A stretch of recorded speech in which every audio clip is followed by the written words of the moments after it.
Good morning. I'm Mike Kaczynski, and welcome to the 172nd meeting of the Vaccines and Related Biological Products Advisory Committee meeting. Throughout today's meeting, I may be interjecting at times just to make sure the meeting runs smooth in case we run into technical issues. I'll be hosting today's meeting, so this is a full-day meeting. We'll roughly end around 5 o'clock this afternoon. Keep in mind, because it is live, we can run into little issues and may have unscheduled breaks to address that. But that being said, let's get it kicked off, and I'm going to hand it over to our chair, Dr. Arnold Monto. Arnold, are you ready? I'm ready. I'd like to welcome everyone, members, voting members, the speakers who will be joining us during the open public session, and everybody else to this meeting, which is the 171st meeting of the VRBPAC.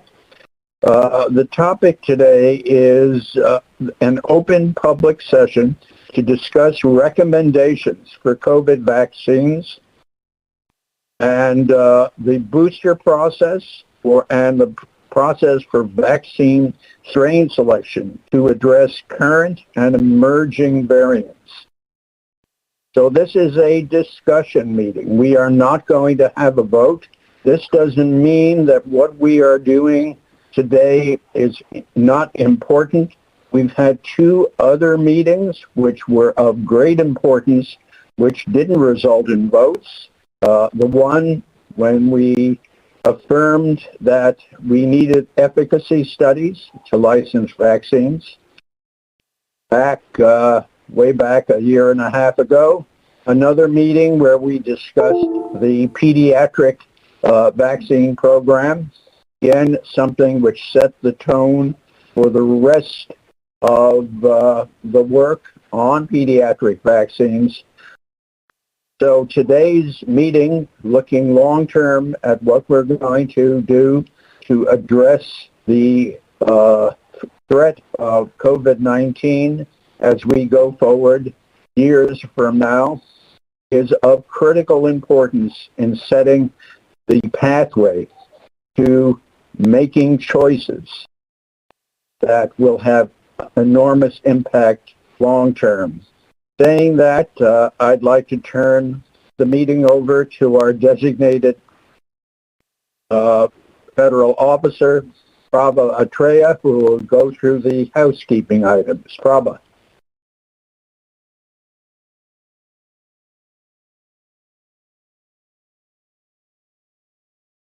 Thank you, Dr. Monto. Can you all hear me okay?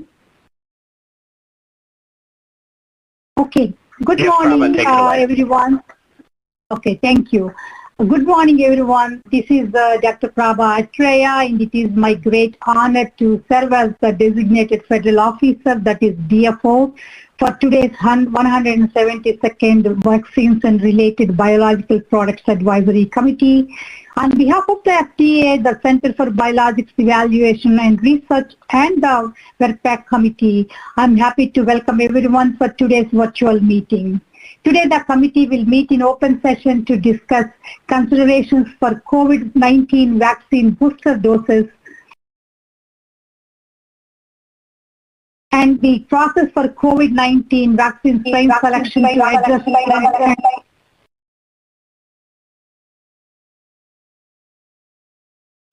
current and emerging variants.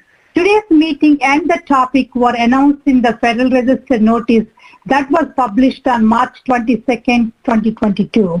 At this time, I would like to introduce and acknowledge the excellent contributions of the staff and the great team I have in my division in preparing for today's meeting. Ms. Christina Webb is my co-DFO, providing excellent support in all aspects of preparing for and conducting this meeting. Other staff who contributed significantly are Ms. Joanne Lipkind, Ms. Karen Thomas, and Ms. Lisa Wheeler, who also provided excellent administration support. I would like to express our sincere appreciation to Mr. Mike Kaczynski in facilitating this meeting today. Also, our sincere gratitude goes to many CBER and FDA staff working hard behind the scenes, trying to ensure that today's virtual meeting will also be a successful one, like all the previous VRBPAC meetings on the COVID topics. Please direct any press or media questions for today's meeting to FDA's Office of Media Affairs at fdaoma@fda.hhs.gov. The transcriptionist for today's meeting is Ms. Linda Giles. We will begin today's meeting by taking a formal roll call for the committee members and temporary voting members. When it is your turn, please turn on your camera, unmute your phone, and then state your first and last name. And then when finished, you can turn your camera off so we can proceed to the next person. Please see the member roster slides, in which we will begin with the chair, Dr. Manto. Dr. Manto, can we start, please? Yes, good morning again. I'm Arnold Monto. I'm at the University of Michigan School of Public Health in the Department of Epidemiology, where I study vaccines, specifically influenza and now COVID vaccines, and we work on the evaluation of these vaccines and look at transmission of the infectious agents in human populations. Thank you. Thank you, Dr. Manto. Next, Dr. Haley Gans. Good morning. I am Dr. Haley Gans, pediatric infectious disease at Stanford University, and I study the immune response of vaccines in many different hosts, including children and immunocompromised. Thank you. Thank you. Next, Dr. Annunziato. Good morning. I'm Paula Annunziato. My day role, so to say, is to lead vaccine global clinical development at Merck, and I'm here today as the non-voting industry representative. Thank you. Next, Dr. Adam Berger.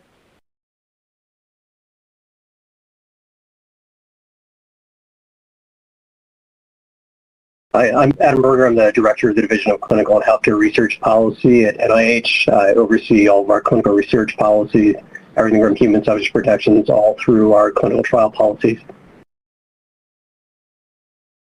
Thank you. Next, Dr. Henry Bernstein.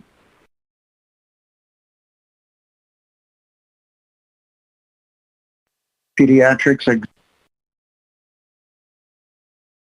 Hi, I'm You are breaking up. Go ahead, please. Good. Can you hear me now? Yes, yes.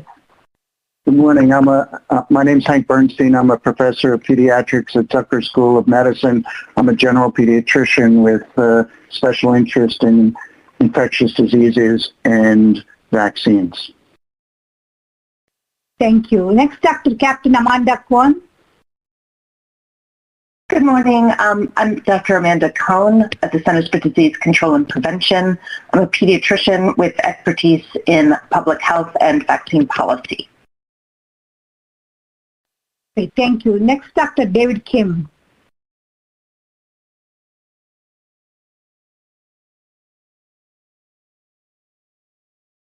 Dr. Kim. The office.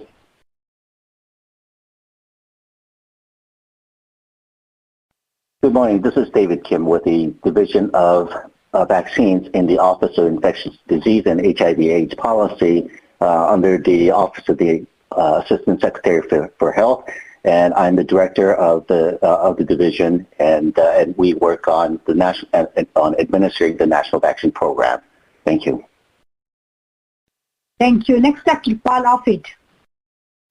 Good morning. My name is Paul Offit. I'm a professor of pediatrics at the Children's Hospital of Philadelphia and the University of Pennsylvania School of Medicine, and my interests are in pediatric infectious diseases and mucosal vaccines. Thank you.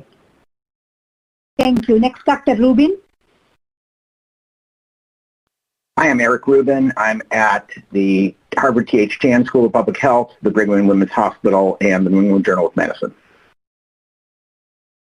Thank you. Next, we will do the roll call of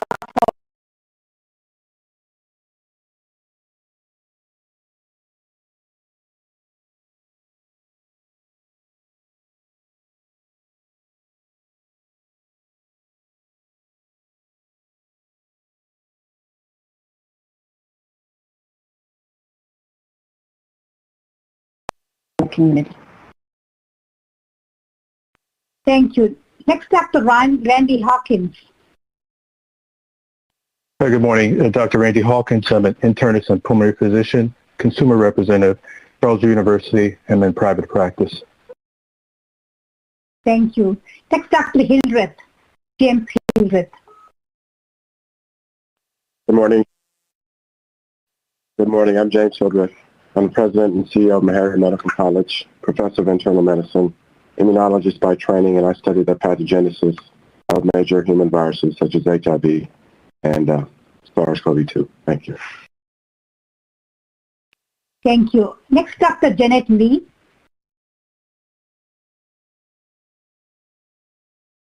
Good morning. My name is Jeanette, a member of the Winthrop P. Rockefeller Cancer Institute at the University of Arkansas for Medical Sciences. My area is multi-center clinical trials. Thank you. Thank you. Next, Dr. Ofer Levy.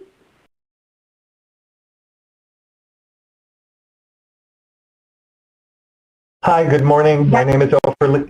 Good morning. My name is Ofer Levy. I'm a physician scientist at Boston Children's Hospital, where I'm a pediatric infectious disease attending and a professor of pediatrics at Harvard Medical School. I direct the precision vaccines program that uses multidisciplinary approaches to apply precision medicine principles to vaccine discovery and development. Thank you. Next, Dr. Wayne Marasco.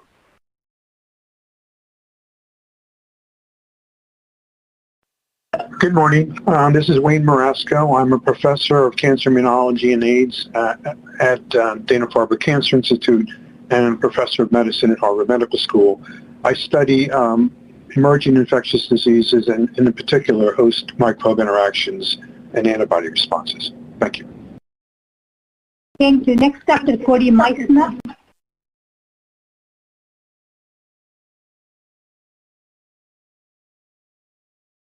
Good morning. Good morning. My name is Cody Meissner. I'm a professor of pediatrics with an interest in infectious diseases, particularly viruses and immunizations. And I appreciate the opportunity to participate this morning. Thank you. Dr. Michael Nelson. Dr. Mike Nelson. I'm professor of medicine and chief of asthma, allergy, and immunology at the University of Virginia. Also a retired Army medical with a long-standing interest in vaccine immune response and allowing me to join. Thank you, Dr. Nelson. Next, Dr. Stanley Perlman. Good morning. I am Dr. Stanley Perlman from the University of Iowa. I'm a professor of microbiology and immunology and pediatric infectious diseases, and I have a long-term interest in coronaviruses. Thank you. Next, Dr. Mark Sawyer.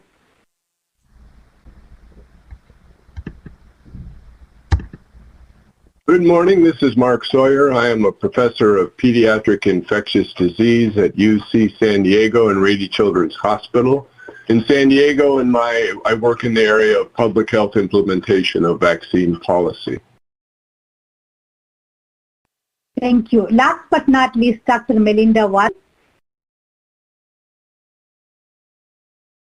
Good morning. I'm Melinda Wharton. I'm an adult infectious disease physician at the Centers for Disease Control and Prevention, where I work on vaccines, vaccine programs, and vaccine policy. Thank you.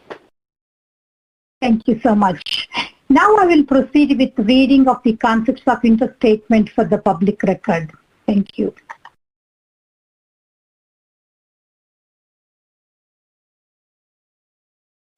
The Food and Drug Administration is convening virtually today, April 6, 2022, the 172nd meeting of the Vaccines and Related Biological Products Advisory Committee, VRPAC, under the authority of the Federal Advisory Committee Act, FACA, of 1972. Dr. Arnold Monto is serving as the acting voting chair for today's meeting. Today, on April 6, 2022, the committee will meet in open session to discuss considerations for use of COVID-19 vaccine booster doses and the process for COVID-19 vaccine strain selection to address current and emerging virus variants. This topic is determined to be a particular matter of general applicability, and as such, the meeting does not focus its discussion on any particular product, but instead focuses on the classes of products under discussion. Therefore, please note that this WebPAC meeting is not being convened to make specific recommendations that may potentially impact any specific party, entity, individual, or firm in a unique way, and any discussion of individual products will only be to serve as examples of the product class. Additionally, this meeting of the WebPAC will not involve approval or disapproval, labeling requirements, post-marketing requirements, or related issues regarding the legal status of any specific products. With the exception of industry representative members, all standing and temporary voting members of the WebPAC are appointed special government employees, SGEs, or regular current government employees, RGEs from other agencies, and are subjected to federal conflicts of interest laws and regulations.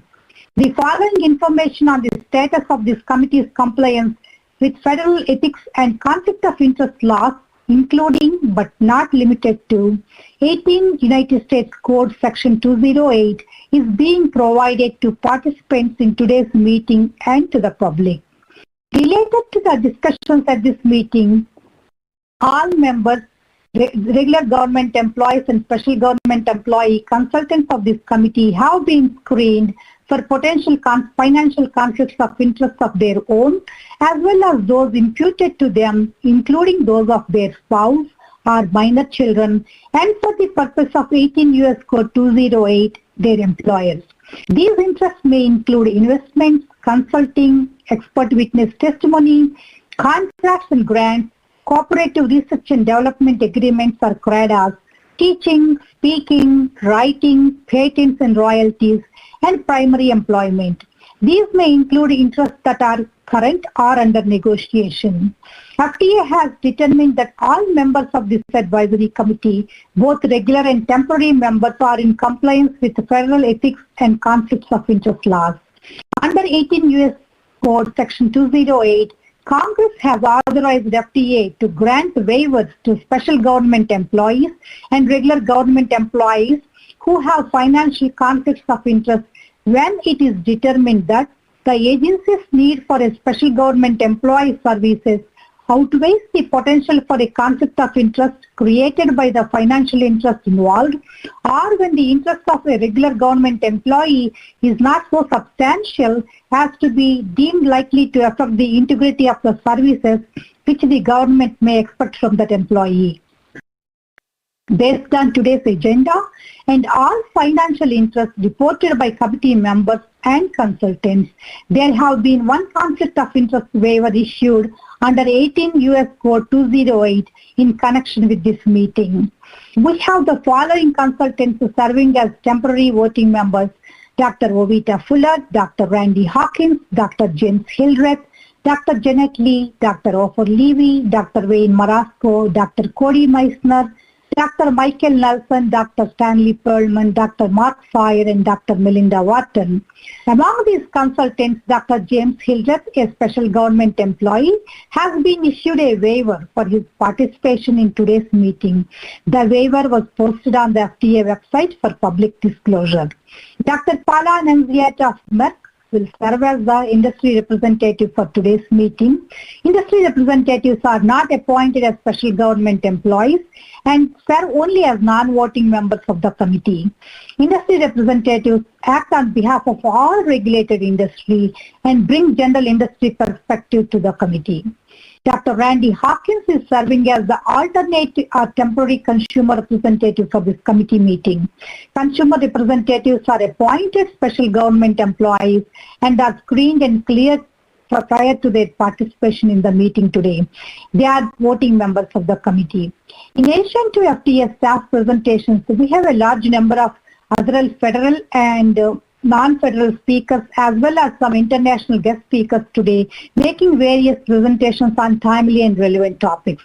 The following speakers and guest speakers for this meeting have been screened for their conflicts of interest and cleared to participate as speakers for today's meeting. The speakers include Dr. Ruth Link-Gillis, Program Lead, COVID Vaccine Effectiveness Epidemiology Task Force at CDC, and Dr. Heather Scobie, Deputy Team Lead, Surveillance and Analytics Epidemiology Task Force, COVID-19 Emergency Task Force, also at CDC. Dr. John Beigel, Associate Director for Clinical Research in the Division of Microbiology and Infectious Disease at NIAID-NIH. Dr. Robert Johnson, Deputy Assistant Secretary, Director of Medical Countermeasure Programs at BARDA in Washington, D.C.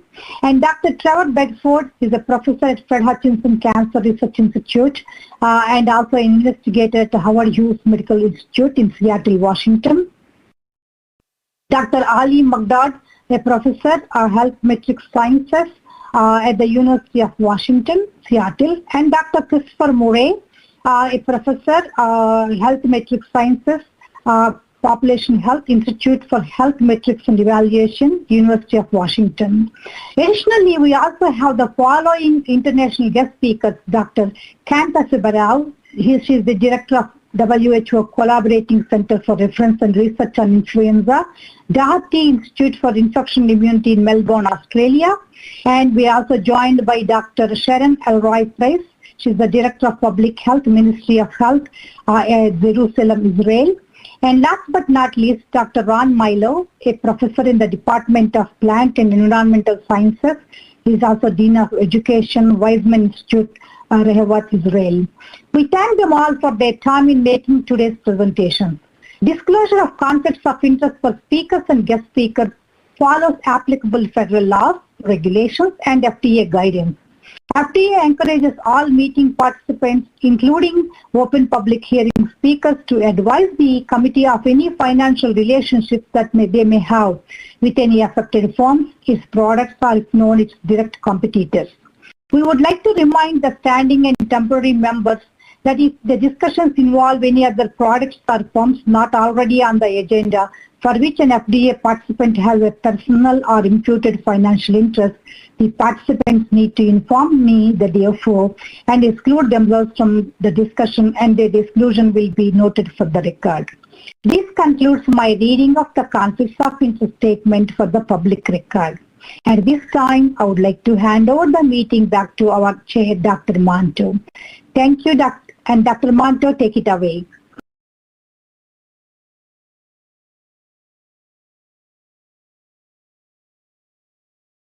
Thank you, Prabha.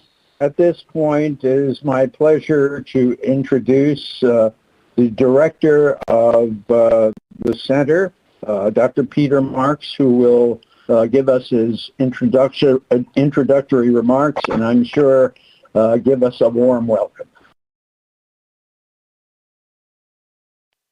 Thanks very much, Dr. Manto. And indeed, I want to welcome everyone and thank everyone for joining the meeting today.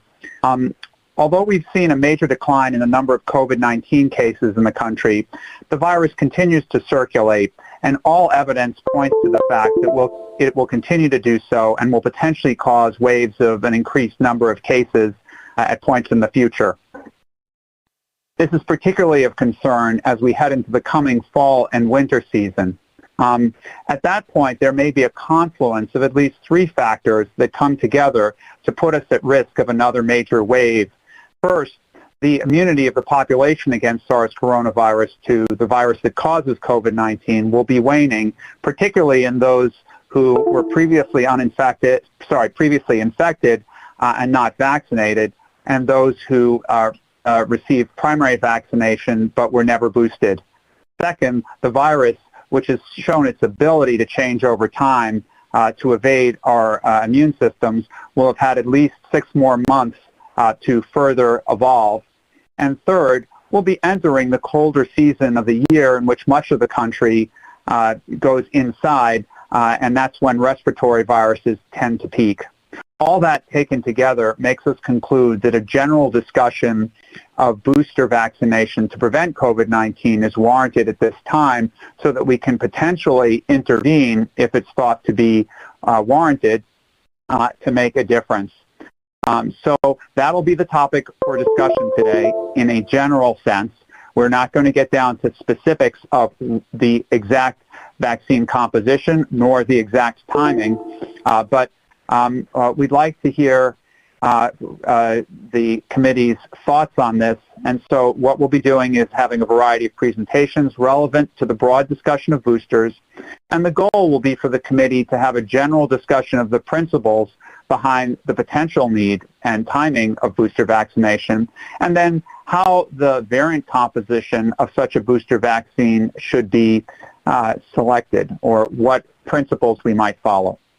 So we really look forward to a productive dialogue today, and I want to thank you once again for joining, and I'll now turn the meeting over to Dr. Doran Fink.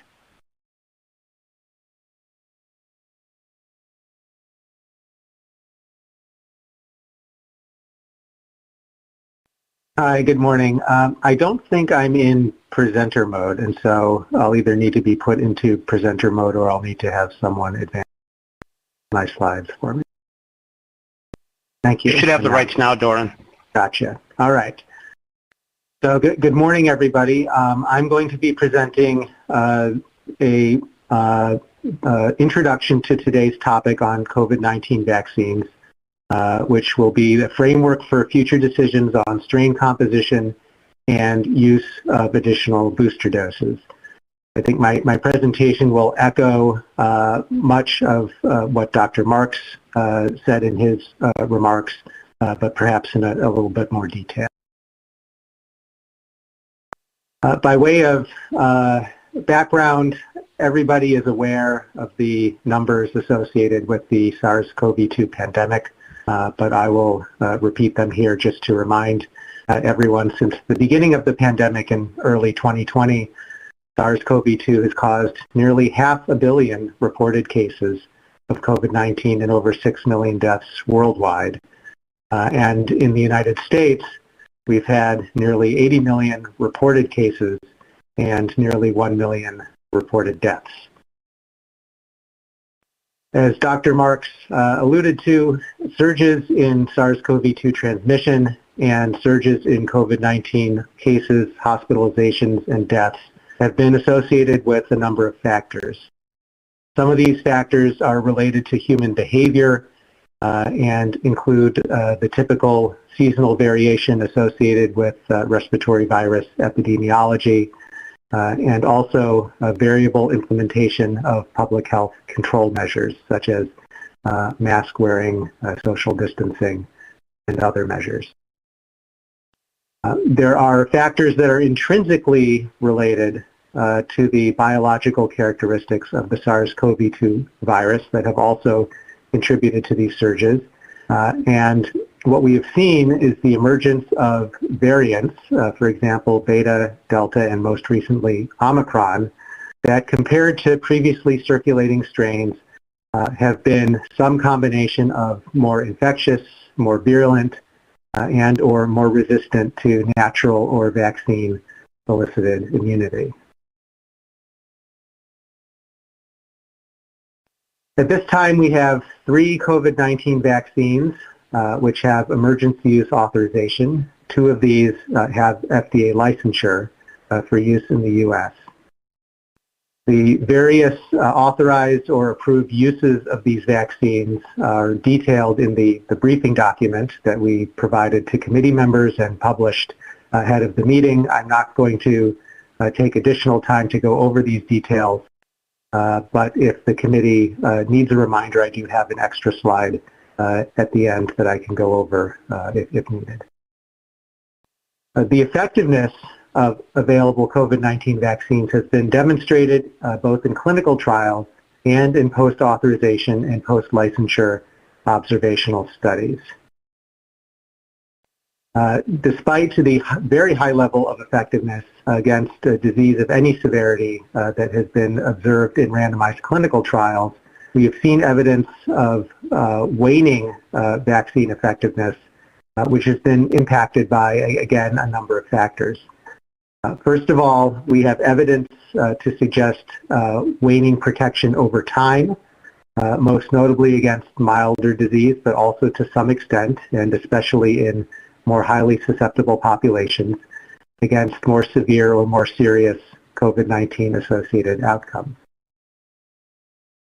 And then intrinsic biological and antigenic characteristics of the SARS-CoV-2 variants that have become dominant have also resulted, as I mentioned earlier, in at least some level of antigenic escape from vaccine-elicited immunity, and this has also contributed to vaccine effectiveness that we've observed in post-authorization and post-licensure settings that is less than what we've seen in the randomized clinical trials against evaluating effectiveness against the original Wuhan strain. So while currently available vaccines are not well matched to the dominant circulating variant, which is the Omicron BA2 sublineage, we do still have some residual vaccine effectiveness, and effectiveness against COVID-19 of any severity, as well as, in particular, more serious outcomes, is improved by use of booster doses, and we have very good data to support this conclusion.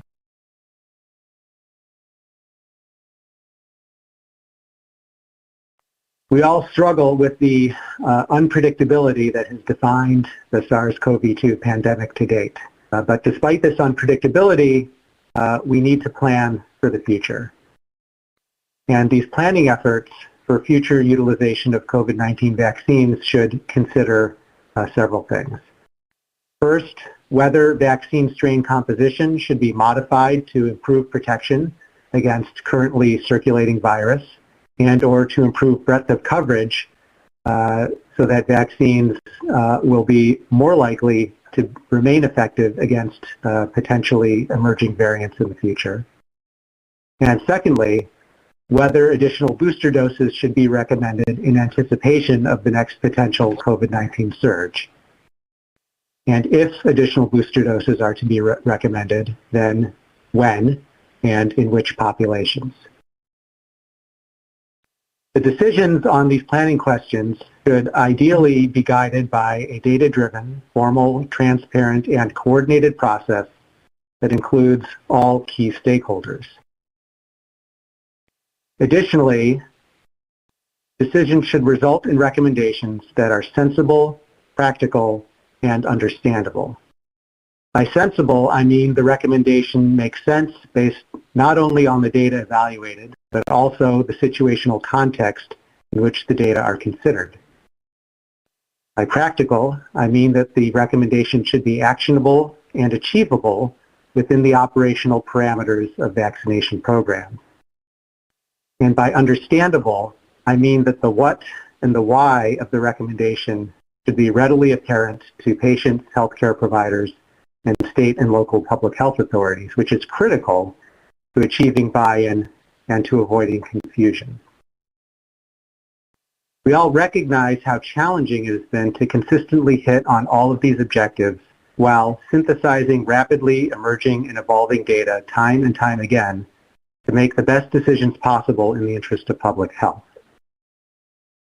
The purpose of this meeting, then, is to lay the groundwork for the decisions that will have to be made in the near and not so near future.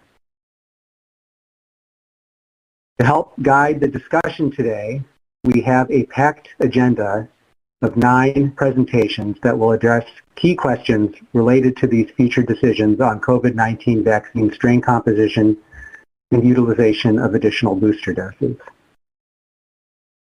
First up, we will have a presentation from Heather Scobie from the Centers for Disease Control and Prevention, updating us on the epidemiology of SARS-CoV-2 strains. Second, we will have another presentation from Ruth Link-Gellis, also from CDC, summarizing what we know about COVID-19 vaccine effectiveness for available vaccines in children and adults. We will then hear from Sharon Alroy-Priest from the Israeli Ministry of Health and Ron Milo from the Weizmann Institute of Science in Israel about their experience using a 4th dose of the Pfizer vaccine BNT162b2 in the setting of the Omicron surge that occurred in After that, we will hear from John Beigel at NIAID about the SARS-CoV-2 antigenic space, and Trevor Bedford from the Fred Hutchinson Cancer Research Center about continuing SARS-CoV-2 evolution under population immune pressure. These presentations will help to inform how data and modeling might help to predict antigenic evolution of SARS-CoV-2 and effectiveness of COVID-19 vaccines going forward. We'll then have another talk that focuses on data and modeling. This time, how can data and modeling help to predict the trajectory of the pandemic going forward? This will be an update from the Institute for Health Metrics and Evaluation at the University of Washington, given by Christopher Murray and Ali Muqdad. We'll then end the presentation agenda with a series of 3 talks, the first being from Kanta Subbarao from WHO. She will give details on the technical advisory group on COVID-19 vaccine composition, which will inform what plans are being considered for how COVID-19 vaccine strain composition decisions might be coordinated globally. We'll then hear about considerations for timelines for development and evaluation of modified COVID-19 vaccines in a presentation given by Robert Johnson from BARDA. And then finally, we will have our FDA presentation given by Jerry Weir that will consider questions about how FDA should approach future regulatory decisions on COVID-19 vaccine strain composition and authorization of additional booster doses.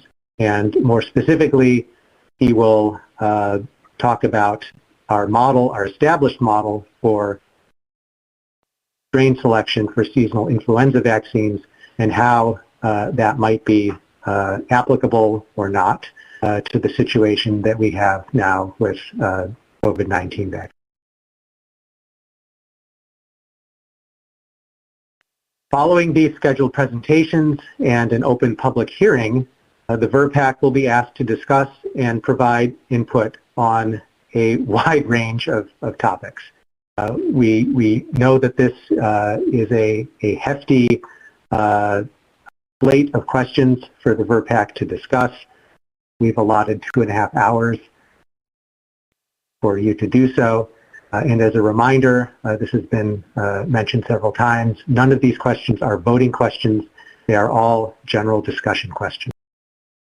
So first and foremost, we would like the committee to discuss what considerations should inform strain composition decisions to ensure that available COVID-19 vaccines continue to meet public health needs. And some of the considerations that we would like the committee to discuss include but are not, of course, necessarily limited to, first, the role of VRPAC and the FDA in coordinating the strain composition decisions. Number 2, the timelines needed to implement strain composition updates. And number 3, the harmonization of strain composition across available vaccines. All of these will be important factors to consider in the decision process for COVID-19 vaccine strain composition. Next, we would like the committee to discuss how often the adequacy of strain composition for available vaccines should be assessed.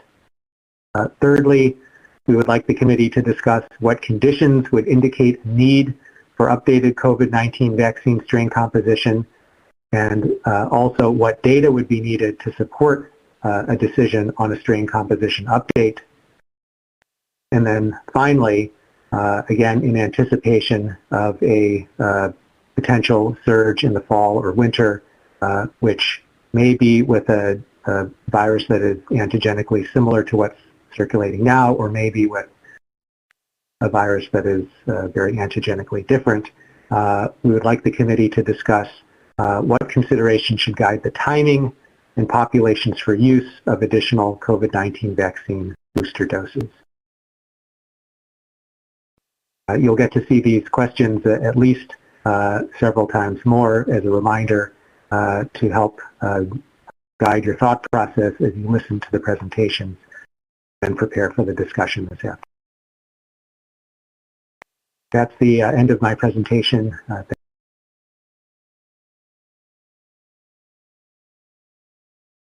Okay, looks like we have about 5 minutes for Q&A. Okay, thank you, Dr. Fink and Dr. Marks. Before we go into a few minutes of questions from the group, I'd like to get your feeling about the granularity of the responses that we are to make. Some of the questions are very specific.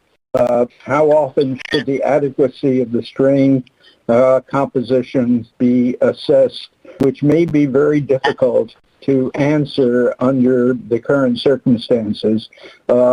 Is this process going to be an ongoing process?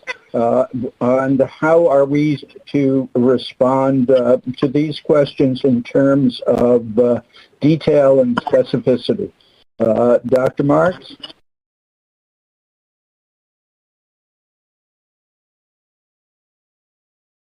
I think you're muted. Sorry about that. Dr. Mondo, thank you very much for that question. I probably should have mentioned in my opening remarks that beginning of a conversation about this. And so I would say that the granularity today can be within a level of comfort that the committee feels that it can get to. We would anticipate that before we make any further decisions about anything regarding the composition of a booster, and before public health agencies, more so than just FDA, make a decision about when another booster campaign might be recommended, there will at least be another VRPAC meeting to discuss more specifics or particulars about such a variant selection for another booster, and there'll be another opportunity to comment on the timing. So I would say today's discussion should hopefully be one where people don't feel pressured into making very specific recommendations, but rather talk about the considerations that would go into making these decisions. And we'll welcome any thoughts about general timing or general aspects in some cases, because we'll have other paradigms such as influenza to compare to. Thank you, Dr. Marks. Dr. Levy.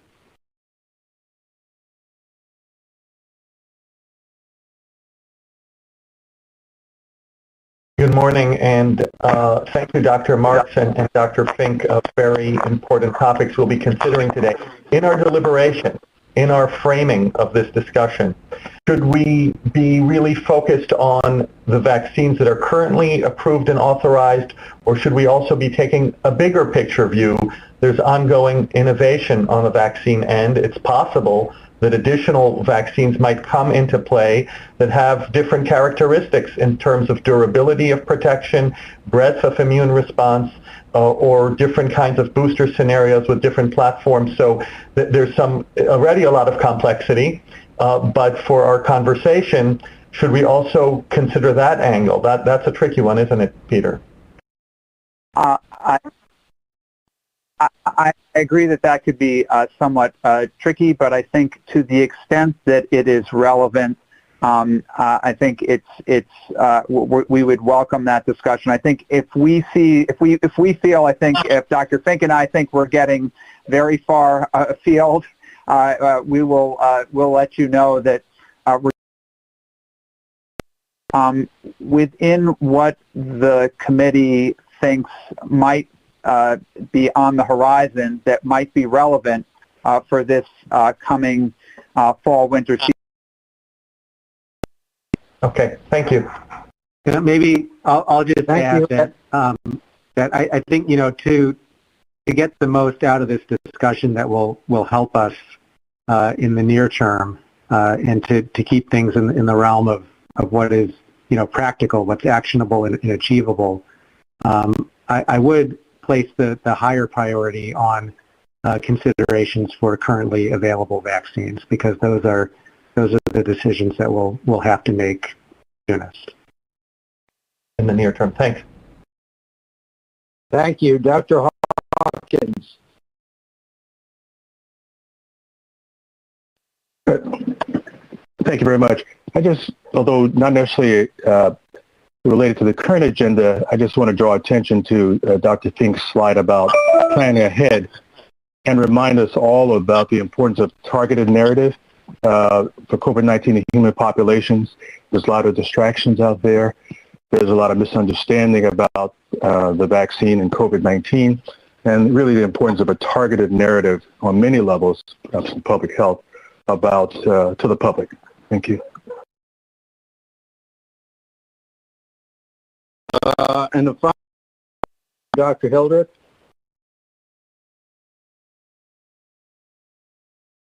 Thank you, Dr. Monto, and thank you, Dr. Fink and Dr. Marks. You've made a decision about boosters recently to give them to 60 plus and those with underlying conditions. So I'm just wondering why this discussion is being held now when you've already made some major decisions about boosters. So what was the reasoning for not convening the VRPAC to make that decision? Yeah, Dr. Hildreth, thanks for that question. I think this question gets asked and it deserves an answer. So the decision to allow boosters, a recommendation right now for older individuals and those over 50 with was to basically allow people the option right now, while we still have COVID-19 circulating, to be able to essentially restore protection, levels of protection based on data that had come from both the United Kingdom and Israel indicating some waning of protection. We consider that as not a major expansion or a major change, but something that we looked over the data and felt was reasonable to do at the time. This discussion today is a much larger discussion.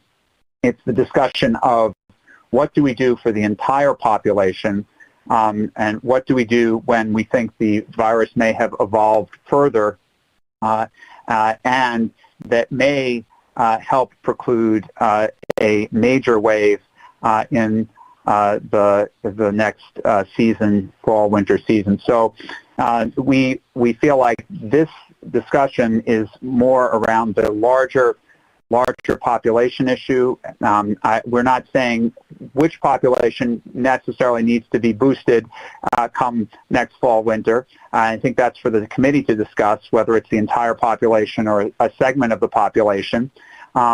And we also, I think, have to think about what goes into that vaccine composition, which are fundamentally, I think, much larger questions than the narrower question of whether a segment of the population could benefit from a fourth dose in terms of protecting against what might be another wave of COVID that could come in the coming months, given what we've seen going on both in Europe as well as north of our border in Canada.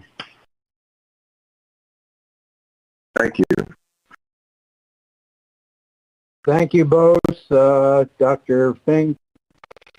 And going on now to our first presentation.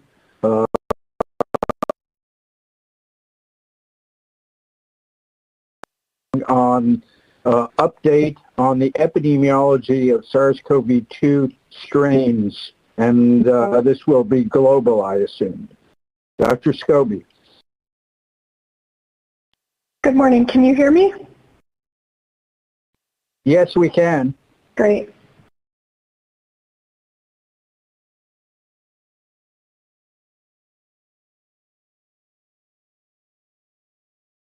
So the U.S. has a multifaceted genomic surveillance system for monitoring SARS-CoV-2 variants circulating in our country. The system includes sequencing data from the National SARS-CoV-2 Strain Surveillance, CDC-supported contracts with several commercial diagnostic laboratories, and sequences deposited by partners in public repositories such as GISAID and NCBI. CDC estimates that if a variant is circulating at 0.1% frequency, there is greater than a 99% chance that it will be detected in the national genomic surveillance. During Omicron's emergence in the U.S., the sensitivity of genomic surveillance was further enhanced on a temporary basis through rapid screening of PCR specimens with S-gene target failure for confirmation by genomic sequencing and expansion of voluntary airport-based genomic surveillance programs in 4 U.S. cities. This graph from a recent publication shows the changing landscape of circulating variants by 2-week periods during January 2021 to January 2022. Through the first half of 2021, several variants circulated simultaneously to the alpha variant in the teal color as this variant was rising to predominance. The Delta variant in orange rose to predominance and almost completely displaced other circulating lineages in late June 2021, followed by the rapid rise of Omicron in the purple color in December 2021. This stacked bar graph shows the national weighted estimates of variant proportions over time and the recent nowcast projections of circulating SARS-CoV-2 lineages in the U.S. by week of specimen collection from CDC's COVID data tracker. The Omicron sublineages depicted in purple shades have maintained predominance at 98% to 99% since late January. The BA2 sublineage of Omicron, shown in lavender, was 72% as of the week ending April 2nd. I'll note here and show in a minute that despite the rise in the proportion of BA2 nationally, we haven't seen a rise in case incidence to date. This map shows the relative proportions of BA2 in lavender and other Omicron sublineages in the darker purple shade across the 10 Health and Human Services regions. You can see that BA2 is predominant or greater than 50% in all regions at this point, and the Northeast and West have higher proportions. The Omicron variant has been shown to have increased transmissibility but decreased severity relative to previous lineages. Omicron has many mutations in the spike gene, including 15 mutations in the receptor binding domain, as shown in the picture on the right. These mutations are associated with reduction in the efficacy of some monoclonal antibody treatments and a reduction in neutralization by sera from vaccinated or convalescent individuals. In 42 lab studies of sera from people who received vaccines approved in the U.S., an mRNA primary series had 25-fold reduced neutralization of the Omicron variant compared to a reference strain, while people with a booster dose had only a 6-fold reduction. In the graph on the right, which shows the relative impact of variants on neutralization of sera after different primary vaccine series shown in different colors, the effect of Omicron on viral neutralization is greater than previously observed, including compared with the Beta variant, which previously had the strongest impact. I'll also note that reductions in neutralization for Omicron may be underestimated because Omicron neutralization was below the limit of assay detection for many individuals who had received 2 doses of mRNA vaccines or 1 dose of Janssen vaccine, and these values had to be imputed or ignored to calculate a fold reduction. In contrast, neutralization of Omicron was above the limit of detection in many individuals who were either received a booster or vaccinated people who had been previously infected. We note that because of the limits of detection in these types of assays, it's difficult to evaluate whether people had the minimal level antibodies thought to be needed to protect against severe disease. This graph shows the trend in the daily number of COVID-19 cases reported in the United States since the beginning of the pandemic. The number of cases associated with the Alpha variant were relatively small compared with the Delta variant and then the Omicron variant. As of April 5th, there have been about 80 million cases of COVID-19 reported in the U.S. These are the trends in seroprevalence, or the estimated percentage of people in the U.S. with anti-nucleocapsid antibodies indicating resolving or past infection with SARS-CoV-2 by age group. These results do not include anti-spike antibodies from vaccination, nor do they reflect the percentage of the population that might have sufficient antibodies to be protected from reinfection. The percentages of people with previous infection have increased over the course of the pandemic, with noticeable increases observed following the rapid rise of Delta and Omicron variants. Greater seroprevalence was noted in younger age groups, likely related to these groups being eligible for vaccination in later months than the older age groups, and potentially related to differences in exposure risks. This graph shows the trend in the daily number of reported COVID-19 deaths in the United States since the beginning of the pandemic, including during the waves associated with the Alpha, Delta, and Omicron variants. As of April 5th, there have been over 979,000 deaths due to COVID-19 reported in the U.S. These are the weekly trends in COVID-19 associated mortality rates by age group. The data show that higher mortality is consistently observed in older age groups, most notably on this graph among those aged 75 plus, 65 to 74, and 50 to 64 years of age, as shown in the purple and pink colors. These are the weekly trends in COVID-19 associated hospitalization rates by age group. Similar to the previous graph, you can see higher hospitalization rates in the older age groups, with patients aged 65 years and older in red and 50 to 64 years in dark blue having the highest rates. To date, approximately 218 million people in the U.S. have been fully vaccinated with a primary vaccine series, which is 70% of the eligible population aged 5 years and older. And there are about 98 million people who have also received an additional or booster dose, which is 50% of the eligible population aged 12 years or older. This graph shows trends over time and by age group in the percentage of people who have received at least a primary series on the left and a booster dose on the right. In both figures, vaccination coverage is higher in older age groups, indicated in the purple and pink colors.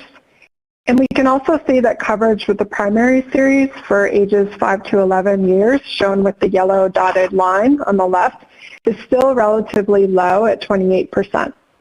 Booster dose coverage on the right remains under 50% for age groups less than 50 years, as shown in the blue and yellow colors. Next, we're going to shift to consider case surveillance data from 29 state and local public health jurisdictions, shown on the right.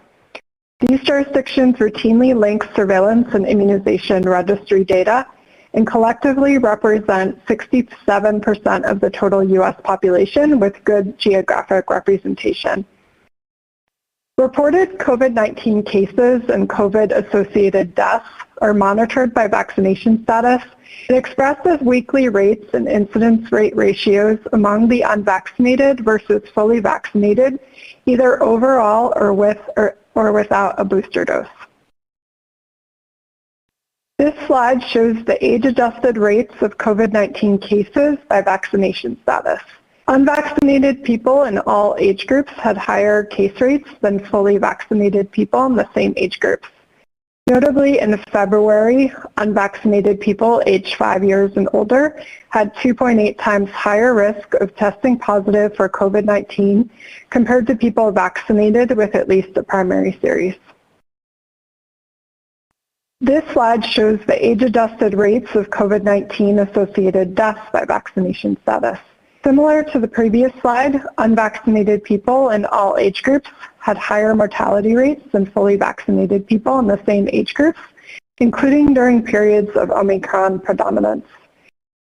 Notably, in January, unvaccinated people ages 5 years and older had 9 times the risk of dying from COVID-19 compared to people vaccinated with at least a primary series.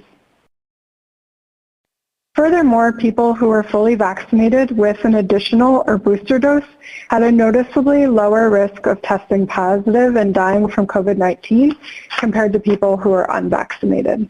This graph also shows the additional benefit associated with being up to date with vaccination, including protecting against serious outcomes.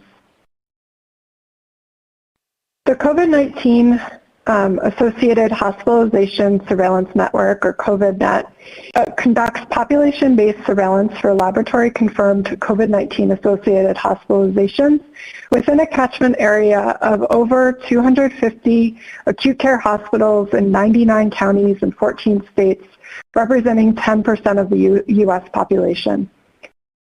The standardized case definition is residence in the surveillance area and a positive SARS-CoV-2 test within 14 days prior to or during hospitalization.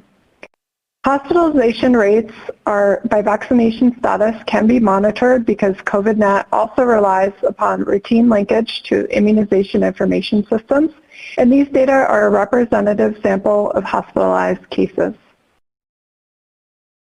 This graph shows the age-adjusted rates of COVID-19 associated hospitalizations by vaccination status. Hospitalizations for COVID-19 were higher among unvaccinated people than fully vaccinated people over time, including after Omicron became predominant in January 2022. In February, compared to fully vaccinated adults aged 18 years and older, monthly rates of COVID-19 associated hospitalizations were 5 times higher in unvaccinated adults. This graph shows further disaggregation of hospitalizations among people who were fully vaccinated with or without a booster dose.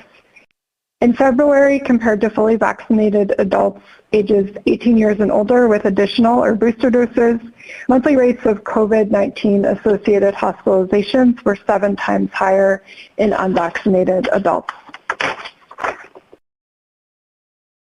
These COVIDNet data show that hospitalized patients that were fully vaccinated were more likely to have other underlying risk factors, including being older, long-term care facility residents, having a DNR, DNI, or CMO code, and having more underlying medical conditions compared with unvaccinated patients.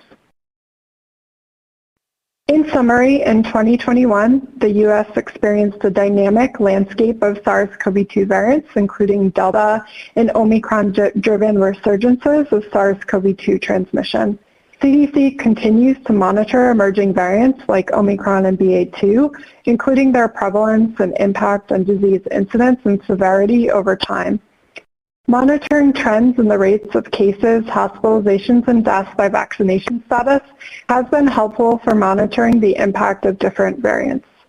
And finally, currently authorized vaccines offer protection against severe disease, so it's important to stay up to date with vaccination, including receipt of booster doses in eligible populations. I'd like to thank the following individuals and appreciate your attention. Thanks.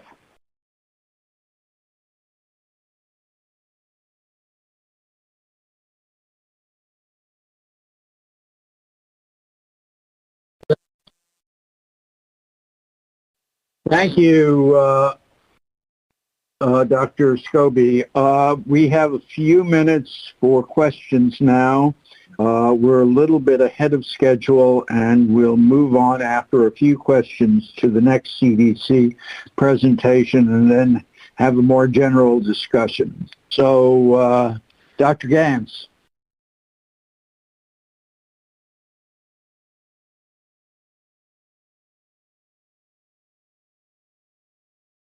Thank you. Thank you for that since we're here actually to think about boosters specifically, while we all understand that actually increasing the number of individuals vaccinated in general is a great goal for us all to have.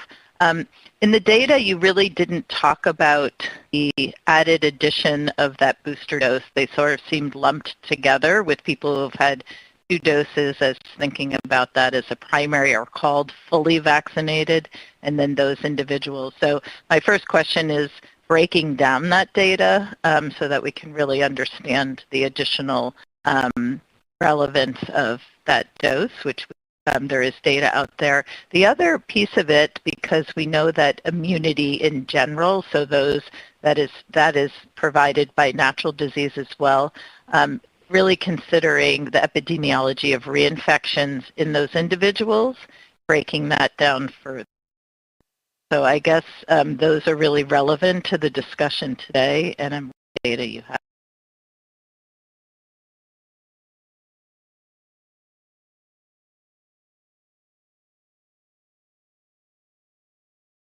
I think you're muted.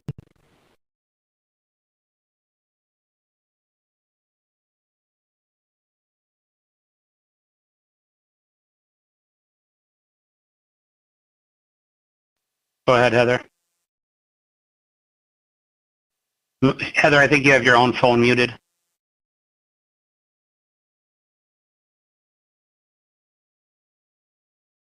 I tried to unmute.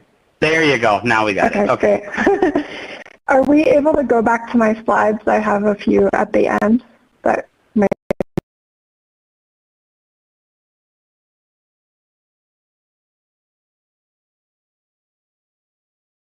So I think this helps address your question. I maybe didn't cover it as clearly as I should have, but this looks by age at the same data I was showing of cases by vaccination status, and the dotted line is those with a primary series only, and the solid blue line is with the primary series and booster dose. And these data go through the end of January. And so what we're seeing here, at least in the older age groups, is that there is the gap between the people who have the primary series only and the people who have a primary series and booster dose. There was a clear benefit for quite a while, but the gap has closed a bit in recent months, and it's unclear because of the way these data are analyzed and the limitations associated with surveillance data, like not being able to control for prior infection, for example. It's unclear whether that's at play, but it likely is.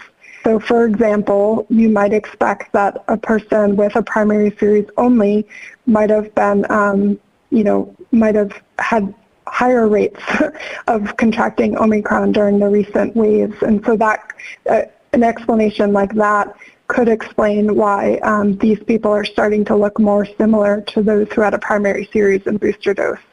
And the careful VE studies, which are able to control for those factors, and which Dr. Link-Ellis will present on next, I think will help address that question.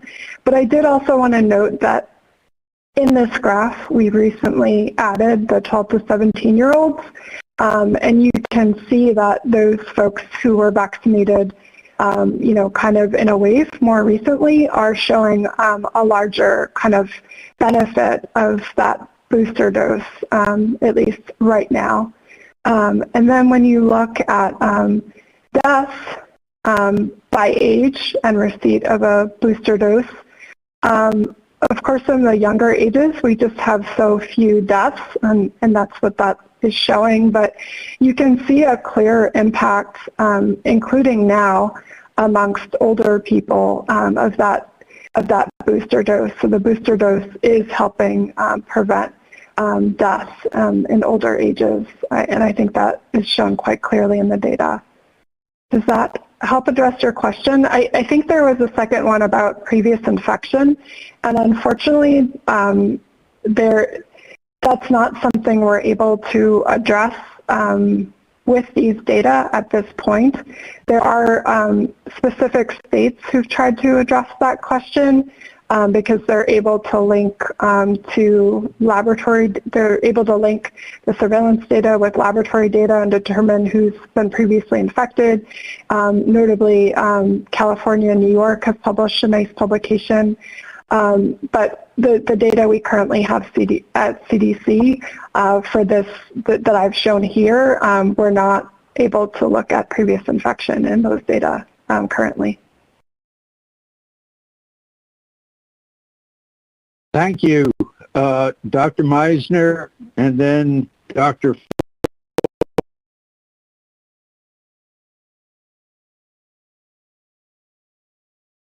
Thank you, Dr. Monto, and thank you, Dr. Scobie, for a very interesting and clear presentation. My question stems from this issue. We're here to think about when it might be necessary to change the composition of the vaccine. And certainly one of the parameters that will be important in that consideration will be the rates of hospitalization, rates of death due to the strains that are circulating at that particular time, suggesting the vaccine's not as effective as we wish. So my question is this.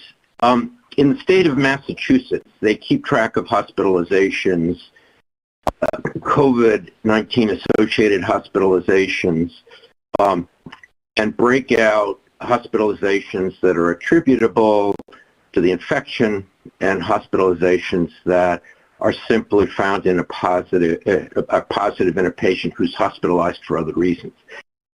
And the data as of April 1st in Massachusetts, there were 216 COVID-associated hospitalizations, and 85 or 39% were because of the infection, and 61% were patients hospitalized for other reasons, so more than half.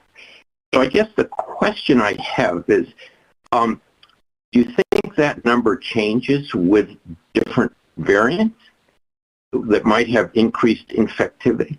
And can the CDC provide us with that data so that we get a better assessment of hospitalizations that are actually due to a variant that might be circulating?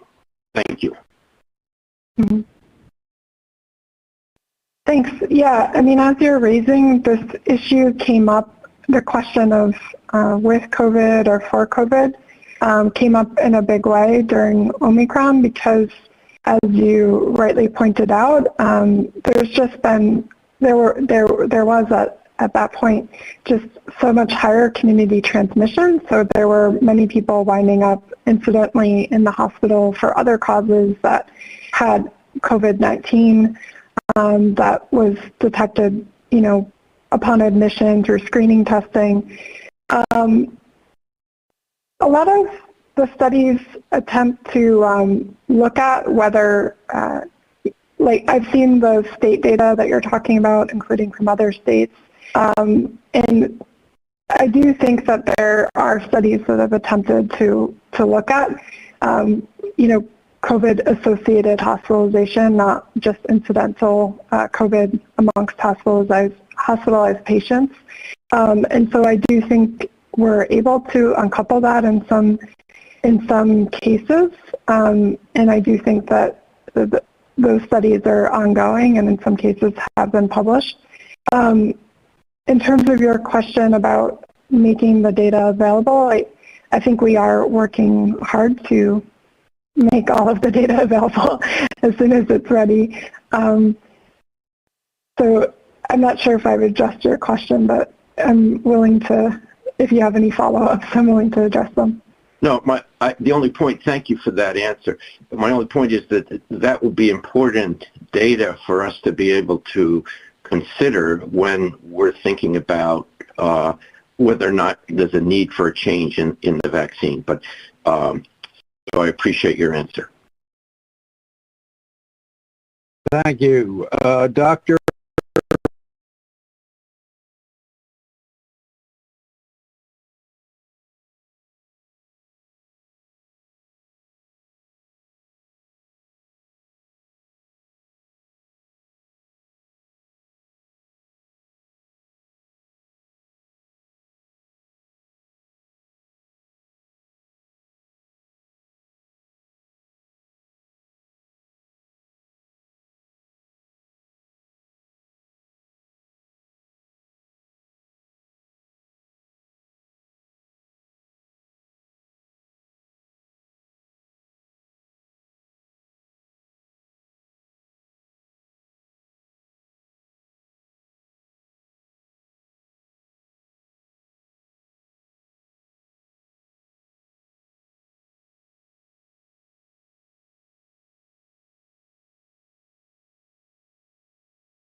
up.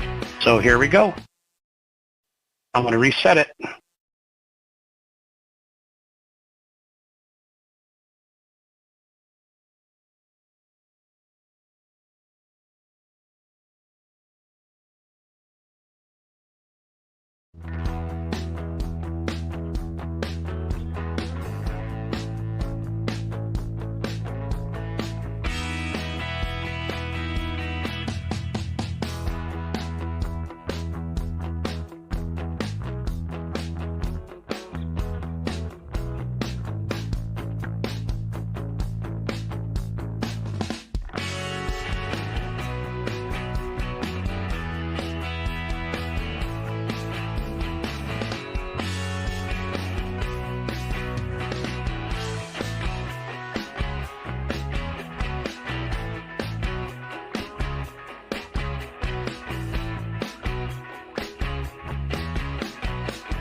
Eric, mute yourself.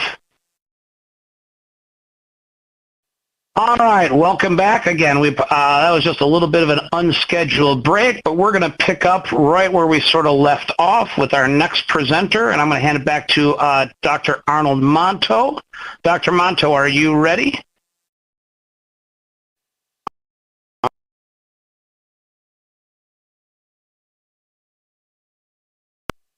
Next, we're going to hear again from CDC, Dr. Ruth Link-Ellis, who will be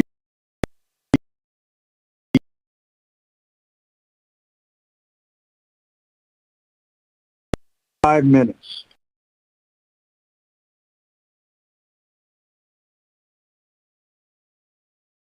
Good morning. Can you hear me? Yes, we can. Yes, we can. Great. So this presentation is broken up into 3 sections by increasing severity of the outcome under study, including infection, emergency department and urgent care visits, and hospitalization, including critical illness. And then within each outcome section by age group. Since there are multiple age groups and outcomes and a lot of data to track, every slide will have an indication, shown here in blue, of the endpoint and population displayed. So look for that in the upper left-hand corner of each slide. I'll begin by discussing vaccine effectiveness data for infection, mostly in the U.S. Throughout the presentation, I focus on U.S. data, although there is one exception at the end of this section on infection. So I'll start with talking about the CDC platform known as PROTECT, the Pediatric Research Observing Trends and Exposures in COVID-19 Timelines. This is a prospective cohort study in children aged 4 months to 17 years that includes weekly swabbing regardless of symptom status and uses a person time model with adjustment for propensity to be vaccinated, site, and SARS-CoV-2 circulation. Results were separated by age group, 5 to 11 years and 12 to 17 years. So here we see the results published in CDC's MMWR showing VE for Omicron variant among 5 to 11-year-olds on the top, 31%, and for Delta and Omicron among 12 to 15-year-olds on the bottom, with an estimate of 59% for that age group in the 14 to 149 days since vaccination during the Omicron period. Note the very wide confidence intervals for the longer time since vaccination among the 12 to 15-year-olds, which makes it difficult to interpret waning here. Moving on now to the Increasing Community Access to Testing, or ICAT platform, which is national community-based drive-through testing data from pharmacies. This platform uses a test-negative design where cases are persons with at least one COVID-like symptom and a positive NAT test, and controls are symptomatic with a negative NAT test. This is previously published adult data for the Delta in orange and Omicron in blue periods by time since second dose, shown on the x-axis with VE on the y-axis, and the dotted line showing the 95% confidence intervals. You can see the lower starting VE for Omicron compared to Delta, and much quicker waning, including 0 in the confidence interval by 3 months after the second dose in adults. And now we show the same adult data for Delta and Omicron, and overlay data from adolescents 12 to 15 years old, 12 to 15 years of age in black, and children 5 to 11 years of age in pink. Note here the much shorter follow-up time for the 5 to 11-year-olds due to vaccine being recommended for them in November. Generally, we see almost identical patterns across the age groups, with 2 doses of mRNA vaccines providing roughly 60% protection initially, and quickly waning to about 20% and lower by a few months after the second dose. Now moving on to the J&J vaccine during Omicron only. Here we have different Janssen booster schedules on the left, 2 doses of Janssen, 1 dose of Janssen, followed by 1 dose of mRNA vaccine, or 3 doses of mRNA vaccine as a comparison. Time since last dose, 0 to 1 month or 2 to 3 months, is shown as well, and you can see that generally the 2 Janssen doses produced the lowest VE, although there was little evidence of waning even against infection, where we usually see the most waning. The other 2 schedules produced similar VEs, and though there was statistically significant waning for both schedules, they both remain significantly higher than the Janssen-only schedule. Finally, I just want to share this slide from the UK showing VE for BA1 and BA2. Though BA2 has not been prominent in the US long enough to estimate VE here, the UK has had higher rates of BA2 for a while and looked at VE by sublineage for Pfizer, Moderna, and AstraZeneca primary series with a Pfizer or Moderna booster dose. You can see here that VE was generally comparable after both 2 and 3 doses of vaccine.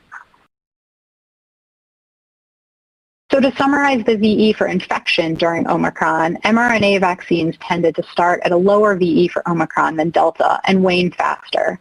Patterns of waning by time since second dose looked similar across age groups. Waning was different for those who received 2 doses of Janssen and lower overall versus schedules that included an mRNA vaccine. And finally, from the UK, we have data showing that VE for BA1 and BA2 are similar. Now moving on to vaccine effectiveness for emergency department and urgent care visits. The VISION network is a multi-state network based on electronic healthcare records.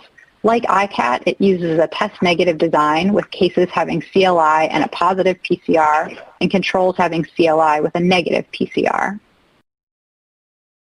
This is VE from the VISION network for 5 to 11 and 12 to 15-year-olds during the Omicron predominance.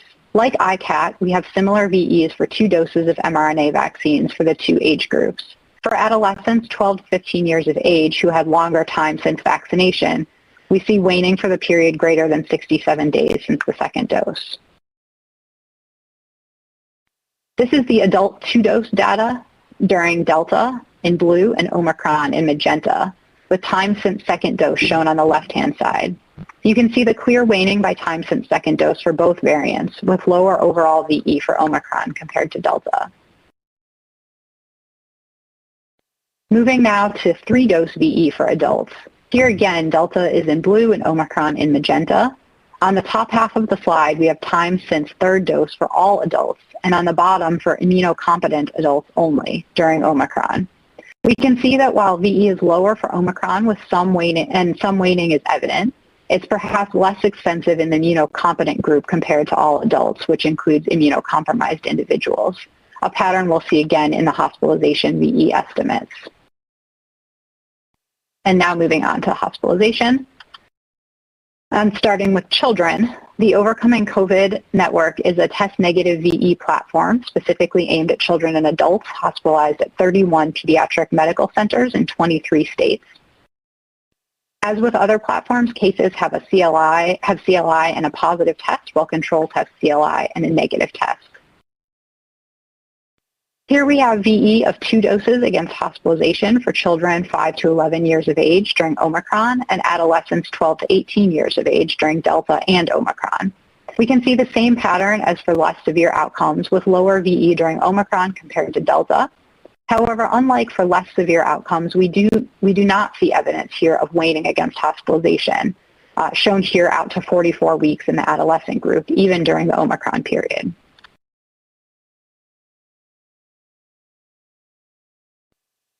Overcoming COVID was also able to look at VE separated by hospitalization without life support and hospitalization with life support or death. And you can see in the bottom half of the slide, during Omicron, VE of 2 doses for critical disease was significantly higher than for non-critical disease. Overcoming COVID also looked at the effectiveness of vaccination during pregnancy at prevention of infant hospitalization. This is mostly pre-Omicron Delta, but you can see the high VE of 80% afforded by receipt of a second mRNA dose during the second half of pregnancy. Additional work to extend this analysis to Omicron is underway. And then finally, also from the Overcoming COVID network, they looked at VE against multi-system inflammatory syndrome in children. On the left, you can see different critical care endpoints. 95% of MIS-C patients were unvaccinated, and 0 fully vaccinated children required any critical care. On the right, you can see VE calculated using different controls to look at biases that may be associated with different MIS-C definitions. No matter the control choice, 2 doses of Pfizer are 89 to 92% effective at preventing MIS-C. Now revisiting the VISION network, this time looking at hospitalization. This slide shows VE for all variants for 5 to 11-year-olds on the top and 12 to 15-year-olds on the bottom. For the 5 to 11 group, you can see there were only 2 breakthrough hospitalizations during the study period, which included 2 months after children in that age group were fully vaccinated.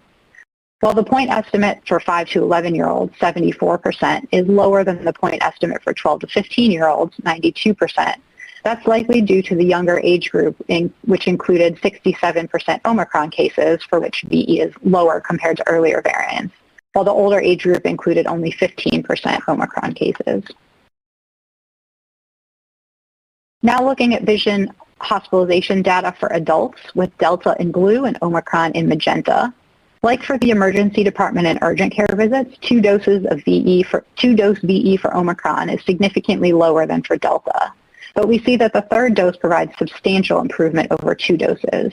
And as with the EDUC data, those furthest out from the 3rd dose during this period, shown here in the red box, were vaccinated before the booster recommendation was in place, meaning many of them were likely immunocompromised individuals receiving a 3rd primary series dose versus healthy individuals receiving a booster dose. To resolve this issue, here the Vision Network restricted their waning analysis during Omicron to immunocompetent adults only. On the left, you can see 3 age brackets as well as time since the 3rd dose. For both immunocompetent adults 18 to 44 years and immunocompetent adults over 65 years, there's no evidence of waning of VE against hospitalization during Omicron. In the middle age bracket, 45 to 64 years, there may be a hint of waning, although the confidence interval for the 4 to 6 month period is wide, making interpretation somewhat difficult. Finally, Vision also looked at the Janssen vaccine and showed the same pattern we saw previously for VE against infection. A single dose or 2 doses of Janssen was generally lower, although a booster dose of Janssen or an mRNA vaccine was significantly better than no booster at all. VE of 3 mRNA doses was significantly higher than Janssen plus any booster. Finally, the IV network covers hospitalized adults at 21 medical centers in 18 states and uses a test-negative design with cases having CLI and a positive test and controls being SARS-CoV-2 negative. IV also looked at 3-dose VE among immunocompetent adults and, similar to Vision, found no evidence of waning 120 days plus after the 3rd dose for adults of all age groups on the top and adults 65 plus on the bottom. IV also looked at VE for critical illness or in-hospital death in 2 recent publications. Here they found that VE of 2 doses for critical illness or death during Omicron was 79%, and VE for 3 doses was statistically significantly higher at 94%. So now moving on to summarize. This slide shows all the data for children and adolescents.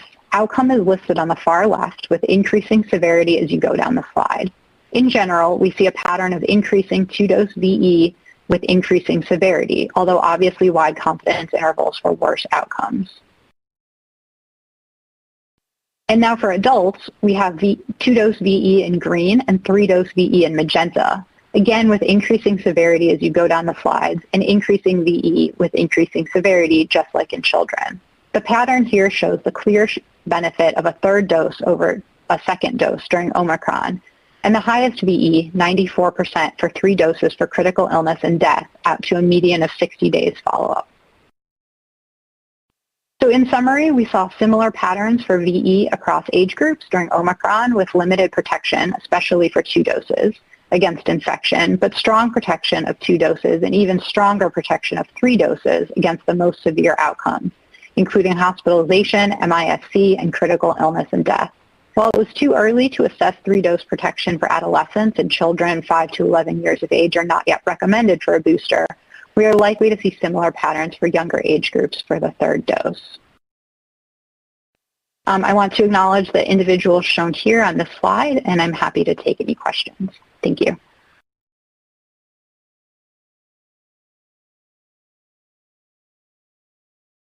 Thank you so much for a very clear presentation. I really like your summary slide, which brings it all together.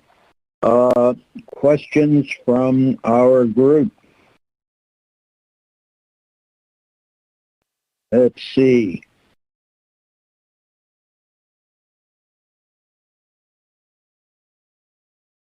Trying to look at our list. We have hands raised by Dr. Levy.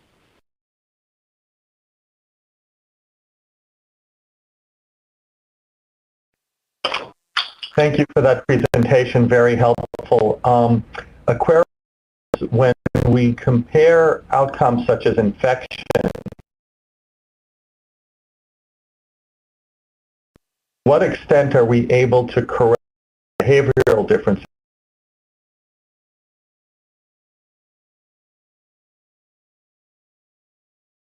in terms of wearing masks or social distance?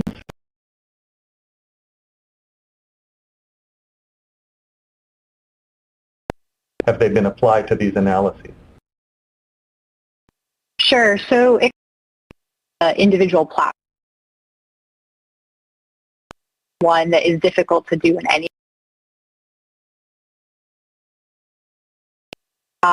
The HEROES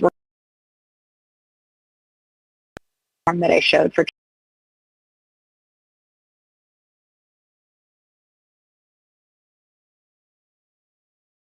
a little bit of the bias. That platform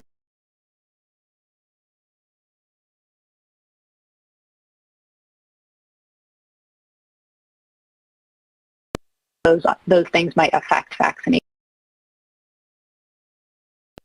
And the vision that hospitalization platform analysis score includes a number of things and things that change by behavior. A little bit controlled for. I wouldn't say it's perfect.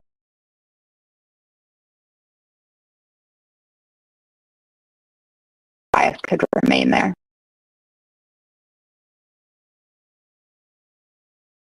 Dr. Marasco.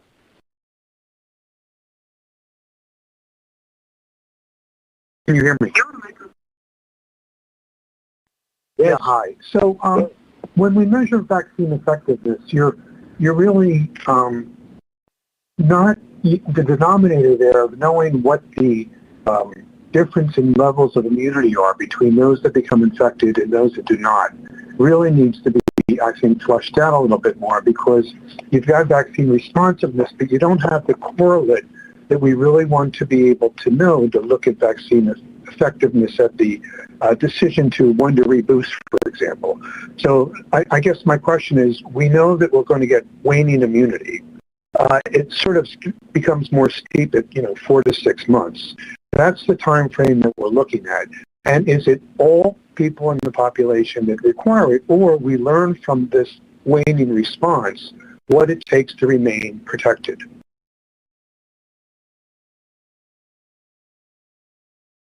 Sure. So I think, so these studies are not designed to look at correlates of protection or antibody response or anything like that. We're looking purely here at a sort of real-world definition of infection or hospitalization or an urgent care visit. I will say we did look in the VISION data. I'm not sure if we can put my slides back up, but we did look in the VISION network. They did a first analysis that included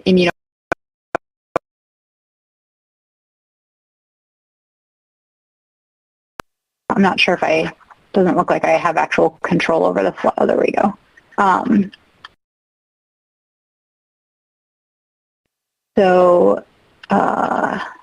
This is the VISION analysis. And so if you look here, this includes all adults. So it would include immunocompromised as well as immunocompetent adults.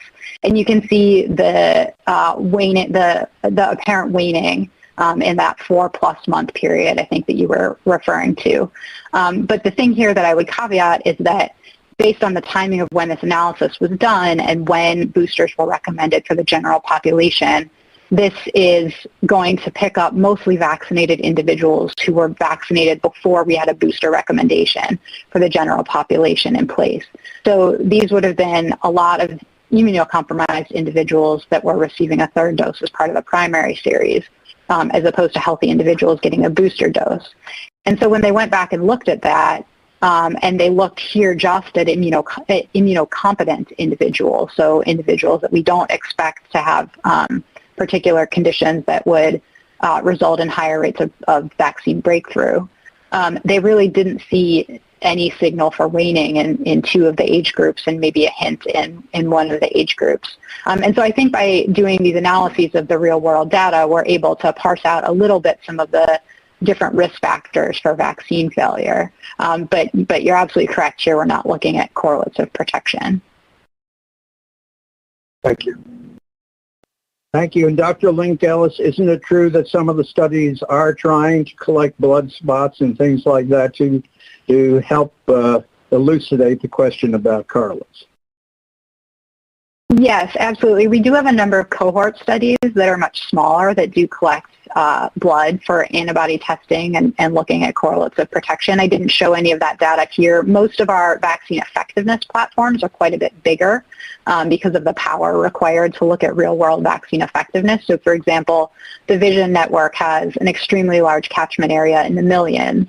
And so they are not collecting specimens. They're relying on electronic healthcare records. But we do have separate data coming in from cohort studies that's attempting to look at the correlates of protection. Thank you.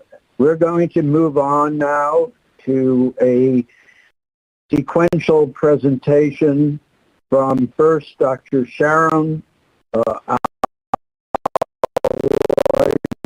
Price from the Ministry of Health Jerusalem, Israel, and a presentation from Dr. Ron Gilo from the Weizmann Institute in Rehoboth. First, I believe, Dr. Elroy Price. Thank you. I hope you hear me well. We're actually doing this presentation together. It has been a joint venture by the Ministry of Health and 4 academic institutions in Israel. You see their logos above in the slide, and has been a pleasure to work with them, trying to look at the data from different perspectives, validating one another. I would like to say that both myself and Ron, all the group that we're representing, have no competing financial interest to disclose. Israel Ministry of Health and Pfizer have a data sharing agreement. However, in relation to all booster effectiveness study presented here that was done by the 4 institutions, only the final results of the analysis were shared. So it was not done with Pfizer. So based on the rapid rise in Omicron cases in the world that we saw in different countries, South Africa and then England and then other places, and the early evidence of waning of the third dose protection for confirmed infection in Israel, we decided to begin 4th dose vaccination campaign on January 2nd. I have to say that it was a combination of being really anticipating a surge of cases, knowing that our at-risk population, the elderly population, have about 4 months old booster that is waning off for confirmed infection, knowing from previously that the second booster was waning off first for confirmed infection, and then we saw aiming for severe disease and mortality. And so we decided to be proactive, offer 4th dose for all those who were 60 and above and medical staff that received a dose, the 3rd dose, at least 4 months ago. What we got is a compliance of about 50% in the 60-plus population out of nearly 1.2 million individuals that were eligible. We had roughly 600,000 people getting the vaccines. And I'm moving this to Ron to explain the analysis of the vaccine effectiveness, and then I'll continue with the safety data that we have.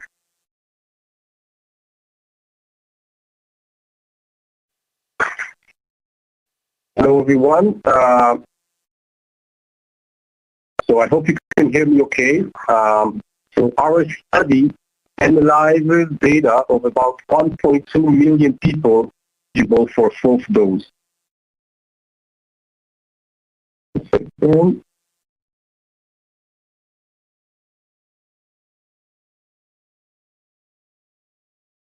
Out of those 1.2 million people,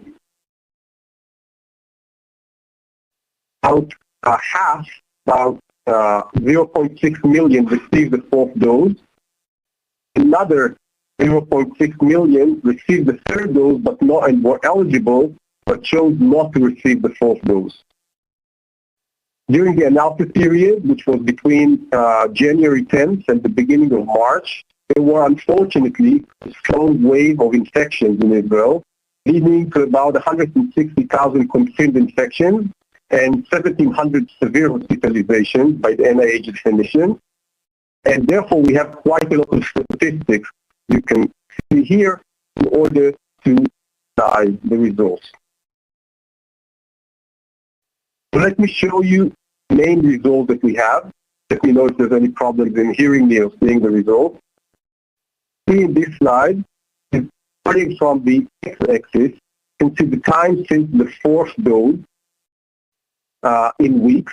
And on the y-axis, you can see the protection as a function of the time since the fourth dose, looking at the rate ratio between those with 3 doses and those with 4 doses. As you can appreciate, this is rising such that at say, week 4, you can see two different analyses in terms of outcomes. In blue, the result for confirmed infection. In red, you can see the result of severe illness.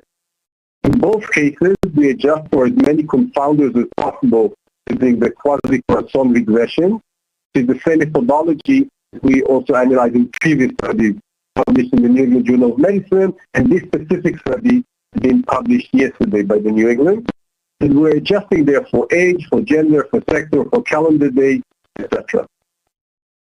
If you look in the blue dots, you can see that, let's say, at week 4, after twofold increase in the rate of infection for those with a fourth dose versus those with a third dose, and as time passed by, so a waning that decreased significantly, say, by week 8. In contrast, when you look at severe illness, and severe illness, just to reiterate, is based on the NIH definition, which you can see at the bottom right of the resting respiratory rate of in the 30 breaths per minute. You can see the result about oxygen saturation, etc. You can see that the rate in 4 was about 3 to 4-fold lower, meaning a very significant 3/4 decrease in the rate. It has been consistently at around that value week 4, week 5, and week 6. We did not have data at that point when this was submitted for peer review for extra weeks. We have, and we updated it, and I'll show you in a few slides the more updated results with some extra weeks. This was in terms of the factors of fold reduction in the rate. We also looked at the adjusted rate difference, which is also interest. As you can see them summarized in this table, it shows has translated the wave of infections that we had to significant difference both against the 3 doses and against the internal control group. For internal control group, let me just mention briefly, is what you see here in terms of what happens on days 3 to 7, which is a point in which it's the same people that decided, it's a group that decided to take a fourth dose, but that when the time when they feel very minor in terms of confirmed infection, and therefore we use as an internal control group. So for both of them, we see significant fold reductions in rate and a significant change in the rate difference. Here you can see an update with a few more weeks following week 6 in terms of protection from severe illness. I showed you before up to week 6, and here you can also see week 7, 8, and week 9. You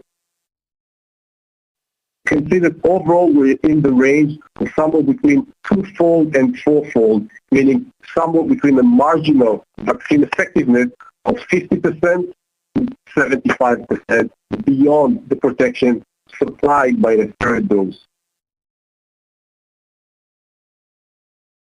Finally, I want to present to you the results on the protection against mortality in the age group that were eligible ages 60 and above, again with the same methodology. And you can see that within that age group, it had a marginal vaccine effectiveness of 76% versus the third dose, which is 4.2-fold decrease. And against the internal control group, we see a 55% marginal vaccine effectiveness, which is about 2.2-fold. The fact that this is somewhat lower for the internal control group may very well arise also as a healthy vaccinee effect, meaning people that are on their way to having a severe disease might actually decide not to take the vaccine. Overall, we're seeing somewhere between 2-fold and 4-fold further protection against mortality beyond what was given by the dose. Also see at the bottom the absolute rate differences per 100,000 risk days versus these different groups. And now we'll move on to discuss the safety.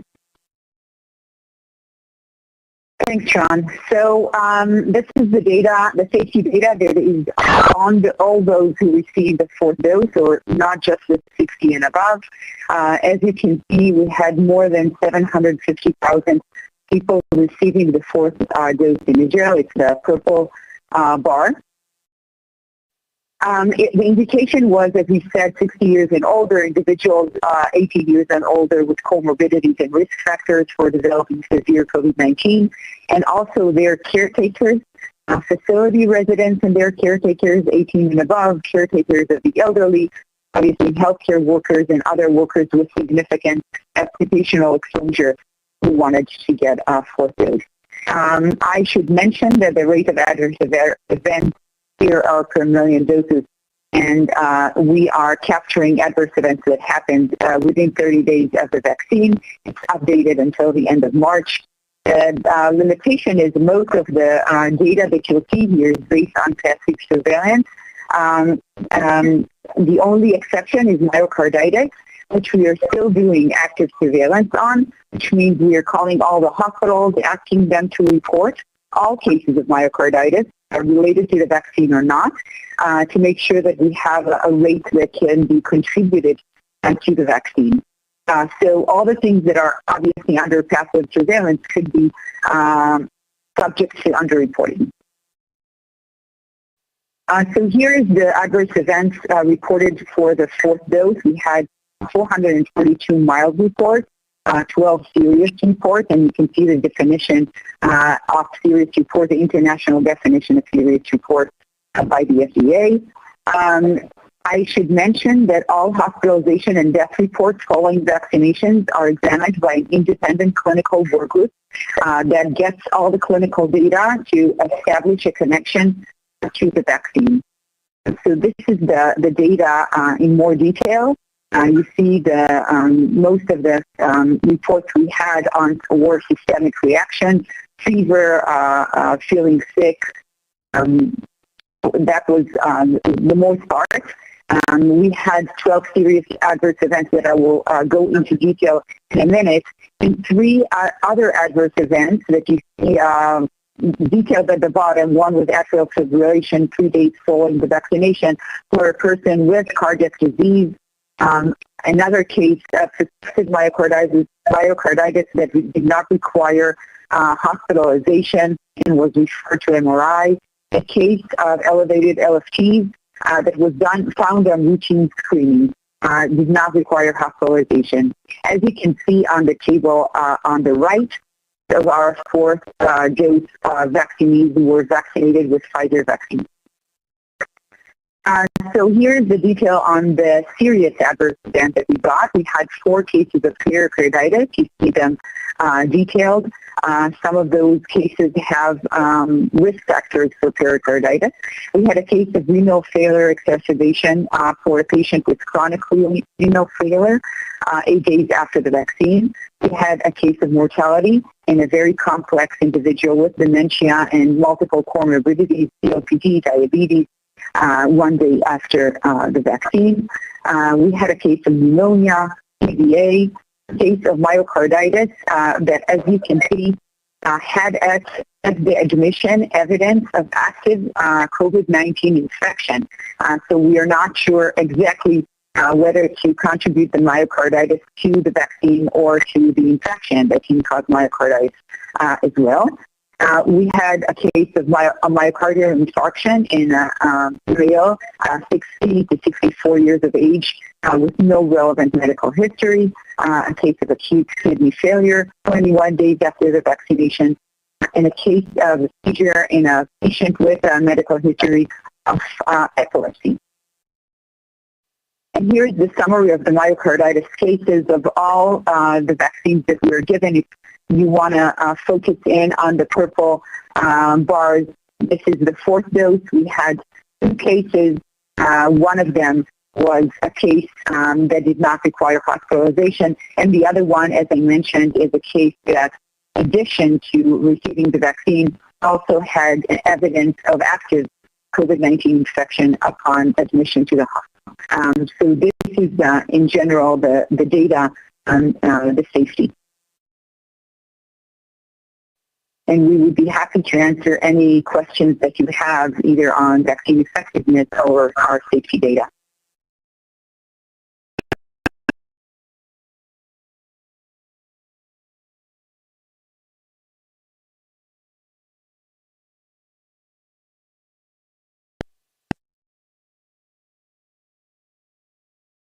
Arnold, are you ready? Thank you. Right. Thank you, as usual, for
previously.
All right.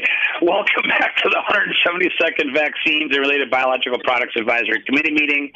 Again, I think we got everything all worked out now, so we shouldn't hopefully have any more unscheduled breaks. And with that, we're going to reconvene, and I'm going to hand it back to Dr. Monto. Dr. Monto, are you ready?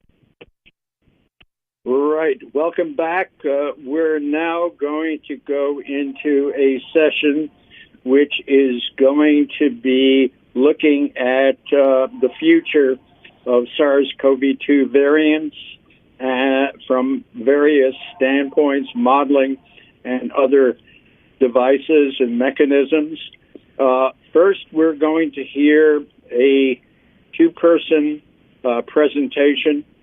First is the reverse of the program. We're going to hear first from Trevor Bedford from the Hutch in Seattle, Washington, and then from John Beigel from the NIAID, NIH. So please, Dr. Bedford. Thank you, Dr. Monto. I'm not seeing my slides up right now. Are you seeing my slides? I am. Michael, could you? Oh, there we go. Okay, the slides are now up. Yep.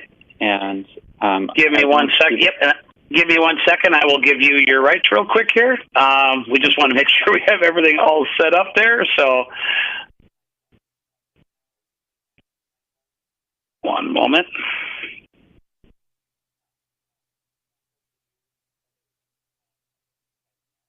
Oh, I see why.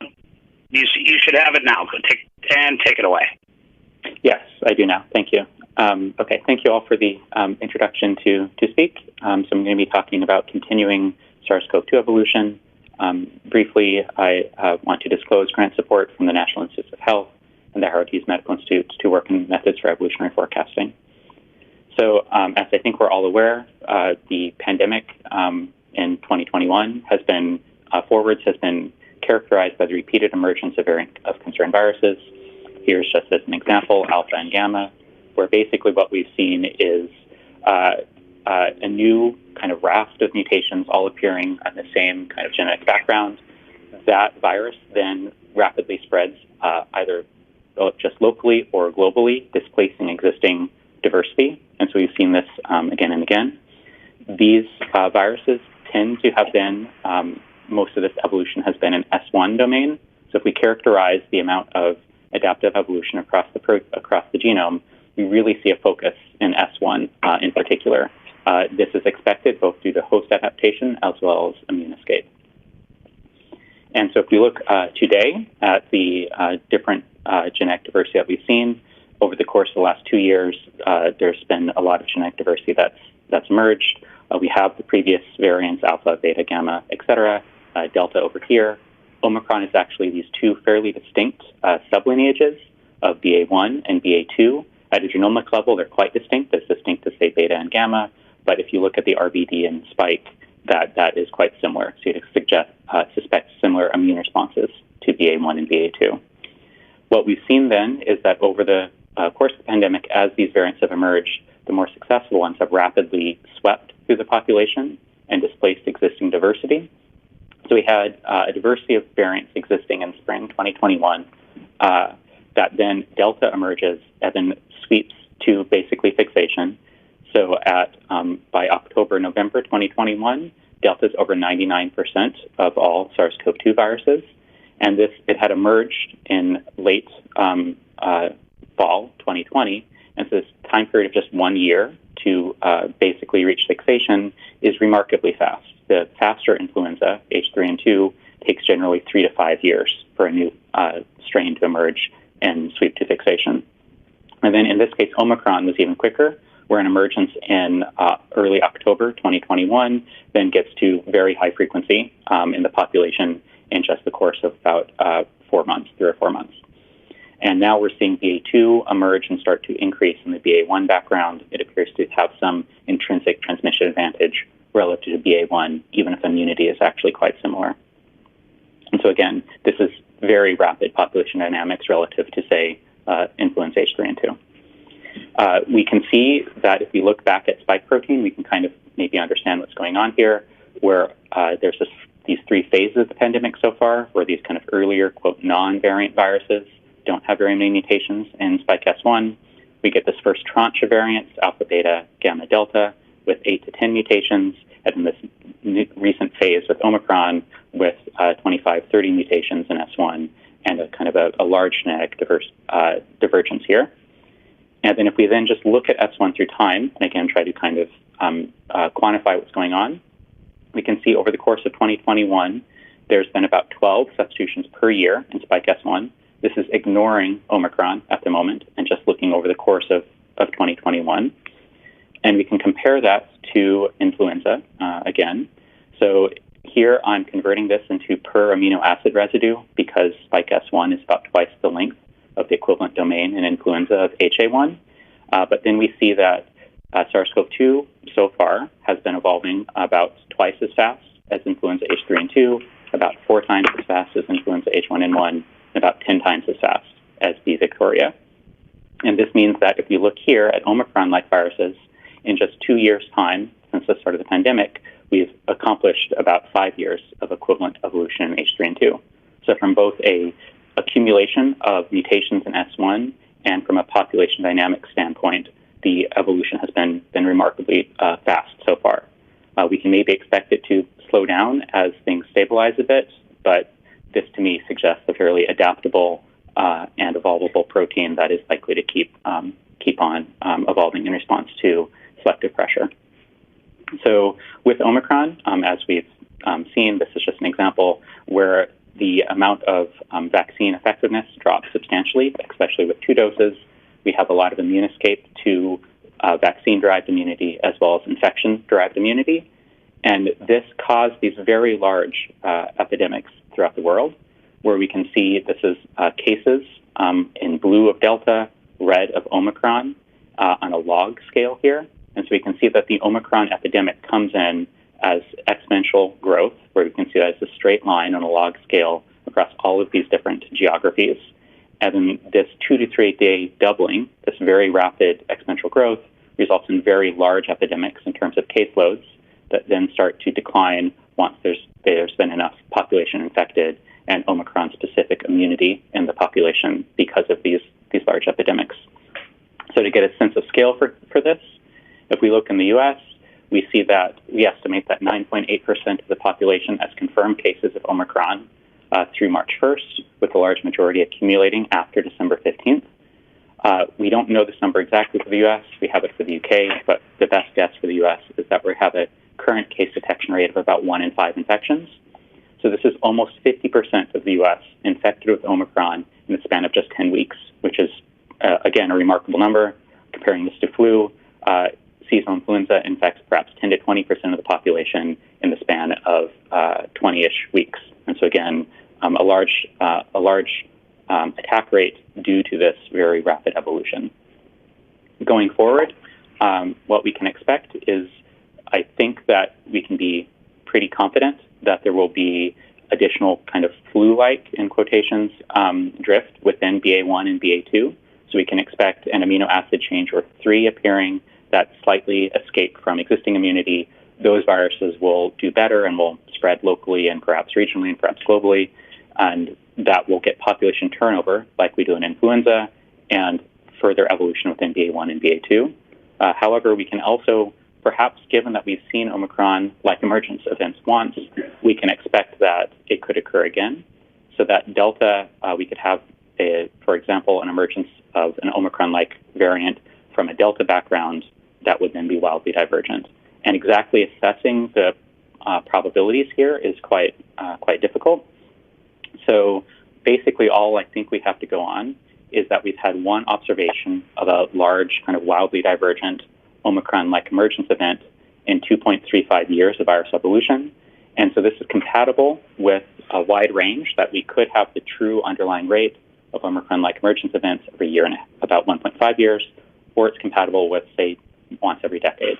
And we really don't know whether these wildly divergent viruses will be a common feature or a rare feature of endemic SARS-CoV-2 evolution. But playing this uncertainty forward, we get this sort of distribution where in the next 12 months, we suspect that the more likely scenario is not an Omicron-like emergence event, but perhaps a less likely scenario of Omicron-like emergence. So then thinking forward in scenarios, again, we have a more likely scenario, which I think we should be planning for, of evolution within Omicron BA2 and BA1 to further increase intrinsic transmission and escape from Omicron-derived immunity, and then a less likely scenario where we have another wildly divergent variant emerge that drives a large epidemic the way that we have just seen with Omicron.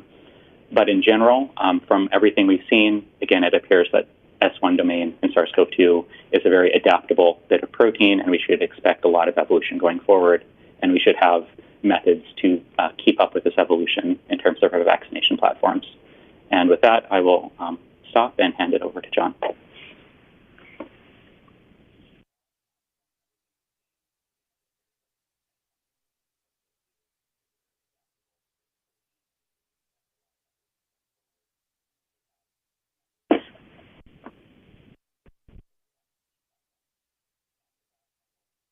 All right. Thank you to Dr. Fink and the FDA for inviting me, and Dr. Monto for inviting me to speak. Before I start with my disclosures, as part of my federal official work at NIAID, I was involved with the Moderna phase 1 studies, with the mixed match study that included Pfizer, Moderna, Janssen, and Novavax, and then also with a new study called COVAIL that I'll talk about today that also includes industry partners such as Moderna. So given the uncertainties that Dr. Bedford described, picking the next is going to be challenging. And I think until we know more, we have to understand how to react to the new strain. So what I want to do in the next few minutes is just talk about how we're viewing the antigenic space, how we are thinking about tackling the knowns around Omicron, but also other antigenic areas.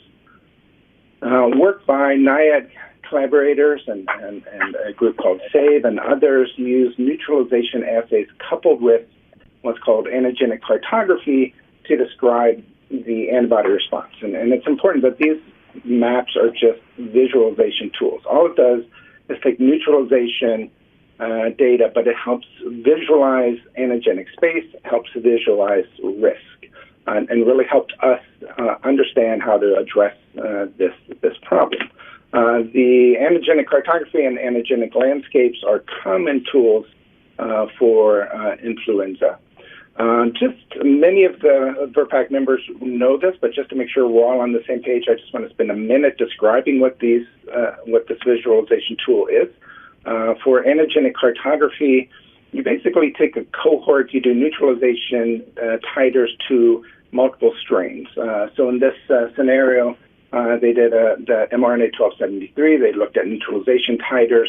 Then you determine a distance from the highest titer, and you determine that dilutions, and that equates to a distance, and you plot that distance on a map. And you let the computer, and you do this for every single sample, and you let the computer go through, and it starts to triangulate where the antigens and where the sera line up, and then you take additional groups, and in this case, convalescent sera, and again, you do the titers to multiple strains, and you put on an antigenic map, and you repeat that as needed to address all the questions, and you start developing this very complex map where all these strains and sera are triangulated, and you start seeing the relative distance between these.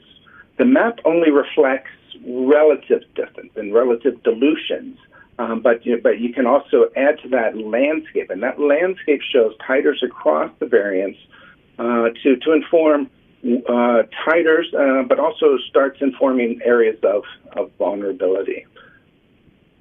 And that landscapes you can plot individual landscapes, and you can plot that over time, and then landscapes are consolidated to a GMT to understand a geometric mean to understand the cohorts, and you can start looking at different cohorts as needed.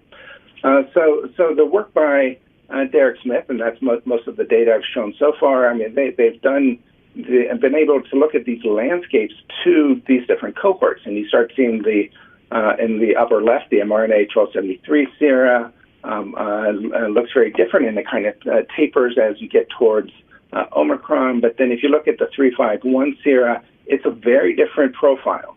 And then you look at the 617.2 sera, and again, it's a very different profile, really high towards Delta, really low back towards Beta. So again, you start visualizing where the cross-neutralization titers might exist.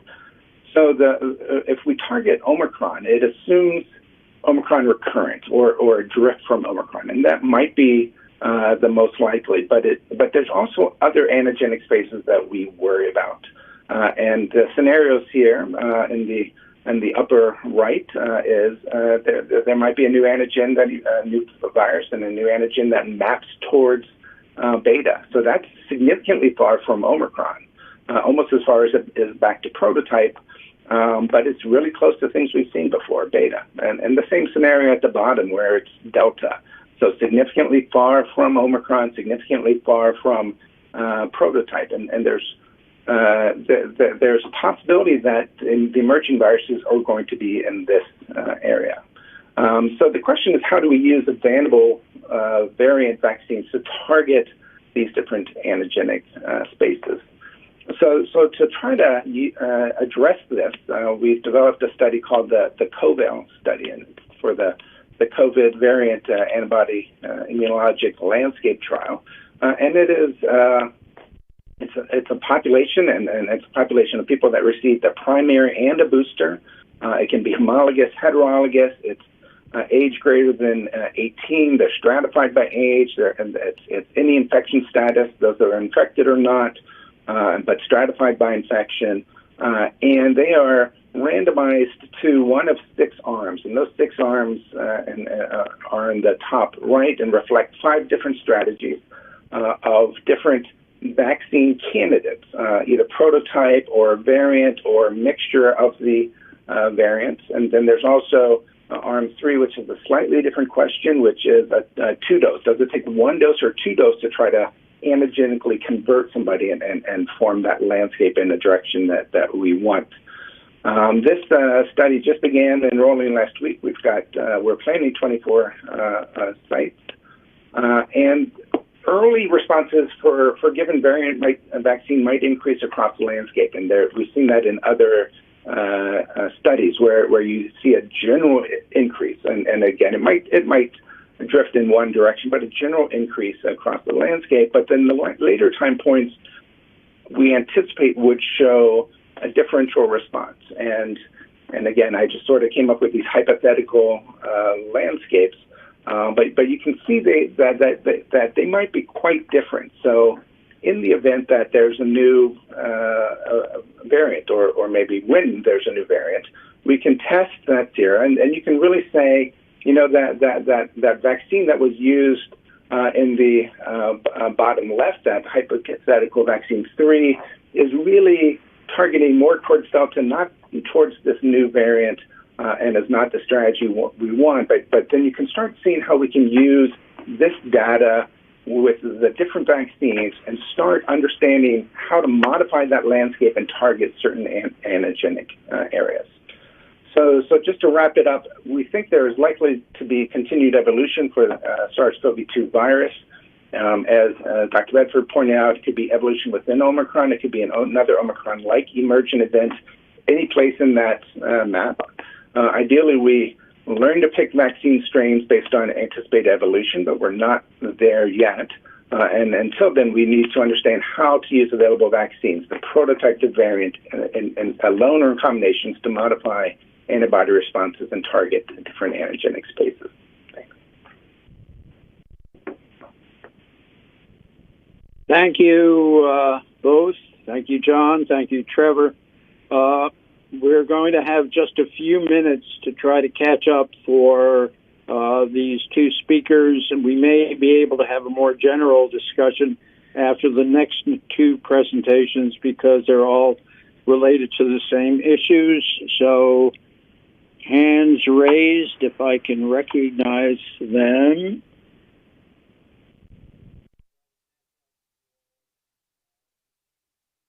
Mike, unless I'm missing it, I don't see any hands raised. All right. Dr. Rubin is first.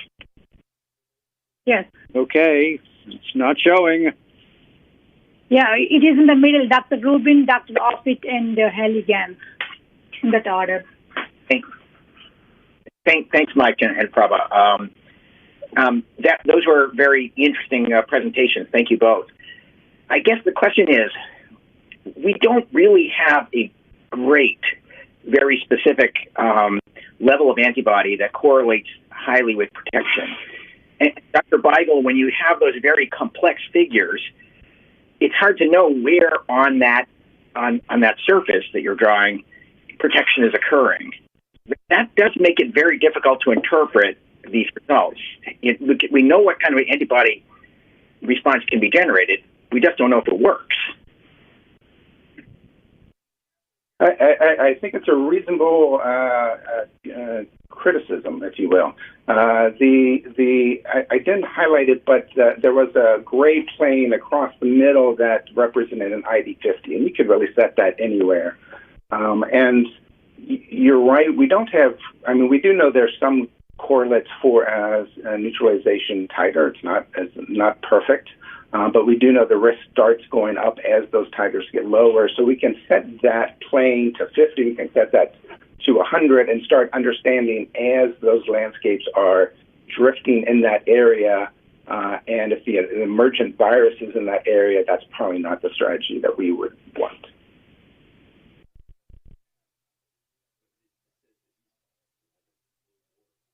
Okay, for some Dr. reason, I can't hear you. Found the hands raised. Thank you, Trevor and John, for that presentation. My question, I guess, is in line with Dr. Rubin's question, which is have you looked or are you interested in looking at T cells, specifically T helper cells, cytotoxic T cells? Because really, if we're talking about protection against serious illness, which is the goal of this vaccine, that may be the better correlate. And you'd like to know to what extent these viruses are drifting in terms of those what have been to date conserved epitopes that are being recognized by T helper cells or cytotoxic T cells. I think it's been an unappreciated part of the immune response in terms of study.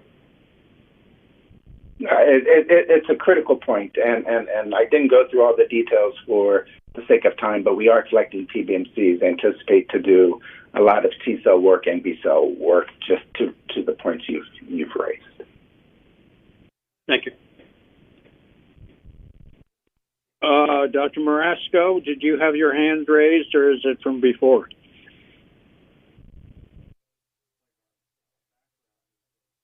Can you hear me? Sure. So, yep. Trevor and John, thank you.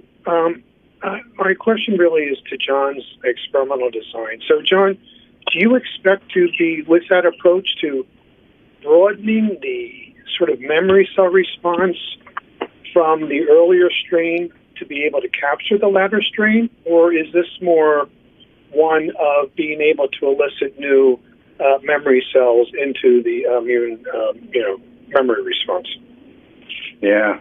The short answer is I don't know which one we will get. The ideal response is exactly what you said, that you broaden it and you actually flatten that landscape. And that you're no longer sort of drifting down towards Omicron, but you can actually flatten it and you can cover more. Now, whether that's a realistic expectation, I don't know, and that's why we do the study. And also whether it takes one dose or two doses to do that, I don't know, and that's why we built in a two-dose arm. So I hope that we would be able to broaden the landscape, but I don't think we know enough about how to antigenically shift people's immune response yet. Thank you, Dr. Gans. Final question before we move on.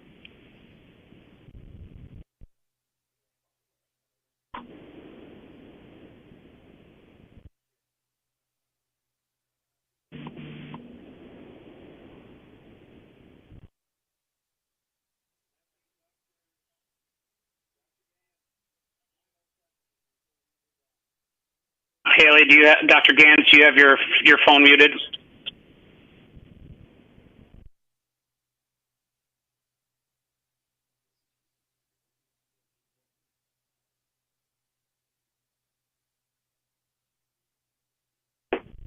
Dr. Gans, we can hear you. We can't even see you.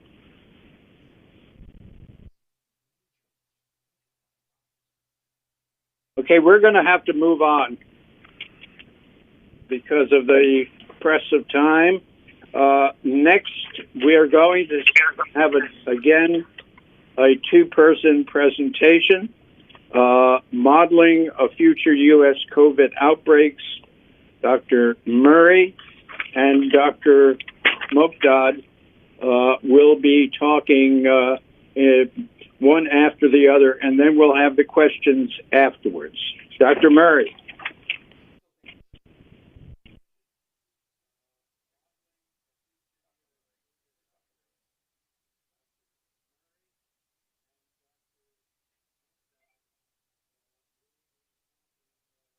All right, let's.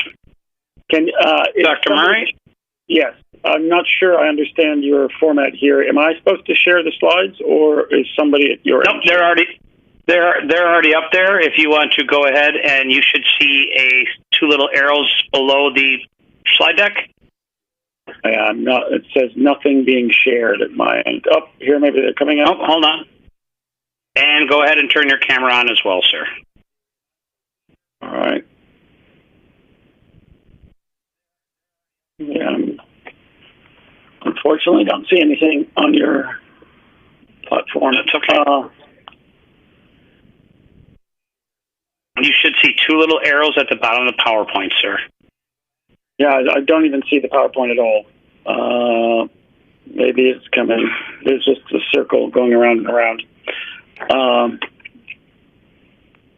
Go ahead and start. I'll move your slides for you, sir. All right. Let me see if I can find at my end the slides.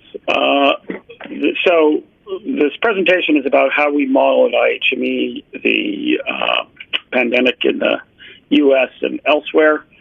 The slides, if you can see them, if you advance, I'm going to cover first the sort of first step in how we think about this, and that is how we understand past the sort of basic model structure. So if you go to model slide 3, the main insight that we have to have is to capture waning immunity. And so if you're looking at slide 3... Sir, you actually stopped sharing the slides. I have to reload them. That's okay. It's okay. I will reload your slides here because it's quite all right.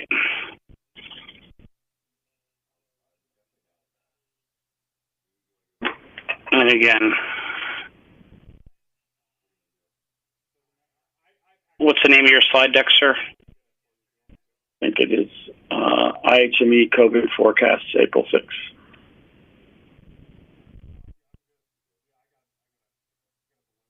IHME? Is that what you said? Yes.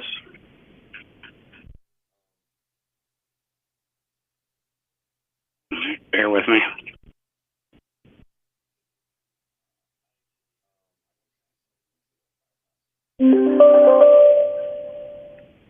There we go.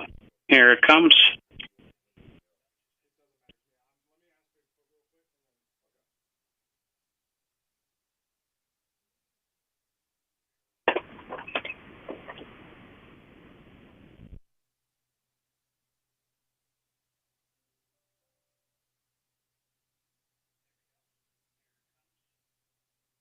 So, sir, at the bottom of the slide deck, when it comes loading in, you will see two little arrows when it comes up. Just going to take a moment now. Arrows when it comes.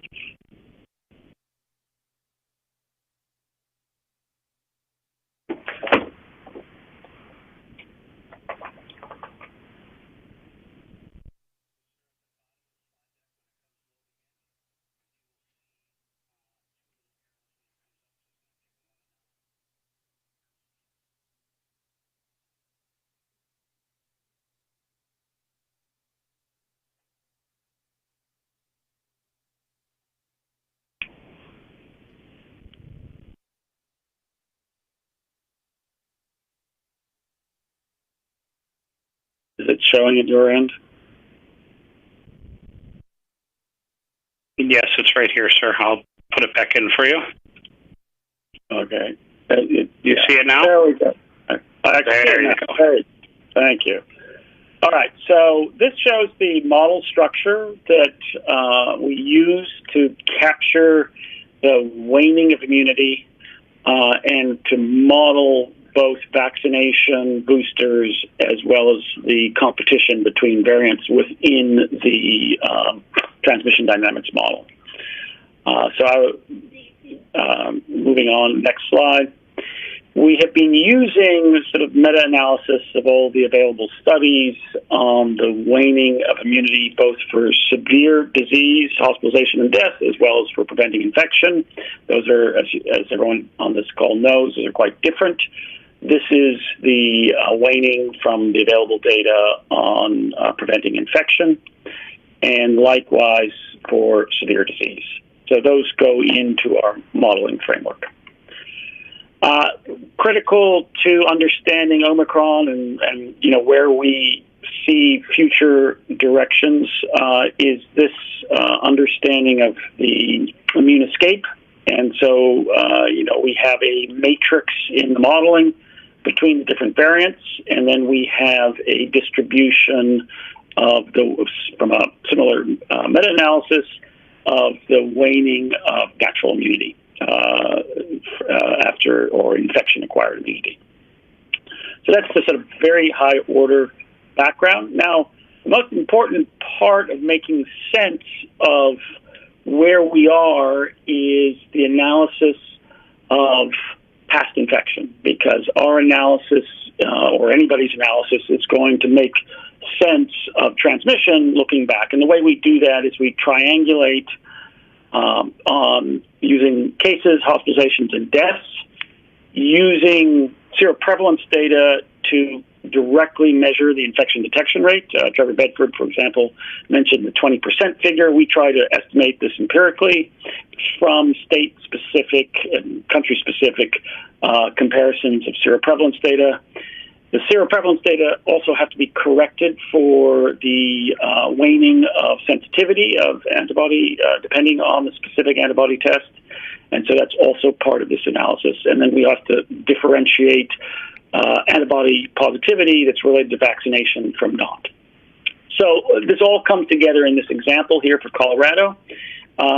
Green at the top row is cases, and then the infection detection rate in the middle panel, and then the top right is infections that we estimate. And then the middle row is the same analysis based on hospitalization, and then the bottom row is the analysis based on deaths. And so we try to triangulate on these to come up with past infection. That tells us about, however you want to think about it, in terms of a transmission dynamics model, what is, effective R, or in our framework, the beta T coefficient that is multiplied by the number of infectious sources at any given moment in time. Similar analysis for Illinois. Bottom line here is that these, at least in the U.S., when you do this sort of triangulation, it all fits together rather well. Some countries that is not the case, but for the U.S., the triangulation on the different sources gives us a very coherent view of past transmission. And you can see how much more dramatic the Omicron wave has been in terms of infection up on the top right there than previous waves of different variants. Now, another thing that goes into our assessment, which matters for some states in the U.S., matters a lot for other countries, is to correct for under-registration of death. The way we do that is we analyze excess mortality. I won't go into the methods. This was published in The Lancet a few weeks ago. But basically, we are trying to validate the assessment of COVID using registered deaths by week, and in some cases, like Russia, by month.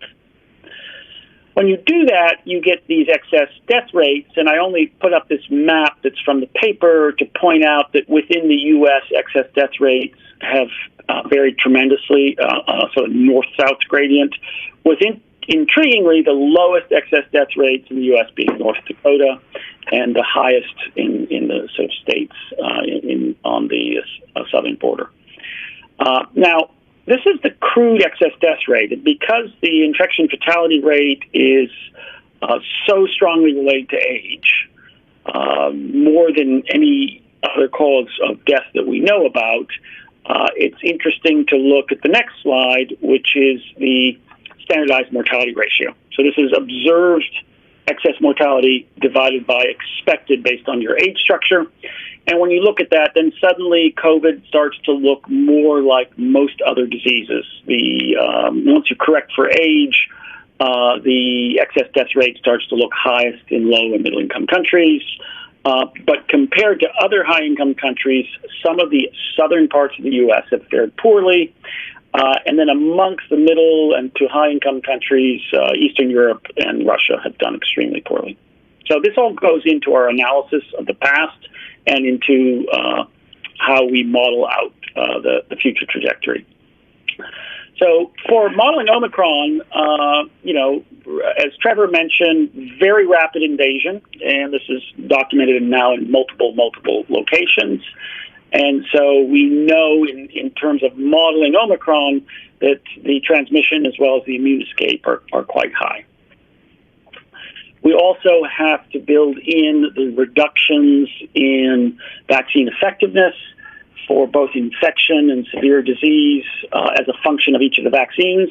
Now, not every cell in this matrix is known, so we have to approximate the full matrix of all the different vaccines in the world against the different variants for infection and severe disease using an algorithm that uses which of these cells we actually have direct observations for, and then essentially sort of estimation by analogy for some of the missing vaccines.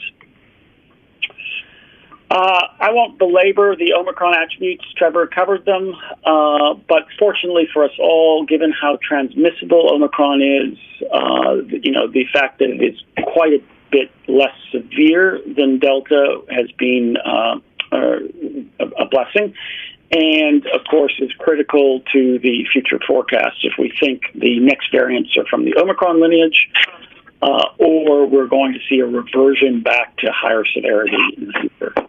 Okay, so where we get with forecasts, we're at the tail end of the global Omicron wave with the exception of China.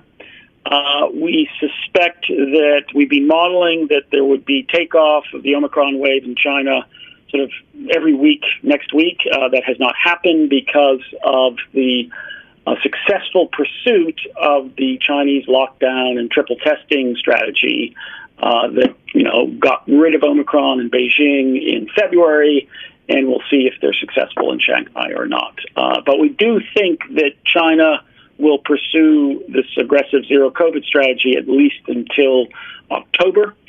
And so probably we won't see the massive Omicron wave that will eventually come until later in the year for China. The BA2 waves that have spread through some, but not all countries in Europe, seems to last about 3 weeks. So if it does come to the U.S., probably a short shoulder or rise. Our models suggest it will not have much impact, and the reason we see this differentiation in different countries of Europe and also likely in the U.S. has to do, we believe, with how much past infection with other variants, and then how many people have been infected with Omicron already. And, more than 60% of the world has been infected with Omicron already, and in the U.S. that number is about 50%, at least in our models. So here's the forecasts. These are the short-range forecasts out 4 months. We do run our models later in the year, and first let me talk through the 4 months. The infections here, we do not see, as you can see on this graph, much of any of a BA2 bump. There will be a small bump in reported cases.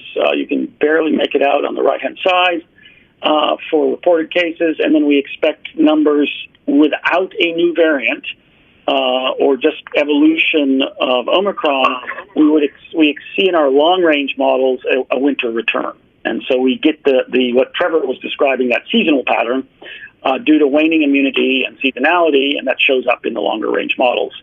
The way we've been trying to handle the evolution of new variants, which I won't show, is strict, made-up scenarios. What if a new variant does emerge in May or June or July with different attributes? And perhaps not surprisingly, when we do that, you can get large outbreaks, depending on the variant, and considerable mortality if you revert back to a severe variant. The key factor that we have yet to build into the models that we are working on is the availability of antivirals, particularly Paxlovid, because that will change not the course of the transmission, but changes our estimates of deaths shown on the next slide. So here's our predicted mortality. Again, we're seeing dropping to very low levels in the summer. It starts to come back next winter. And then when we run these sort of random scenarios around variant evolution, you can see a return of mortality. But even a Delta-like severity with Omicron level of transmission, or more than Omicron, if antiviral access is heavily scaled up, we get a much smaller mortality peak than we saw, for example, with Delta last year or the winter peak last year. So that's sort of the main findings. Here's the summary around the BA2 shoulder. It's very interesting when you dig into the details in Europe of which countries have had these BA2 shoulders versus not. And as you've seen in the previous graphs, we don't currently forecast much of a BA2 wave, but it's certainly a very real possibility given what we've seen in some countries in Europe. But our models don't want to have a BA2 wave.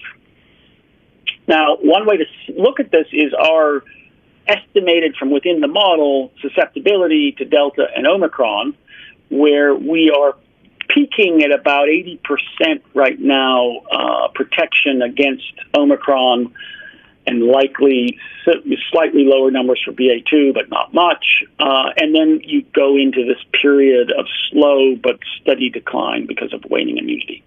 And so that's how we will see, as we go later into the year, the return of transmission based on these modeled estimates of susceptibility.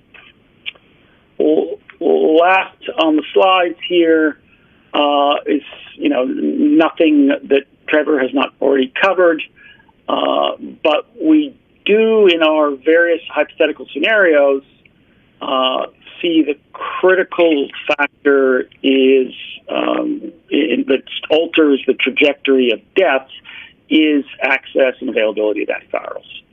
That really makes a very big difference. And then this endogenous response, even though we don't expect governments to impose much in the way of mandates politically going forward, to the extent that we've seen in the last 2 years, considerable behavioral adaptation by those at risk by wearing masks and social distancing.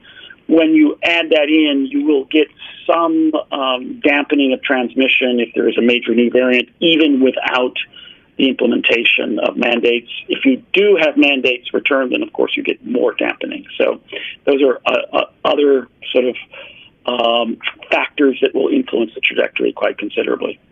And I think if both Ali and I will, I've made the presentation for both of us, and Ali and I can answer questions as needed. Thank you. All right. Arnold, you there?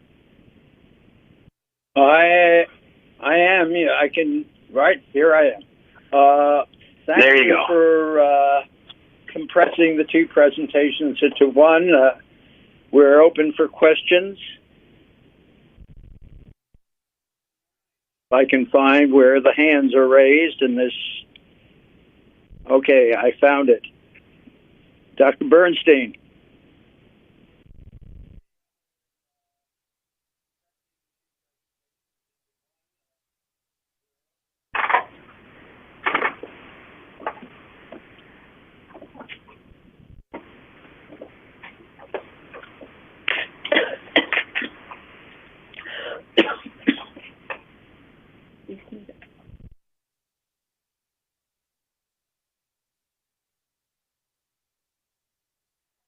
I think you're muted. At least we don't hear you. You hear me now? Sorry. Yes. Yes? Sorry. Yes. Presentation, very intriguing. My question relates to slide number 20. Talked about 80% use of masks and I was wondering what impact do you anticipate in broadening mitigation factors along that path? So in previous variants, the scaled up use of masks had a really profound effect. What we have seen in the models is that transmissibility of Omicron is so high, the prevalence in the community is so high that the marginal effect at the community level of mask use has been relatively small. That does not necessarily the case for future variants, but right now, that essentially everybody who was susceptible, at least in the way we model things, ends up getting infected over some period of time. Now, in reality, we've seen pockets of people. We've seen this phenomenon, like look at New Zealand, where you finally get, in a vaccinated but unexposed population, you get widespread community transmission, and then you get a very long sustained peak. And the only way to account for that is that you're not, reaching a peak where all the susceptibles have been infected and coming down. You are progressively reaching different groups of people that are susceptible, which does suggest that even with Omicron, that there is some effect of sort of, social distancing as groups emerge from being very cautious. But at least the way we model the sort of 50% reduction at the individual level of transmission, it doesn't have a large-scale population impact for Omicron. Thank you. Thank you. Dr. Meisner, the last question for this group of presentations. Thank you, Dr. Monto. Thank you for a series of interesting presentations. My question relates to why we're seeing so many variants. Based on the fact that SARS-CoV-2 has a proofreading function in the polymerase complex that is not found so frequently in other RNA viruses. And why do we see mutations that are in SARS-CoV-2 that are greater than what we see in influenza? Is in view of the fact that there is this activity.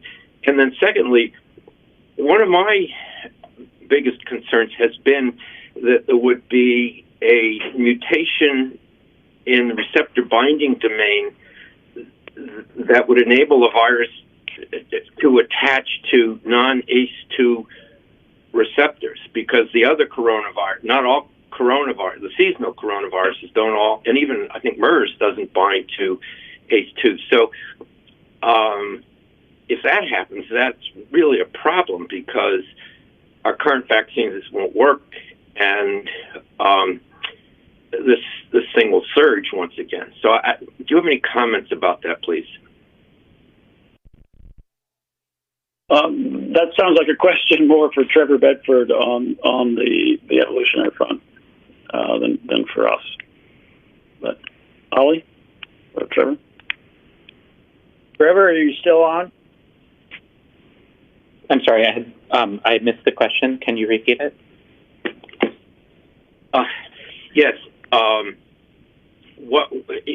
In view of the existence of the proofreading frame that's part of the polymerase complex of SARS-CoV-2. Why are we seeing more mutations than we are with other viruses? Because I think you said it several times what we see with influenza, which I don't believe has that activity. And then secondly, is there a risk of a new mutant with the capacity to bind to non-ACE2 receptors and thereby escaping the immunity induced by the current vaccines? Yeah, thank you. So for the first question, yeah, that's definitely a theme in 2020 for thinking about the rate of evolution that we see with SARS-CoV-2. The per nucleotide mutation rate of coronaviruses is low, lower than, say, influenza, but much more of the rate of evolution is dictated by the adaptability, the evolvability, robustness of the kind of protein at question. And so it appears that S1 of spike protein is quite adaptable. And so that seems to be much more what's driving the rate of evolution. And we see this across influenza HAs as well for what appears to dictate the rate of evolution between H3N2, H1N1, and the B viruses. In terms of the second part of the question, there is shifts at an evolutionary timescale of receptor binding, but in terms of what we'd expect for SARS-CoV-2, I think that we can be pretty confident that we'll stick with ACE2 at least for a decent amount of time. Thank you. Thank you. And now switching gears, it's my pleasure to introduce Dr. Kanta Subbarao, who is now the head of the Collaborating Center, WHO Collaborating Center in Melbourne, Australia, where it is the middle of the night. Thank you, Kanta. She is formerly at NIH and at CDC, so very familiar with what we do in the U.S. Kanta. Thank you very much. Arnold, can you give me a thumbs up if you can hear me? I can hear you. Perfect. Great. So thank you very much. And as I said, it is the middle of the night. It's 2:25 in the morning. But I am here to talk to you a little bit about what the WHO is doing and thinking about the impact of the emergence of variants on the SARS-CoV-2 vaccines.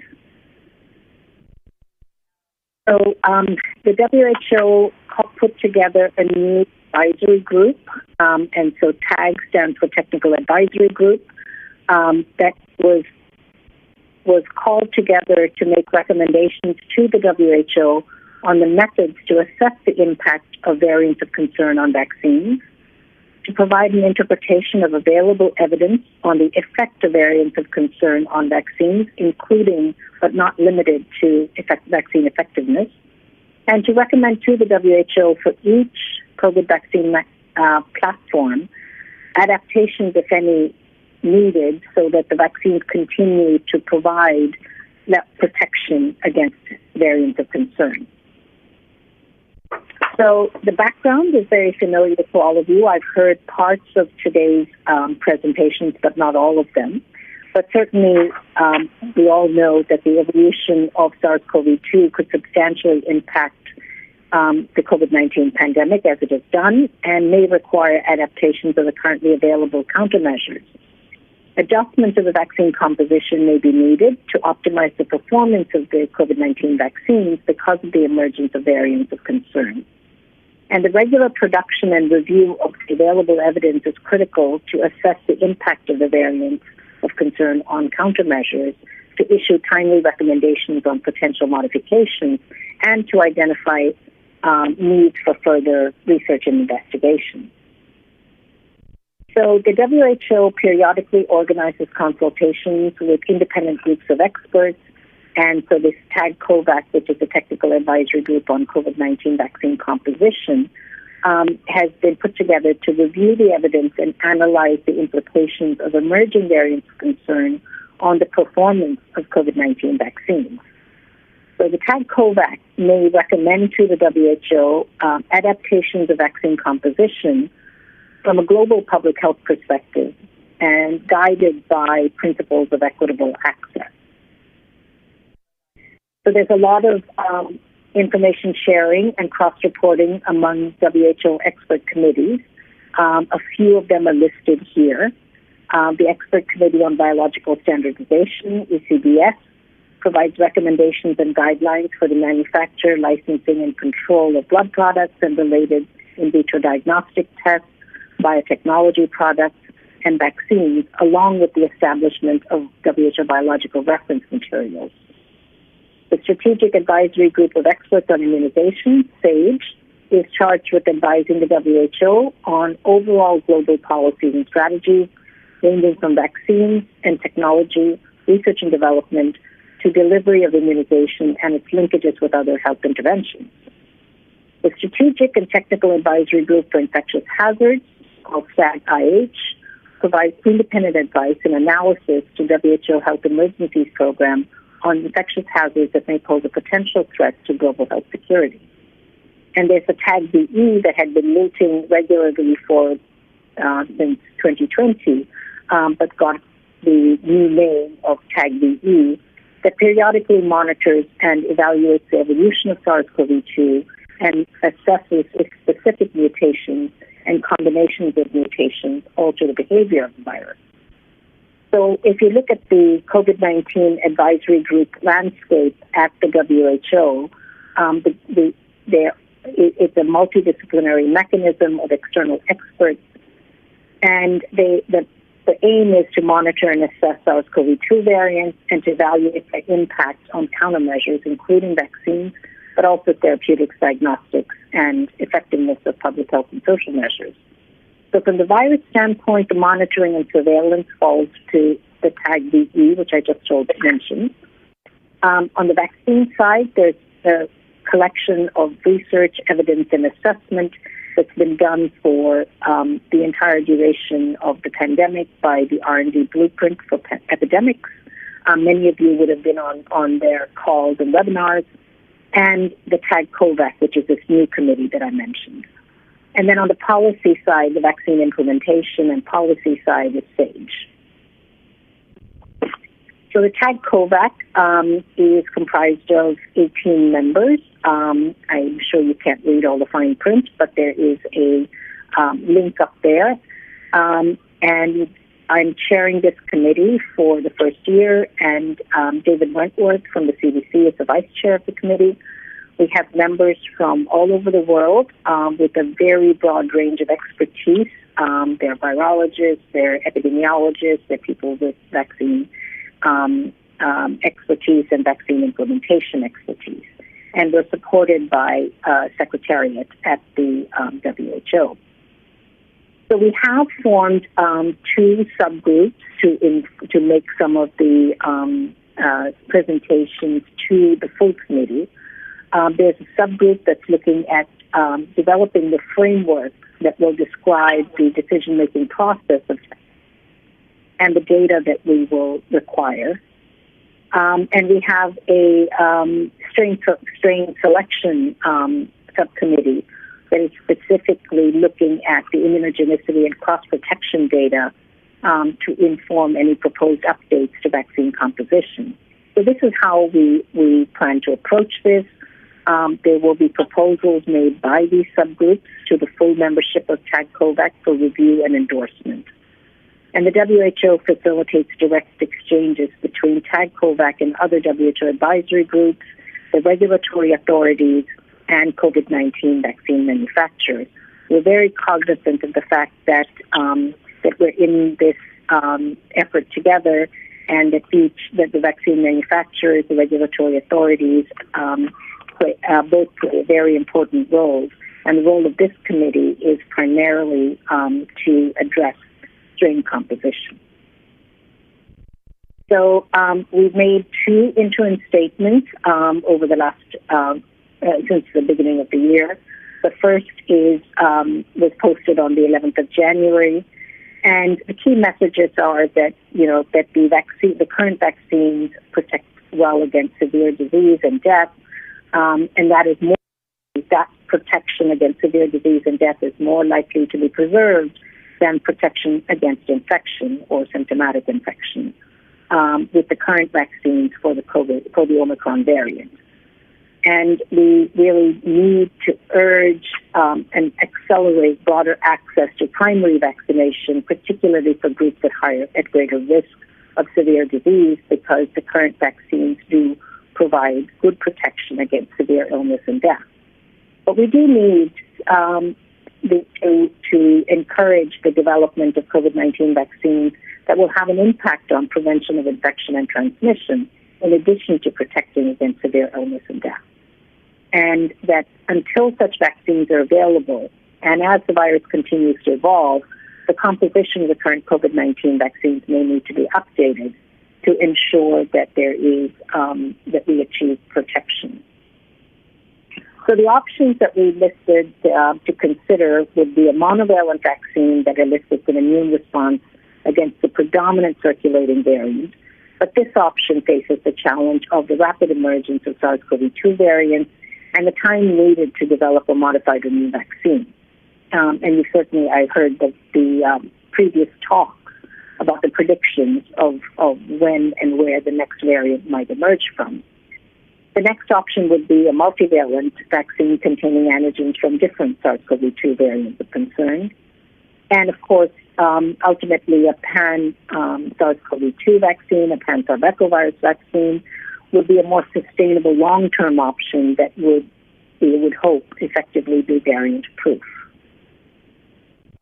We also made we put out one more statement at the beginning of March where we highlighted the substantial uncertainties around the evolution of SARS-CoV-2 and the challenges in updating these vaccines with the paucity of data on variant-specific vaccines.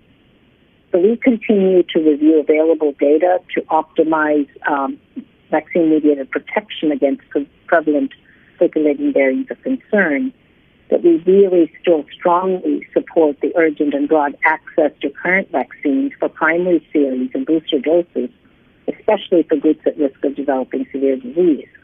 And we continue to encourage COVID-19 vaccine manufacturers that are developing variant-specific vaccines to share their data on the performance of these vaccines. We're interested in the magnitude and the breadth and the longevity of the immune responses generated by the variant-specific vaccines.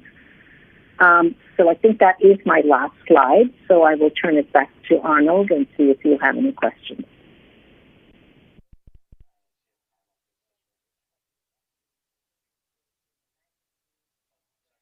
Kanta, since you have been involved in influenza strain selection for a number of years, could you tell us the process in a few words, which is impossible, but I know you can try, about how influenza strains are selected as a template for the process that might be going on here in the future? Yes. So when we talked about how to approach this in the TAG COVAX, we can use as a model the one vaccine that is updated regularly, and that's influenza. Or we could do what we do for influenza and tailor it specifically to SARS-CoV-2.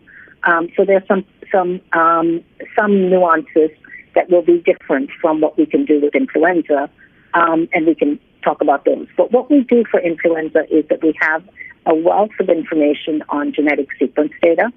We also have a lot of information about antigenic characteristics. So we typically have data on about 3,000 to 5,000 viruses that are characterized antigenically to see how they relate to reference viruses, which would include viruses that were circulating in the previous year, as well as representative viruses from the different genetic clades that are circulating. We're looking to see if there's antigenic change, because after all, the vaccines work by inducing immunity, and so the genetic sequence data alone is not sufficient. We really need to see how much antigenic relatedness there is. We take that information, and our colleagues at Cambridge University generate antigenic cartography maps so that, as you've seen in one of the previous presentations, so it's a way to visualize the antigenic change. In addition to those, we have epidemiologic data. So essentially, if we have a new variant that is antigenically distinct, and we see it occurring in more than one area, typically more than one continent, causing significant disease, that would be a trigger for consideration. And then the last but not least, so the antigenic characterization is done using ferret antisera. So we take advantage of the fact that when we inoculate ferrets intranasally with an influenza virus, they make a very monospecific or strain-specific response. So we can take advantage of ferret antisera to characterize antigenic differences. And I will get to what we could do, how this would all play into COVID-19. So in addition to these data, we also collaborate with two groups of modelers who help us predict, and Trevor, who gave one of the previous talks, is one of the people that participates in these discussions and provides us their advice on where they think the prediction of which clade will dominate. So all of this information is taken together and we also, very importantly, have to have a virus that can be shared around the world with vaccine manufacturers to generate a vaccine. So when we move this kind of discussion to COVID-19, to SARS-CoV-2, there are a couple of notable differences at this time. We have much less antigenic characterization data than we do genetic sequence data. So we need that genotype to phenotype link, and I've heard in the previous presentations and certainly know from around the world that there is an attempt to do that. We need to make sure that we get very broad coverage of surveillance around the world, which is done by the Global Influenza Surveillance and Response System for influenza. So we need to be sure, because we don't know, in fact, whether we will have region-specific differences or regional differences or global decisions. The third thing that we know for influenza is that at least in the temperate climates, it's a winter disease. And so we can actually make a vaccine strain selection decision even in advance of the next year's epidemic.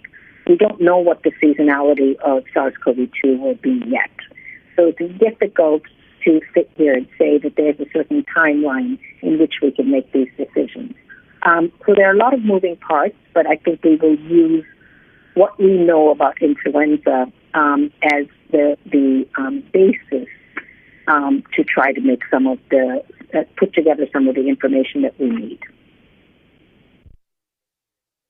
Just to monopolize for a minute more, how does this relate to the actual manufacturing of the vaccine in terms of having to produce 4 components typically rather than just one, and the timeline?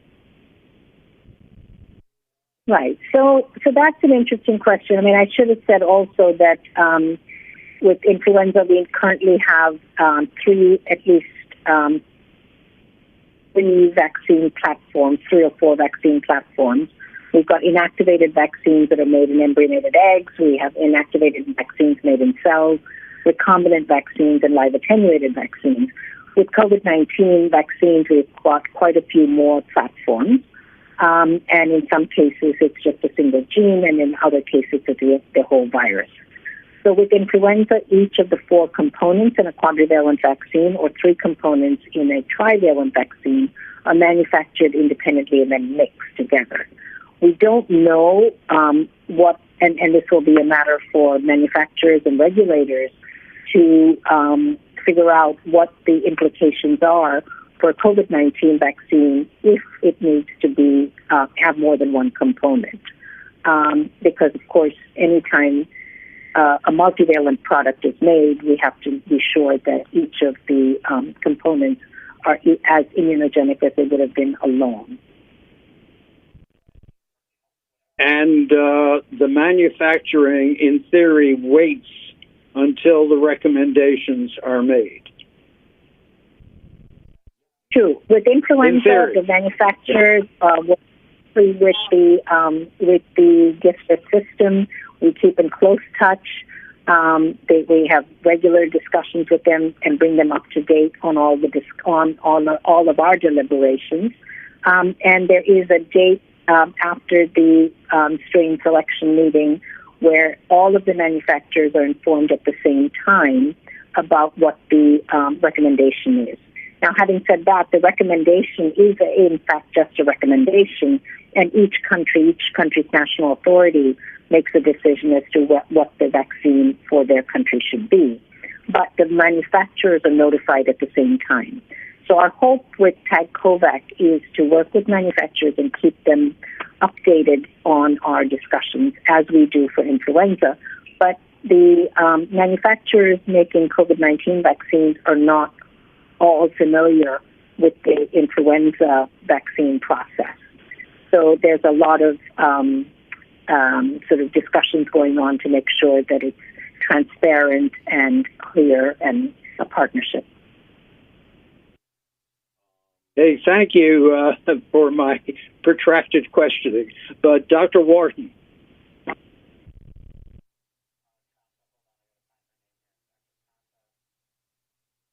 Thank you. That was really interesting, and I'm delighted to know that under WHO's leadership this is going on. You know, we're all trying to think forward under these conditions of just massive uncertainty, and yet in temperate climates, I think we are anticipating we may be dealing with a winter wave and want to anticipate it appropriately and be prepared for it. So, is it your expectation that the technical advisory group will be making some kind of recommendation this summer related to potentially a strain change or a bivalent vaccine or some other changes in current vaccine strategy, or is it too early to say? Yeah, so I can't give you a timeline, but we are certainly discussing the issues around the Omicron and BA1 and BA2 very actively. I must say that when the committee was formed, we were talking about Delta, and then suddenly had to drop that discussion and move on, and then we were discussing BA1, and now there's BA2. So it is very hard to have enough data. As all of you know, the concern with, you could say we need a vaccine against the prevalent virus, but we do know that the Wuhan-based vaccines have performed very well, and it's only the Omicron strain that is really an antigenic variant compared to the Alpha was antigenically very close to Wuhan, and Delta showed some fold reduction in neutralization, but it was not anywhere near what Omicron is. And that you could see on the antigenic cartography. So Omicron is really in a place by itself. And what we know from influenza is that if we go down into a very strain-specific vaccine, that there is a risk that if a variant emerges from the original part of the phylogenetic tree, we might be further away from the breadth of protection that we're getting from the Wuhan-based vaccines. So we're in the midst of those deliberations, but and all I can say is stay tuned. We'd love more data, so anyone who has data would welcome it. Thank you, Dr. Berger.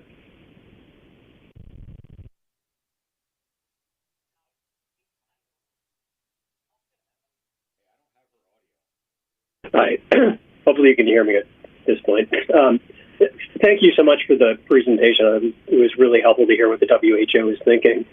I've been thinking about what our remit is today to consider factors and data that should be used to determine whether and when to update the current vaccine conversation based on the data that was presented earlier by both CDC and Israel, though, it appears that vaccine efficacy against hospitalization and critical illness remains high, between 78 and 88%, if I'm remembering my numbers correctly, across all age groups, even though confirmed infection protection wanes over the same time period.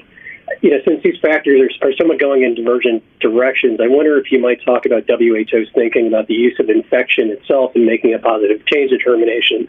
You noted specifically that until, I'm trying to remember the words that were up on the screen, until vaccines can be developed that prevent infection, that the composition may need to be updated. So I assume that WHO has made a determination that infection rates really should be playing a factor here. Would you mind just commenting on the thought process behind that? Yeah, so I'm afraid that I probably missed a few of the words in your question, but let me rephrase what I think I heard, and you can give me a nod if I've got it right. I thought you were asking what the WHO's thinking is about prevention of the use of vaccines to prevent infection. Is that correct? Correct. Yeah. So, so speaking for, essentially paraphrasing what our committee has been discussing is the sense that although the vaccines that we currently have provide some protection against infection, and they certainly did with the original Wuhan strain and the Alpha variant, they are not providing robust protection against infection with Omicron. And that we recognize the need for next generation vaccines in which that protection is improved.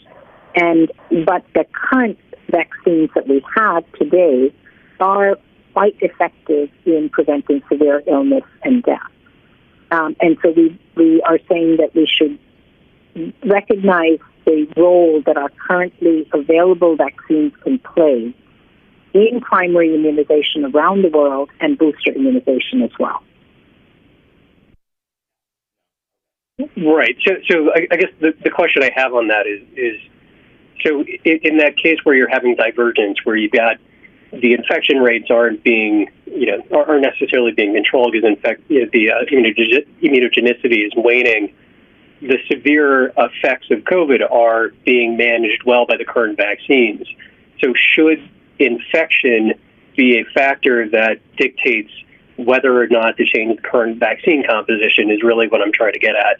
And I thought from what you were saying that WHO has made a positive determination that infection rate itself should be a factor in making a change to the composition.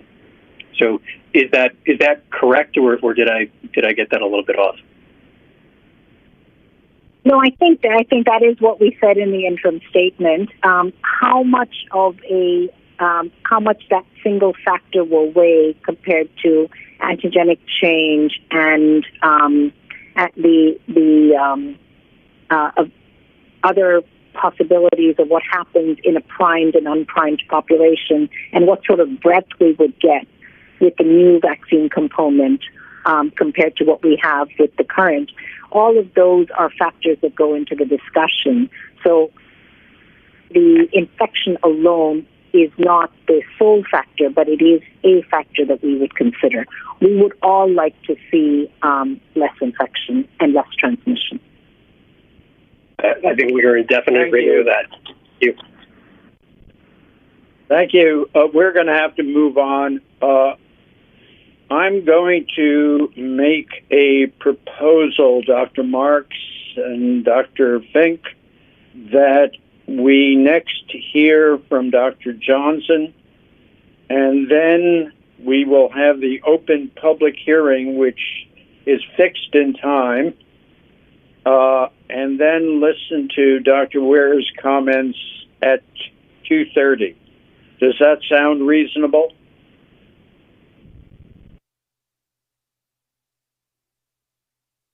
Dr. Monta, that certainly sounds reasonable to me, and I think it'll make things flow very reasonably. Yes. Okay, thank you. So now we will hear from Dr. Robert Johnson at BARDA, who will be speaking to us on perspectives of variant vaccine development and production. Dr. Johnson. Good afternoon. Thanks so much. As Dr. Monto indicated, my name is Robert Johnson, and I'm the Director of Medical Countermeasures Program at the Biomedical Advanced Research and Development Authority, or BARDA, within the Office of the Assistant Secretary for Preparedness and Response, or ASPR. I should mention my standard conflicts of interest. I have no financial conflict of interest. However, during the past 2 years, as a Department of Health and Human Services federal employee and as part of my federal official duties and work at BARDA, I've been involved in all aspects of managing the COVID-19 vaccine development, procurement, and distribution. So as I mentioned, BARDA sits within ASPR, who is designated as the Health and Human Services lead for coordination of the COVID-19 response. Over the last 2 years, BARDA has partnered with manufacturers and funded the large-scale manufacturing, development, and procurement of 6 COVID-19 vaccines, including the 3 vaccines that currently are available in the United States under emergency use authorization. Based on this experience, as well as experience supporting the seasonal and pandemic influenza vaccine development, we were asked to address the question of when does a strain selection need to be made in order to ensure product availability in the fall. Unfortunately, there is no one specific date or day, nor is it actually a single decision that has to be made. Rather, the date will be specific to each manufacturer and the timing of several regulatory decisions that will need to be made. And that's what I'd like to discuss over the next 15 minutes. You heard actually just in the Q&A from the last discussion, you heard a lot of the assessment that there's similarities between what we do with influenza vaccine in terms of strain selection every year and how it could potentially be applied to decision-making process for COVID-19 vaccines. I wanted to spend the first part of this presentation outlining the key aspects of the influenza annual strain selection process that allows us to get to the end state. And the end state isn't just beginning production of product, it's actually having sufficient product available to meet the demand for that influenza vaccination season. I then want to spend a few minutes talking about some of the decisions that will be needed in order to reach a similar outcome with the COVID-19 vaccine. So most of you are aware of this general schematic, which shows the general process used in the vaccine space to develop and or replace a new antigen to an existing vaccine. The process is really the same for any vaccine. It's just, as was mentioned before, for influenza vaccines, this is something that happens on an annual basis, which is a little bit different. And so what I want to discuss a little bit more then as we move forward is focusing a little bit more on influenza. So for influenza, overall, the process balances that we're looking to do is hold off making a decision as long as possible, and Conta did a great job of talking about what happens over time during that course of a year as we work to identify the strain. And then on the other hand, needing to make that strain selection decision in time for manufacturers to produce the vaccine. So one of the things that we want to that I want to mention is that from a manufacturing perspective, at the time of that strain selection for influenza, it's not a cold start. Because of the well-defined process that we have, manufacturers are often able to do a lot of preparation prior to the actual strain selection decision from the FDA in terms of the composition of the vaccine. And it's important to remember also, in addition to the manufacturing aspects, as Conta also covered, there's a lot of work being done behind the scenes to select the seeds, characterize them, so that once that FDA decision is made about what strains are going to be part of the vaccine, manufacturers are immediately able to start producing vaccine. Finally, when we think about timelines, it's important to recognize 2 aspects from this curve. So this curve right here is a seasonal influenza vaccine uptake, looking at administrations on a weekly basis. And two important points from this. The first is that, as you'll see here, when we look at when the recommendation is made for your seasonal influenza vaccine and when manufacturers start to produce product, which is really in the, they start producing and releasing product in the August timeframe, you still have several weeks before we start entering that peak demand phase. So that's additional time that can be used to produce additional vaccine. The second thing that's really important to remember here is that this curve looks very similar year to year. There's some slight differences, but in general, it looks the same. And this represents the demand. And from a manufacturing perspective, one of the most important things to understand is what is the demand. And so by having this known curve that looks similar season to season, they're able to do a lot of forecasting for the for their production cycle. So as we look at the overall process for the annual influenza vaccine production cycle, what pieces come together to make them work? There's really three main streams here. The first is a production platform. All production platforms right now that are making influenza vaccine really well described and characterized. The manufacturers have a lot of experience with them. They're all capable of being used in a multivalent presentation. So a lot of similarities, certainly differences, but also similarities from a general manufacturing understanding perspective. Second is the ability to match the supply and demand situation. So as I mentioned previously, there's a well-understood demand, there's well-understood production timelines and yields from these manufacturing platforms.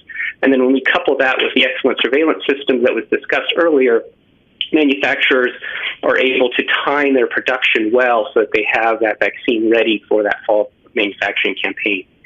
Finally, we have a very well understood regulatory policy pathway that allows manufacturers to prepare well in advance, understand when they need to start manufacturing and what they need to do to make sure their vaccine is licensed in the late summer in time for the fall manufacturing or for the fall influenza vaccine campaign. So as we shift gears a little bit, let's look at the current COVID vaccine landscape and what factors impact potential timing of ability to produce vaccine to support a fall vaccine campaign. So as was previously mentioned, for the COVID-19 vaccines, we have a lot of differences between platforms, and those platforms we have various levels of experience manufacturing different COVID antigens, as well as just manufacturing in general. Even within the same platform, it's important to remember that there are a lot of differences. Differences include the manufacturing capabilities, but also potential things such as global demand, global orders that need to be filled, and also the yield and the amount of product that's used per dose. So all of these are going to have a significant impact on when a manufacturer needs to start manufacturing in order to have that product available in the fall. Finally, other factors that will drive production timelines, level of testing to support these strains. Does the manufacturer have seed banks available for the selected strains? I'll talk about that a little bit more. The ongoing need to produce prototype vaccine to vaccinate naive individuals.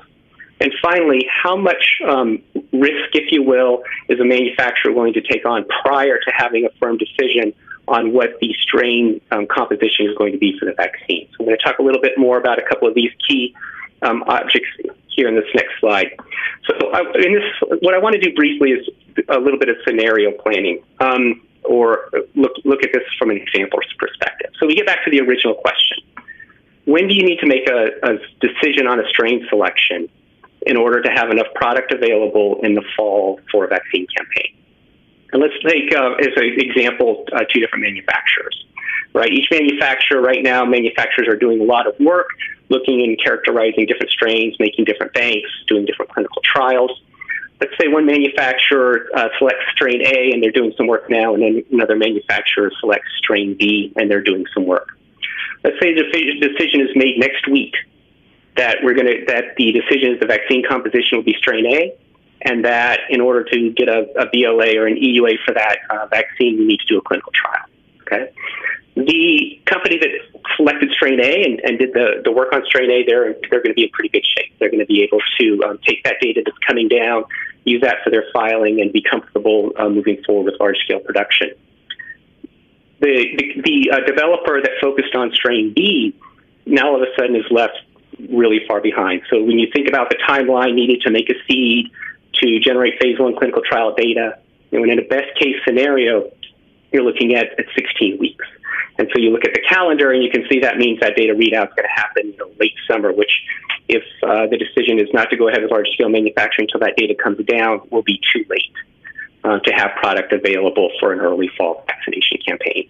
And so that's just one example of the many decisions that are going to play into the many decisions and many factors that are going to come into play when we think about timing, the timing to make a decision around which strains are going to be a component of the vaccine. So I wanted to wrap things up with these last couple of slides here, expanding particularly on the regulatory factors besides the strain change that will impact timing of vaccine availability. So this figure here identifies 6 key decisions. By no means is this an exhaustive list. These were just some of the things in our experience to date that we think are particularly of importance I want to call out three in particular.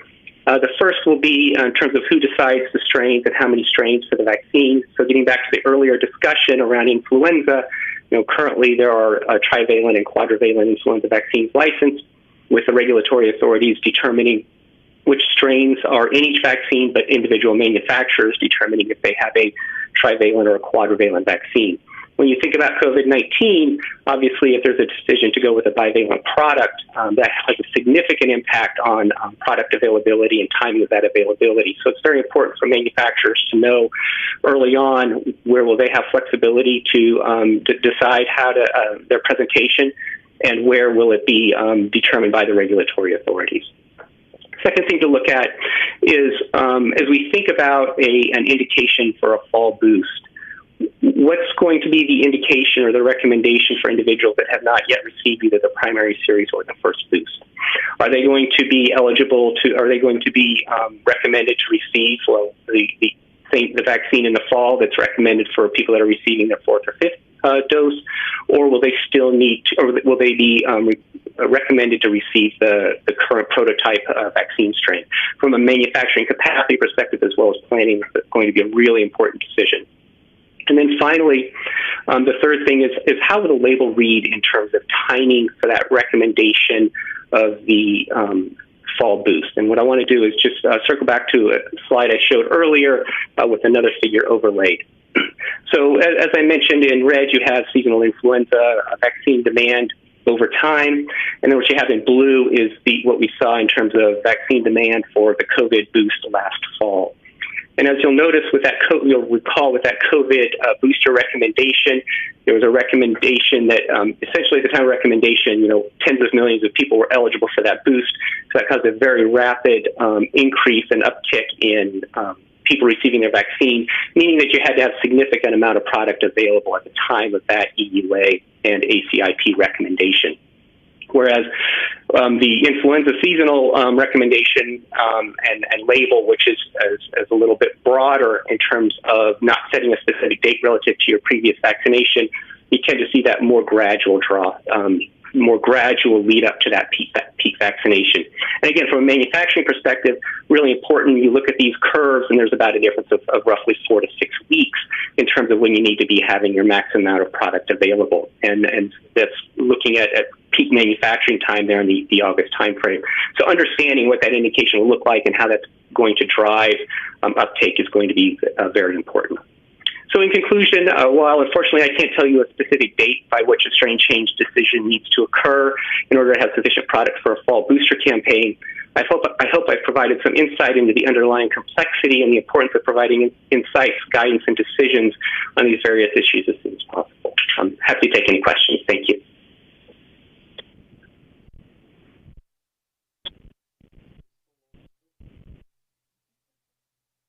Thank you, Dr. Johnson.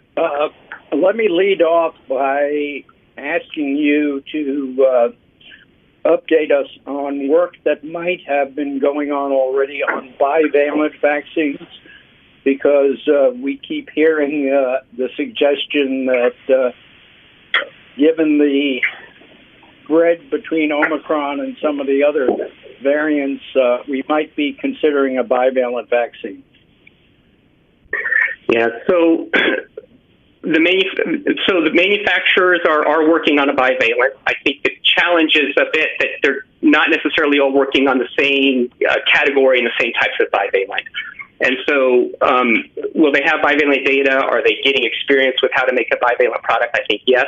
I think, though, it is important for there to be some alignment around kind of which ones should they be focused on and which ones should they be looking at.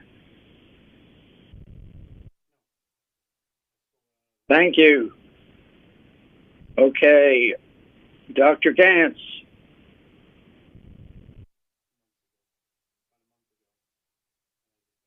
Thank you very much. I had a question regarding your prediction of the ability of these manufacturers. I mean, they're not all the same, and they're very variable also with influenza. But if we have two circulating viruses that have the same need, obviously we're more seasoned with influenza, what will be the capacity actually to do both of these, and will there be then a different timeline needed. And then the other one along Dr. Montos' question, rather than these valents, what about a universal or pan-valent vaccine that's in the works? Yeah. So in regards to your first question, if I understood correctly, it was the ability to make a bivalent product? No, it's the ability to actually meet the needs for both influenza as well as COVID. So if those circulate at the same time in these countries. Yeah. So appreciate that question. So right now we don't envision that will be a challenge. Certainly there are, from a supply chain perspective, there are some shared components. But if you look at manufacturing capacity where products are made, and just in general, we don't see that as being a concern in terms of being able to produce the necessary products. In terms of the question around the universal product, yeah, I mean, I think that's obviously something that would be great to have. And, once that's kind of developed and looked at, then we'll be able to have a better handle on the manufacturing capacity and what that will look like.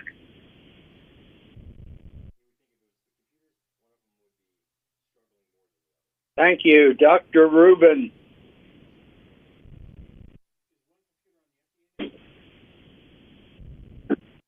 Thanks, Dr. Johnson. This is really very important to the questions being posed to us today. I have a question about the different technology platforms that are being used now, which are obviously very different from influenza. How does the mRNA technology compare to the viral vector vaccines that are being used now in terms of the rapidity of manufacturing?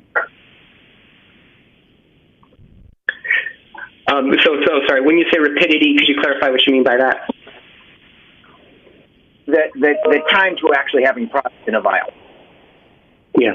So, I think at the top level, it's fair to say you can look at the timing of kind of when product came out after COVID was first discovered. And so if you look at that sequentially, we see the mRNAs came out first, followed by the recombinant protein and then some of the viral vectors. And I think at a top level, we would expect to see something along those same lines continue going forward.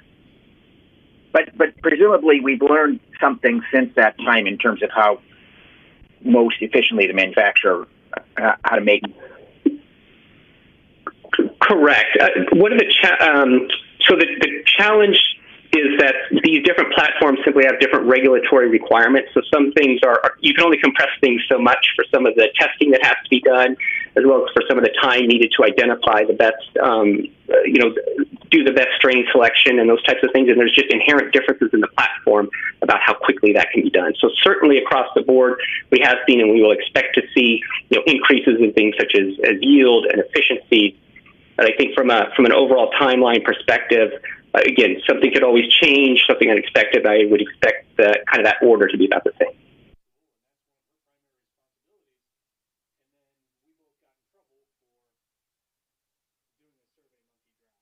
Thank you. Dr. Meisner.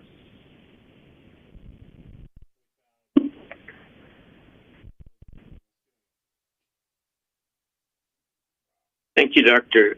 Johnson.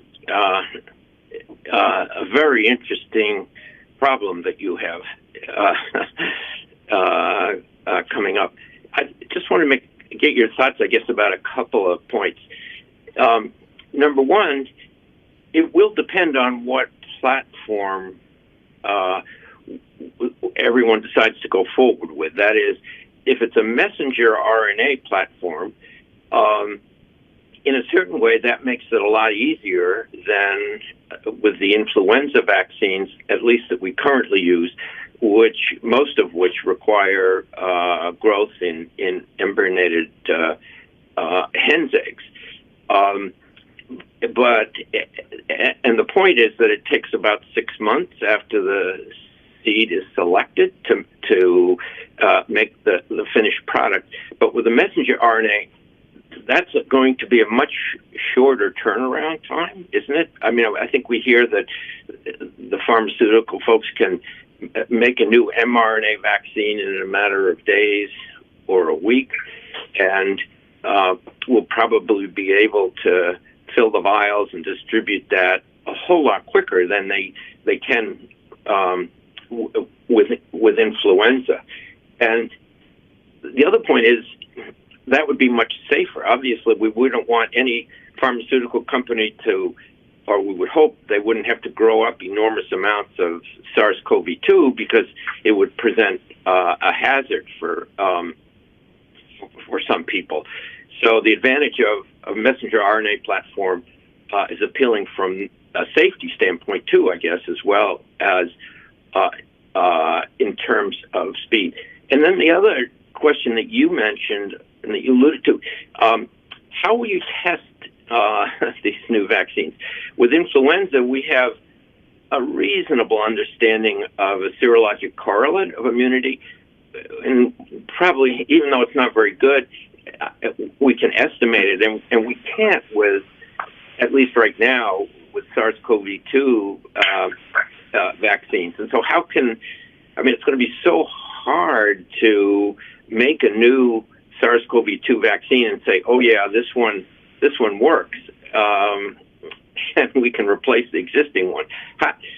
So anyway, I guess a lot of interesting questions confronting you. I don't know if you want to comment on any of those. Yeah, so appreciate that. I'll comment quickly. I know we're running a little short of time, but those are great questions. And so a couple things. So first, I should point out none of the vaccines, at least the ones that BARDA has supported and that currently has EUA, utilize the live virus. Even the recombinant ones that are in development, those are recombinant proteins, nothing with live virus. So that's kind of the first thing. Second thing, we would expect the mRNA vaccines to be, quote, first out of the gate, if you will. I mean, we have seen that to date as you look with information from other variants. I think two things to consider is that, one, we do want to be a little careful thinking back to some of the past influenza vaccine days when we didn't have a lot of limited number of manufacturers, and then, if you have one manufacturer go down, have some unexpected issues, you are really in a bad spot in terms, and so you want to have some breadth there. The second thing is, well, mRNA might be faster to make that speed and certainly get into that production. There's all these other decisions that are going to have an equally important impact. So as I mentioned, the need for a clinical trial, those types of things, those are going to have an equal impact across the different platforms. So just, again, agree in terms of the speed, but I think there's some of these other things that we have to keep in mind.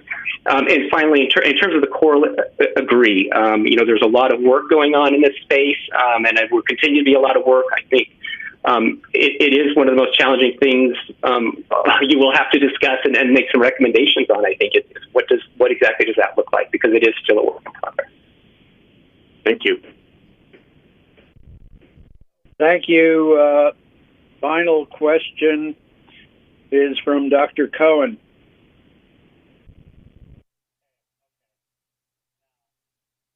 Thanks, Dr. Johnson. To steer away a little bit from the technical questions, I was wondering programmatically how the influenza program is mostly private purchase vaccine compared to the COVID program, which has been entirely governmental purchased, and how the impact of normalizing or transitioning COVID vaccination into the private sector could or may impact the timing of these variant strain changes and other new vaccines. Yeah. So a little beyond my area of expertise, I think in general, the decision around the vaccine composition and the timing of availability would not have a big impact regardless of kind of who is paying for the product, which I think is kind of your understanding. It's when you look at how it's currently purchased and currently provided, again, from just a strain selection determination process, fairly straightforward. There are, again, not my area, but I do know that from a commercialization perspective, there are a lot of moving pieces that have to be put in place that would have to be looked at. And again, probably somebody with more experience than I would need to talk to that. But it is a great point. Thank you. Do I see an additional hand raised there? Dr. Nelson. Thank you. Thank you, Dr. Monto, and thank you for a great, eloquent presentation. Certainly the challenges and unknowns outweigh our current ability to accurately predict a decent cycle for selection of new strains for a COVID-19 vaccine. There were two important points that you highlighted during your presentation that I hope you might be able to expand on. One is the non-seasonal early demand signal we would likely expect. If we were to change the strains in the vaccine, there would be a more immediate demand signal from the public for these newer vaccines, unlike what we see with seasonal flu. Thank you for pointing it out. I think it's very important. And you also talked about the importance of at-risk manufacturing by these, or at least work done towards manufacturing in each influenza seasonal cycle. So in this current environment of unpredictability, do you foresee with any of the current platforms or any of the current manufacturers an environment where at-risk production might not be required?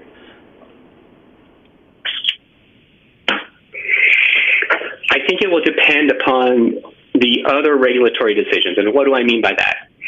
If the decision is that we would like to have product available for a boost in September, okay, and the strain selection decision is not going to be made until, let's just say, beginning of May. And if in order to get that license, you have to have a clinical trial. If you don't have that, if you're not on your way to that clinical trial by the beginning of May, I think it's going to be very difficult to have collectively across manufacturers enough product to meet that demand. Could be wrong. There's lots of factors in here. But that would be a pretty difficult thing to do, I think. And I will just briefly point out, to my knowledge, all of the manufacturers are doing things in this space. It's more a matter of, the question is, are they doing the right thing in terms of focusing on the right strains, which I think will probably be the biggest challenge. Thank you for pointing that out. Certainly the challenge of reducing selection to production time and availability is going to be key to ensure that any changes in the vaccine will actually be relevant to circulating strains and uptick from product once it's made available to the public. Thank you. And thank you all. This concludes our morning and early afternoon session. And we've given Mike and his group enough time to get ready for the oral hearings, public hearings. So we are going to have that, and then we will be starting up again. Again, hold on a second. Dr. Monto, we're going to have to take a 10-minute break because I have to be able to call in all the OPH speakers. Okay. So we're going to take a brief 10-minute break. That's just a standard practice. So at this time, studio, if you can, please put us on music, and then we will get that started. Is that right, Dr. Monto? That is all right. And after the open public hearings, we resume at 2:30. Perfect.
All right. Thank you and welcome back. And now we will hand it back to the chair, Dr. Monto. Thank you, Mike. Welcome to the open public hearing session. Please note that both the Food and Drug Administration, FDA, and the public believe in a transparent process for information gathering and decision making. To ensure such transparency, at the open public hearing session of the advisory committee meeting, FDA believes that it is important to understand the context of an individual's presentation.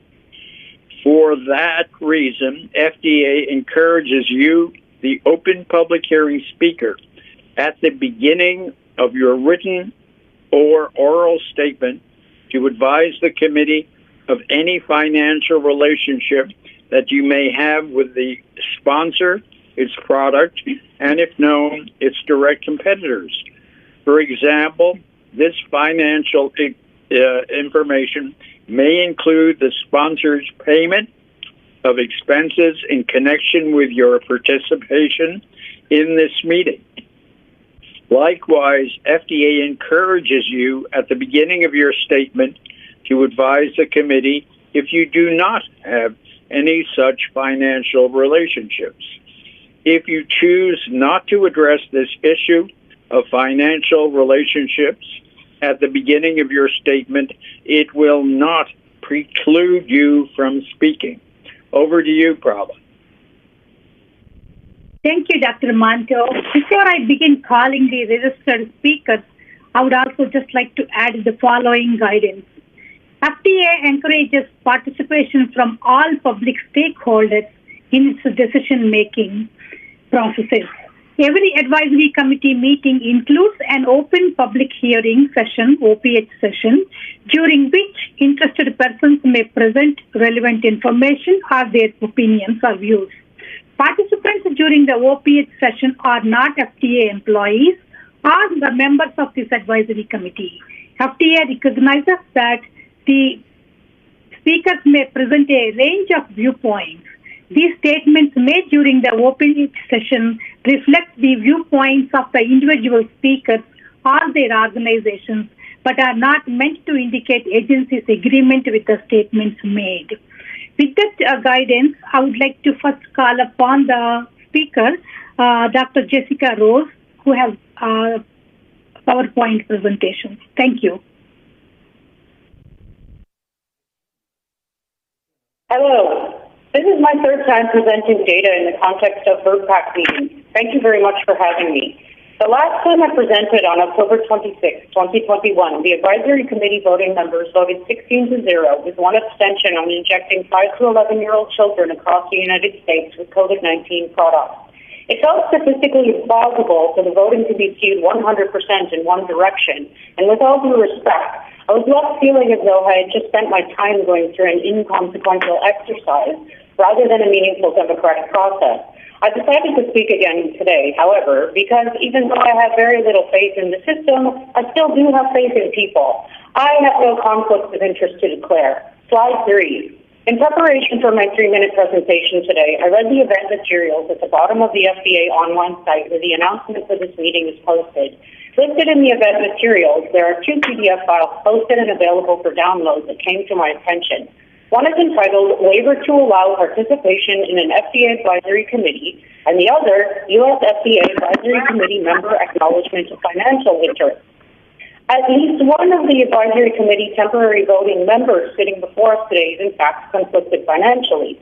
That voting member has identified a personal financial interest as well as financial interest of his employer, which can be affected by the particular matter before the committee. The latter financial interests are imputed to him under the Federal Conflict of Interest Statute 18 U.S.C. subsection 208. Although no one will doubt that standing judge's excellent and unique qualifications and expertise on such matters as these, the expertise is not in question. The conflict of interest is, in my humble opinion. The waiver that allows him to be a temporary voting member today was based partially on the fact that, quote, it would be impossible to replace him. I do not believe this to be true. There are certainly many excellent and exceedingly qualified experts able to serve as a temporary voting member who are not financially conflicted. This, in my opinion, would allow for a therefore unbiased judging panel standing before us, ready to vote judiciously on this very sensitive matter. In my opinion, in order to honor fiduciary responsibility, it should never be the case that expertise can be used as the reason to weigh the conflict of interest, financial or otherwise. A conflict of interest, by definition, means that judgment or decisions could very well be compromised by the conflict, which is why our government agencies regulate them. If a yes vote means personal and professional financial gain, then why wouldn't one vote yes?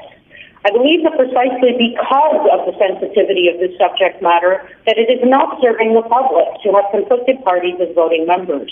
This is the very same committee that voted to recommend to the FDA to license the RotaShield vaccine in February 11, 1998, that ended up being withdrawn in 1999 due to a proven causal link to intussusception.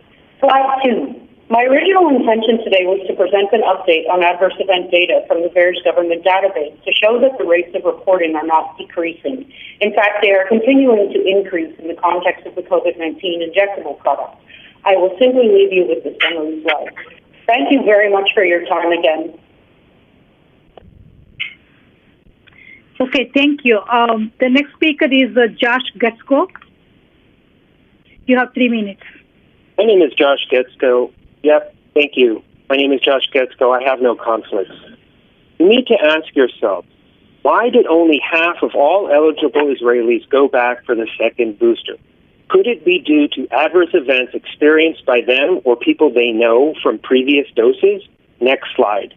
What you didn't hear about today from the Ministry of Health is a survey they conducted last fall of about 2,000 Israelis 3 to 4 weeks after they received the first booster. The survey asked about adverse events they had experienced. Next slide. The adverse event rate per million doses calculated from the survey shows that people experienced unacceptably high rates of severe adverse events like Bell's palsy, hospitalization, and seizures. Next slide. In September, representatives from the Ministry of Health told this committee that there were only 19 serious adverse events reported to their safety monitoring system following the booster dose, and today they reported 12. But a comparison between the survey results and their monitoring system clearly shows it is totally unreliable, as it undercounts adverse events by several orders of magnitude. Next slide.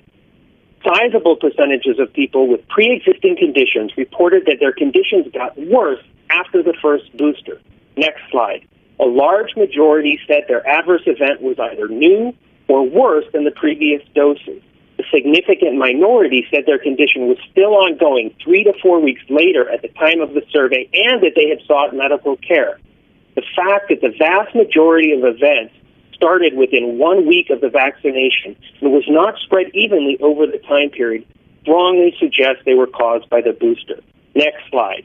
The research from Sheba Hospital on the 4th dose corrects for many biases that plague all of the large N observational studies on vaccine effectiveness, including the study you heard about today. Next slide. It showed a very high rate of severe systemic reactions, and all signals of benefit were below 50%, which should make it ineligible for EUA. Notably, there was no statistically significant reduction in infections or viral load, despite a strong antibody response. Could this be due to T-cell exhaustion? The European Medicines Agency has raised this concern. Next slide.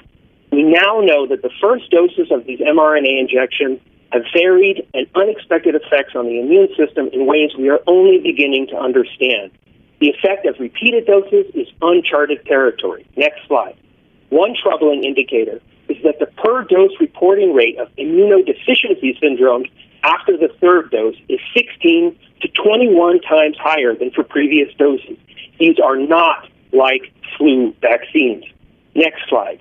Approving additional boosters without having solid answers to the questions on this slide would be negligent and only serve to further erode the public's rapidly waning trust in the FDA and other public health agencies. Thank you for your time.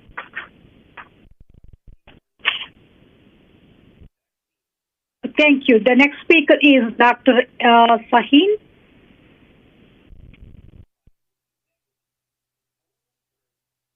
Thank you. Cover slide, please. Hello, my name is Dr. Aigun Shine. I'm the CEO and Cancer Lead of Cancer Education and Research Institute, recognized by the United Nations. And today I will be focusing on equality in healthcare for everyone. I have no conflict of interest to declare. Next slide, please. As we all know, one size does not fit all in biology and medicine. More vaccines must be made available for the public based on their physiology, medical condition, and personal choice. In this time of technology, this is possible. Taxpayers should be able to receive the vaccine they need. Next slide, please. Millions of Americans with various health conditions have been left behind throughout the entire pandemic. These people are still unvaccinated and in lockdown for 2 years now. Next slide. The data is clear. There's absolutely no scientific reason not to approve Novavax Covaxin and not to give more attention to Corbevax here in the United States. Next slide. Novavax, Covaxin, and Corbevax should not be labeled as alternatives.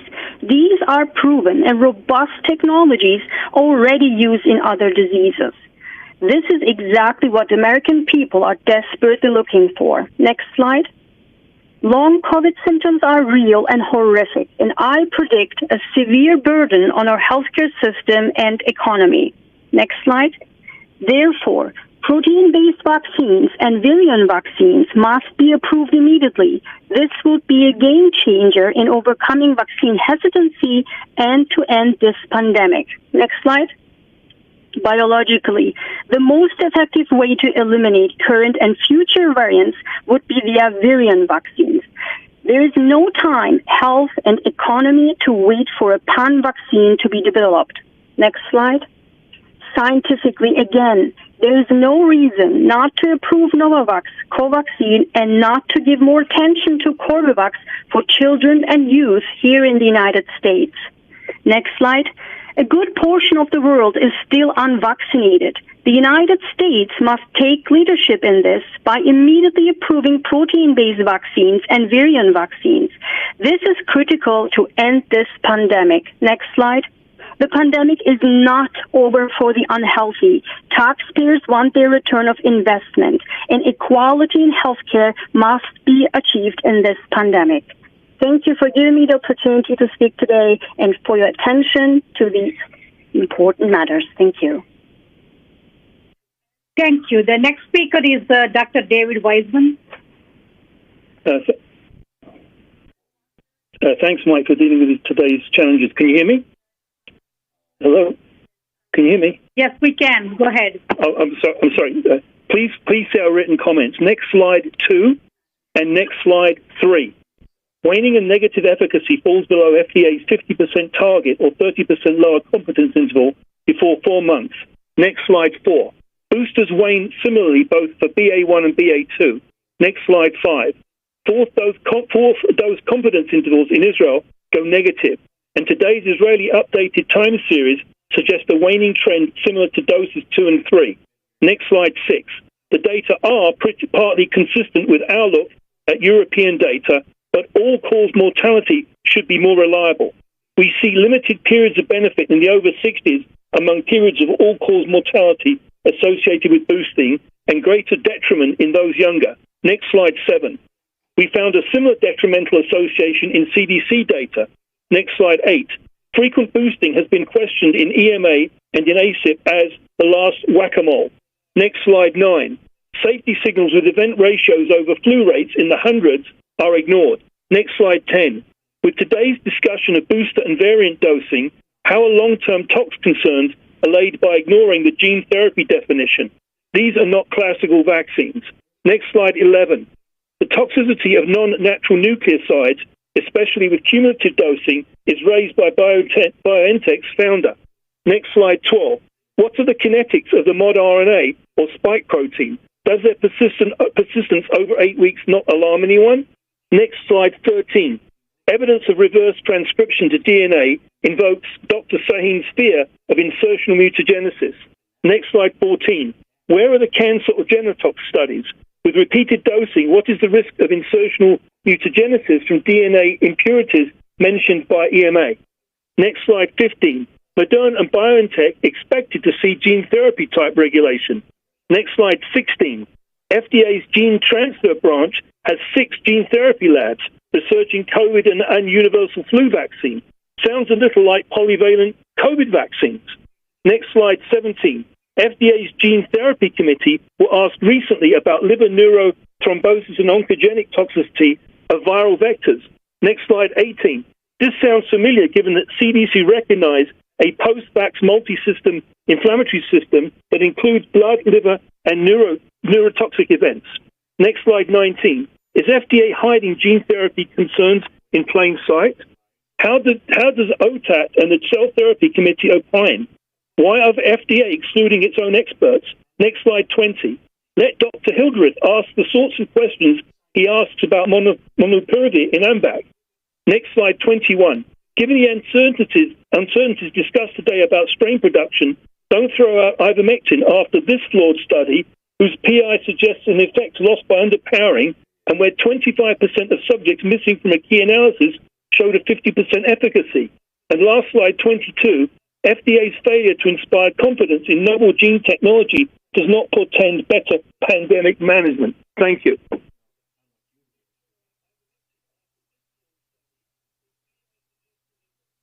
Thank you. The next speaker is Maria Young. Hello, my name is Maria Young, and I'm a severe COVID-19 ECMO survivor. The photo I've shared is me almost exactly a year ago. In October of 2020, we all anxiously awaited the development of COVID vaccines. I was a healthy, active 41-year-old doing boot camps, yoga, and working as the director of conference services. Even with precautions, I contracted COVID-19 and became very sick. After 2 negative PCR tests and a hospital release, I called the ambulance for myself. My oxygen was at 40% when it should be in the upper 90s. After 12 days at a local hospital on several types of oxygen masks, I was sedated, intubated, and transferred to the Johns Hopkins Hospital in Baltimore, where I was placed on a ventilator and ECMO. ECMO is the most intense form of life support we have and is available in less than 10% of American hospitals. I was not expected to survive. Next slide, please. I spent almost 3 full months sedated and often paralyzed. During my hospitalization, I suffered several collapsed lungs, a blood clot, a severe eye injury, several infections, 3 blood transfusions, drug withdrawals, delirium, demoralization, and my family was unable to see me for almost 3 months. I remember nothing from early November until mid-February. I had to relearn to walk, talk, swallow, and to be independent.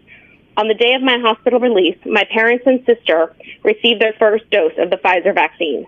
That same week, we lost a close family member to COVID-19 in Ecuador before she was able to receive the vaccine. I'm happy to say that I am now fully vaccinated against COVID. As a result of my illness, I've started a nonprofit called Maria's Miracle, which is dedicated to funding critical care medical training and supporting families and patients facing ECMO treatment or recovery from prolonged ICU stays. I also work as a vaccine advocate with the national nonprofit organization Vaccinate Your Family to increase awareness about the seriousness of COVID and the importance of vaccination. Next slide, please. I share my story not to instill fear, but to highlight the risks of this virus and emphasize that vaccination is our best protection. I never imagined I would be the one to almost lose my life to COVID. As a result of my illness, my life will never be the same. It's my hope my story can be a lesson for others. Nothing in life is without risk. As illustrated by my story, COVID infection can cause serious outcomes and long-term effects, regardless of age or health status. Vaccines continue to be our best defense against hospitalization and severe illness. To date, according to the CDC, almost 1 million people in the United States, including over 1,000 children, have lost their lives to COVID. We must do everything we can to protect people from COVID by ensuring they have access to vaccines, testing, and treatment. Thank you for your time. Thank you. The next speaker is Dr. Doshi. Peter Doshi. Hi. Hello. Hello, I'm Peter Doshi. Thanks for the opportunity to speak, and hopefully you can see my title slide with the financial disclosures. For identification purposes, I'm on the faculty at the University of Maryland and an editor at the BMJ. I have no relevant conflicts of interest, and my comments today are my own. Next slide, please. Last November, the BMJ reported the disclosures of a whistleblower named Brooke Jackson, who worked for Ventavia, a contract research company that ran 3 of the clinical trial sites for Pfizer's vaccine.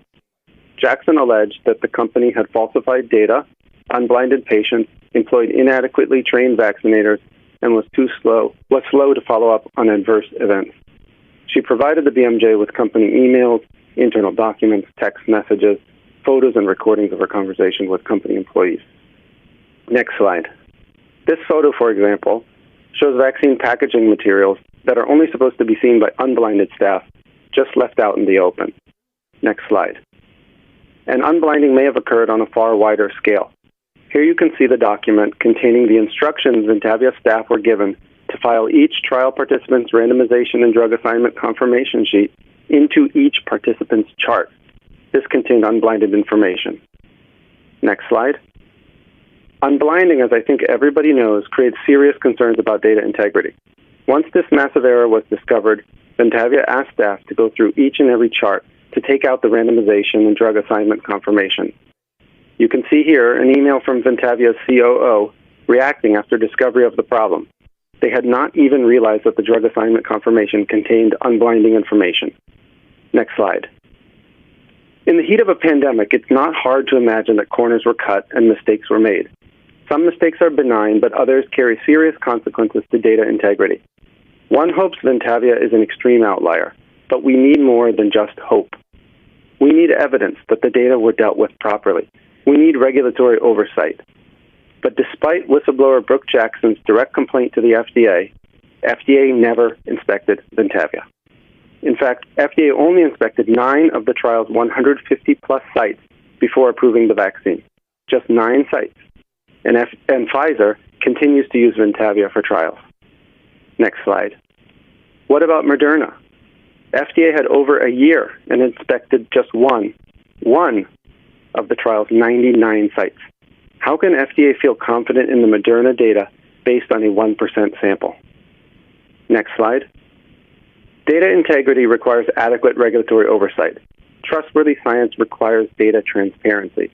It's been over a year, but anonymized participant-level data remain inaccessible to doctors, researchers, and the public. The public paid for these products, and the public takes on the balance of benefits and harms post-vaccination. The public has a right to data transparency, and FDA has an obligation to act. Thank you very much.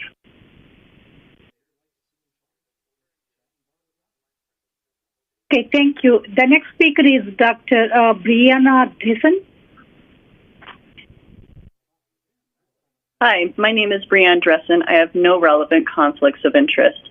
For transparency, I am a co-founder of React19.org, a nonprofit made by the COVID vaccine injured for the COVID vaccine injured, and we are dedicated to the advocacy and healing for those suffering lasting adverse events.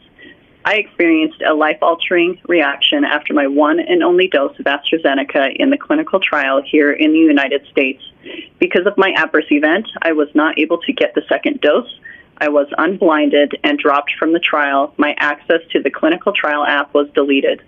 In the New England Journal of Medicine, it mentions that these cases are followed for up to 730 days. I was last notified from the clinical trial company on day 60.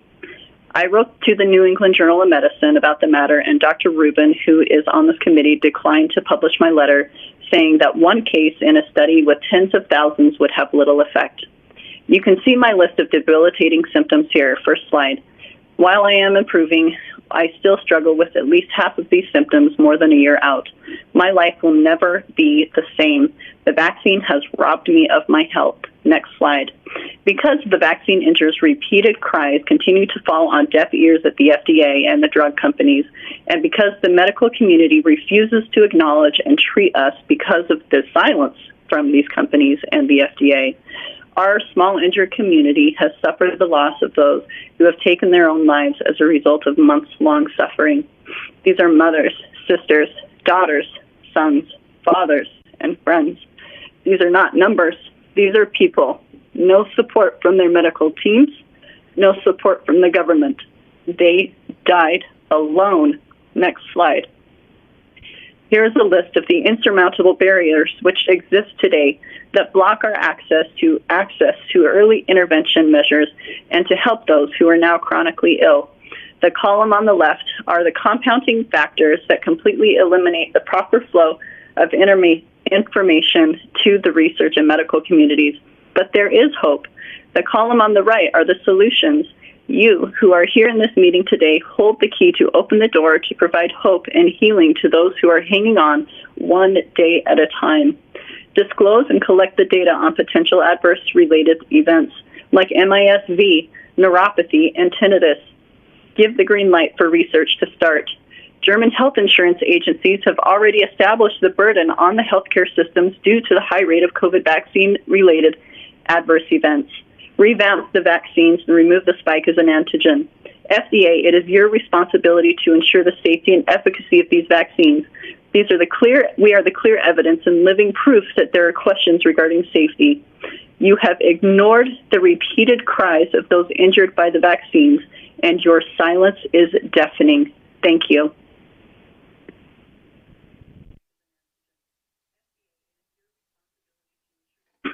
Thank you. The next speaker is Alexandra Robinson. Hey, hi. Thank you for having me. Yes, my name is Alexis Robinson. I'm 37 years of age. After I received the COVID vaccine, I was diagnosed with tinnitus, endophthalmic eye drops, glaucoma, HS, peripheral neuropathy, and myalgia. Next slide, please. My symptoms include tinnitus, shortness of breath, chest pain, severe neck and shoulder stiffness and pain, head pressure, dizziness, nausea, tingling in the feet, severe calf pain in both legs, internal tremors, body aches, glaucoma, fatigue, stomach pain, ear pain, and fullness. Next slide, please.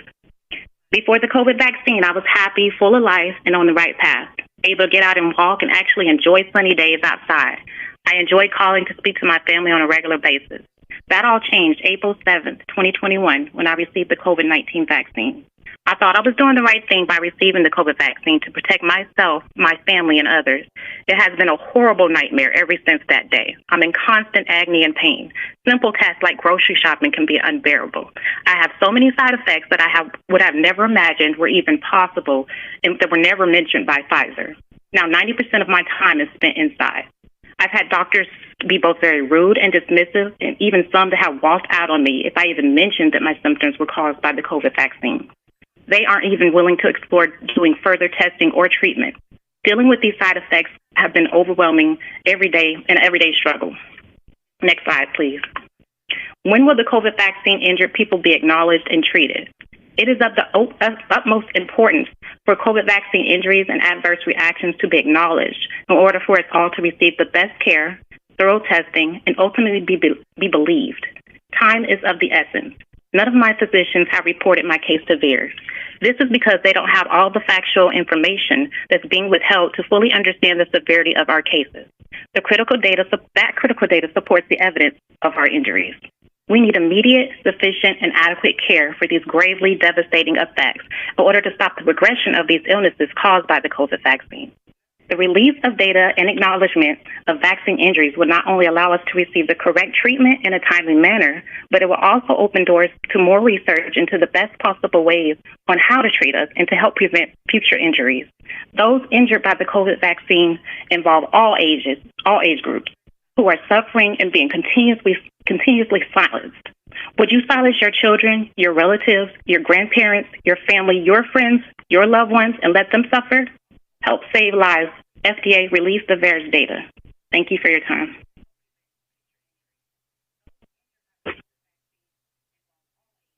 Thank you. The next speaker is Sarah Gleason. Hi, everyone. My name is Sarah Gleason. I'm 42, and I was thrilled to get the Moderna vaccine.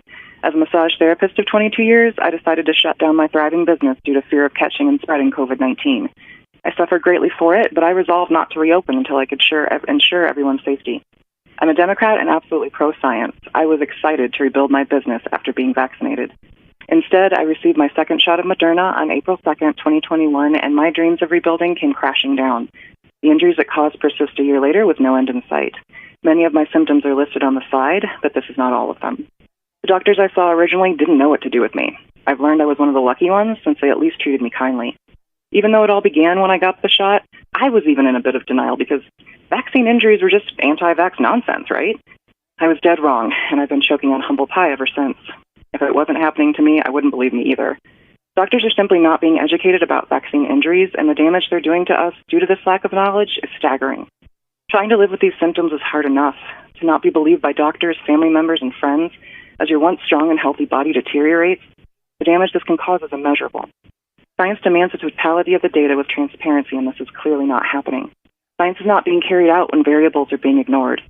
I had to advocate for myself while experiencing some intense symptoms, combing the internet for information I didn't know was being withheld. It took me almost 11 months to even be seen by a neurologist. Luckily for me, this particular neurologist has been studying vaccine injuries and has other patients like me. My medical chart finally clearly states my symptoms are vaccine-induced. But because our reactions are not being properly researched, she says she has nothing more for me than quote-unquote Band-Aids. She says that maybe if doctors had tried to help me early on, maybe the worst of it could have been prevented.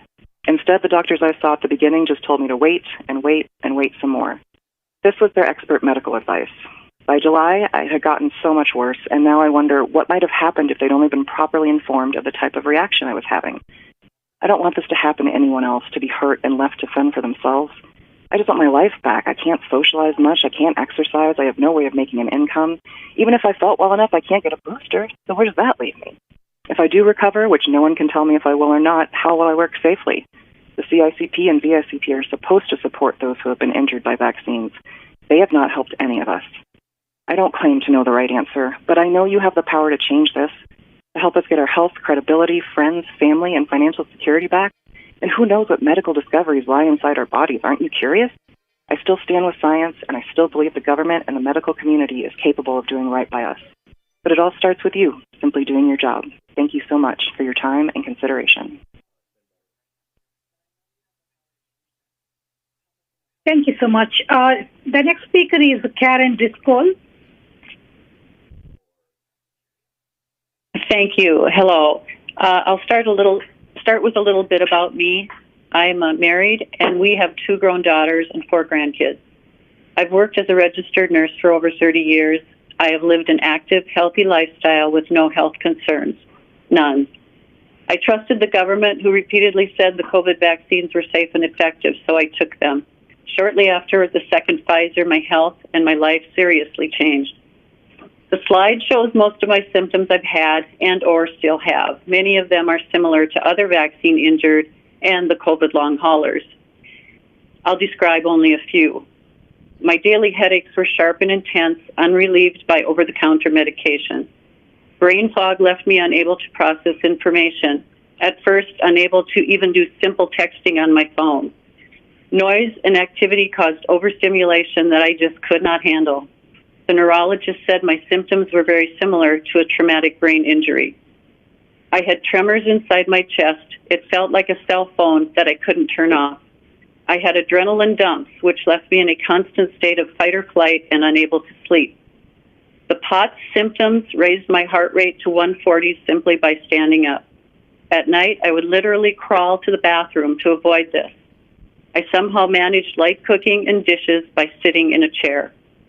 The fatigue is overwhelming. Activity is limited because I easily become breathless, and activity causes my symptoms to get worse.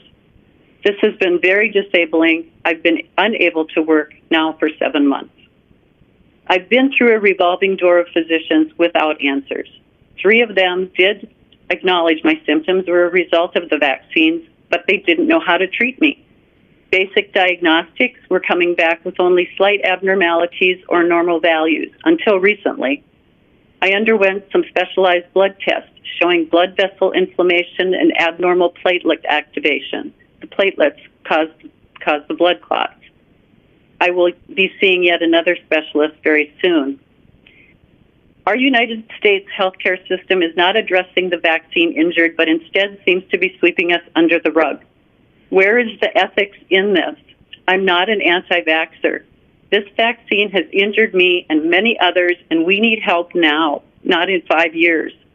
For those of us going through this hell, we don't know what will happen to us over time. Some have committed suicide. In Europe and Japan, their scientists are addressing the vaccine injured and actively researching to find answers for them. We need you to step up. We need you to do the same and hopefully collaborate across the globe to find solutions to help us. That's all I have. Thank you for the opportunity, and please, please take our comments to heart. Thank you. The next speaker is Ms. Amy Fisher. Slide 1, please. My name is Amy Fisher, no conflicts. I am not now, nor have I ever been an anti-vaxxer, but I am here to share with you that it is believed I was harmed by the Pfizer COVID vaccine.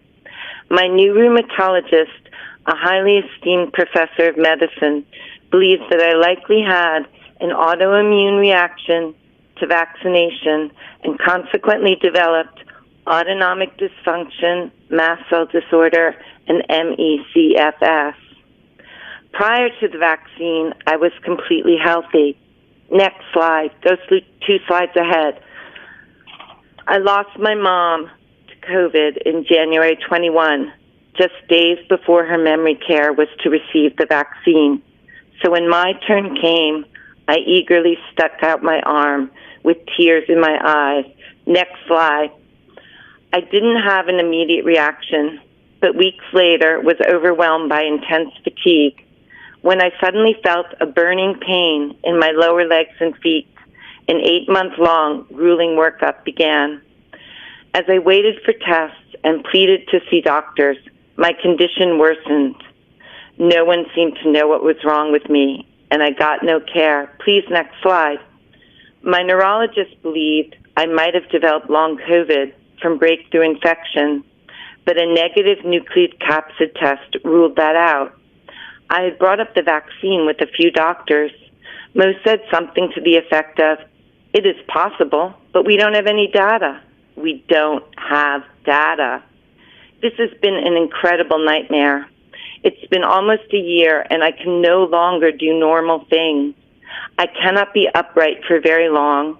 I get easily winded with mild exertion and become incapacitated if I try to do anything more involved. I still have burning, tingling, vibrating pain in all 4 limbs, buzzing in my ears. I am learning to accept that I may be permanently damaged. I have not worked in almost a year. Now, it took me 8 months of relentless advocacy and long-distance travel to find doctors who are just now starting to diagnose me. I will always wonder, had I been treated aggressively in the beginning with things like corticosteroids and IVIG, would I be fine today? The NIH was studying people like me since January 21. Why did my doctors not know? Now, you could say my illness is coincidence, but I know there are tens of thousands like me because it's a small internet. Janet Woodcock told me in an email that you are seeing symptoms post-vax very similar to post-COVID, but we are excluded from long COVID clinics and long COVID studies. I have not yet reported to VAERS because doctors won't do it, and I am still waiting for POTS assessment. I will report, but word is you are not following up. Do your job, FDA. How can you be talking about new vaccines until you've followed up on VAERS reports, until you've released data? We are invisible to those who should be helping us, and this is very harmful. Thank you very much for listening. I hope you take it to heart.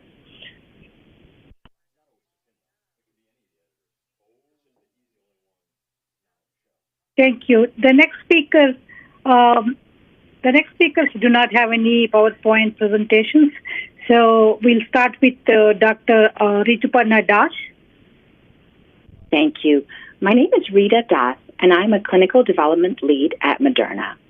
As an infectious diseases physician and a vaccine developer, I am humbled and privileged to be part of the team contributing to this effort to bring forward safe and effective COVID-19 vaccines. To date, over 75 million people in the U.S. have been vaccinated with the Moderna COVID-19 vaccine, or Spikevax, since it was authorized for emergency use in 2020. 42 million of these people have also received a booster dose. The trajectory of the pandemic has continued to challenge us. Once the Omicron variant emerged, we observed a wave of breakthrough infections with Omicron, although protection against severe disease was maintained. Neutralizing antibodies against Omicron are detected after the primary series of the Moderna COVID-19 vaccine and substantially increase after the booster dose. But real-world data has shown that vaccine effectiveness against Omicron infection declines over time to less than 50% at 60 days or more after the booster. This leaves people who are most susceptible to poor outcomes from COVID-19 vulnerable. We support the agency's authorization of a second booster dose of our COVID-19 vaccine for individuals 50 years of age and older, as well as those who are immunocompromised. This will be an important tool to extend the duration of vaccine protection while data with variant-matched modified vaccine candidates are generated.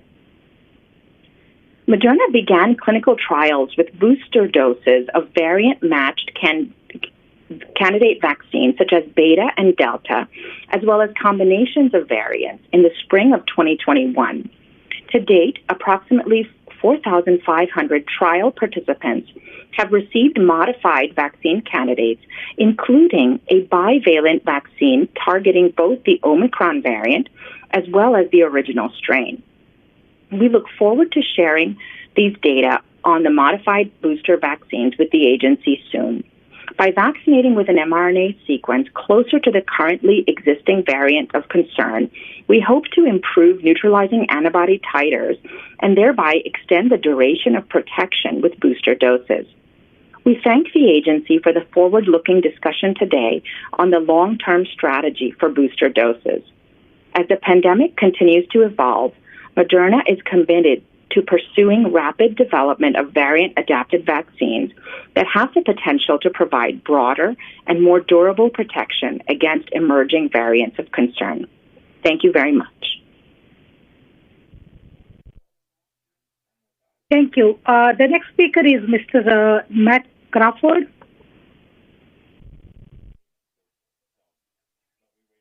Hi, my name is Matthew Crawford. I report no conflicts of interest. Thank you for inviting me to speak. There is currently no transparent data whatsoever showing efficacy of the experimental COVID-19 injectable products. We were promised transparency, but the FDA still fights the release of the vaccine trial data in court. That data is necessary to determine why so many more people in the treatment arm were excluded from analysis. These exclusions completely overwhelm all efficacy computations. To this day, Brooke Jackson's reports of protocol deviations, trial unblinding, and data falsification go ignored by the FDA and CDC. These trials never met basic standards of evidence. Neither do the published retrospective studies. Buried in the supplement of the study by Noah Dagan and colleagues is an incorrect set of calculations that fail to adjust for a serious bias that the study acknowledges and then downplays. Professor Mark Reeder demonstrated that the study methodology could make a null saline solution achieve a 72% efficacy rate claimed by the study authors. Professor Norman Fitton has shown that delays in reporting of mortality can generate short-term appearances of efficacy where none exists. It is noteworthy that this illusion would appear like rapidly waning efficacy over time, which is exactly what authorities have been reporting in order to encourage booster shots. In another study in the Israeli population, Haas et al., the use of short-term intervals of measurement can substantially exacerbate this or other bias effects. The study authors failed to make an obvious risk adjustment in their base unit of person days, and most of them reported conflicts of interest in the form of Pfizer equity or options. The CDC now admits to withholding select data from the public. This admission calls all vaccine summary surveillance data into question. A CDC study from the Vaccine Safety Data Link team concludes that the vaccinated somehow died up to 72% less often than the unvaccinated by non-COVID causes. This absurd result confirms the existence of statistical sieves and surveillance analyses. Whistleblowers noted higher rates of illness in the DMED. The DoD claimed these results were due to a glitch. However, reference data published in the Medical Surveillance Monthly Reports was substantially manipulated prior to the May 2021 publication. There are still highly concerning vaccine safety signals, and it is hard to believe that neither the CDC nor DoD noticed any problem with the data for a full 9 months. When vaccines rolled out, every nation in Europe saw spikes in COVID case fatality rates equivalent to over 1,000 extra COVID deaths per million doses delivered. An analysis of Massachusetts data found similar results. In line with those calculations, a large German insurance company declared that vaccines killed tens of thousands of Germans. Among nations, there are clear positive correlations between vaccination and both COVID-19 case and death rates. These rates rose soon after vaccination programs began in nearly every nation. The experimental gene therapy campaign is dangerous and unscientific. All facts presented in this talk are cited at the Rounding the Earth Substack. Have a lovely day, and remember, antibodies are like electrolytes. Okay, thank you. The next speaker is Ms. Kim Witzak. Good afternoon. My name is Kim Witzak, and I'm speaking on behalf of Woody Matters, a drug safety organization started after the death of my husband due to an undisclosed side effect of antidepressants. We represent the voice of families who live every day with the consequences of a flawed drug safety system. I'm curious, exactly why are we meeting today to discuss the future of boosters when last week the FDA just went ahead and authorized a fourth shot without the advisory committee input? And why did the FDA authorize booster number 2 for those over 50 years old, even though Pfizer only asked for 65 and older? What a gift these extra 15 years must mean to Pfizer's bottom line. I hope committee members feel some outrage, as I do, about another FDA decision being made behind closed doors when we were promised an open and transparent process. Over a year ago, the public was told that these rushed-to-market novel mRNA vaccines were over 95% effective and would stop the spread of the virus. Follow the science. By March, Pfizer quietly started studying boosters and had the data showing waning efficacy all before the Delta variant. But they didn't tell anybody about this until their preprint was released in July. Meanwhile, we, the public, just got the dictates. Get fully vaccinated to end the pandemic. Now get boosted to end the pandemic. Empty slogans to hide the reality that officials are making it up as they go. The latest, a fourth shot, and already FDA's Dr. Peter Marks is hinting that we'll most likely need a fifth shot in the fall. While the completely efficacious narrative has changed significantly over time, the completely safe message has remained unchanged, despite the historical high numbers of VAERS reports. Last year, over 1 million adverse events were filed, with over 2,000 deaths.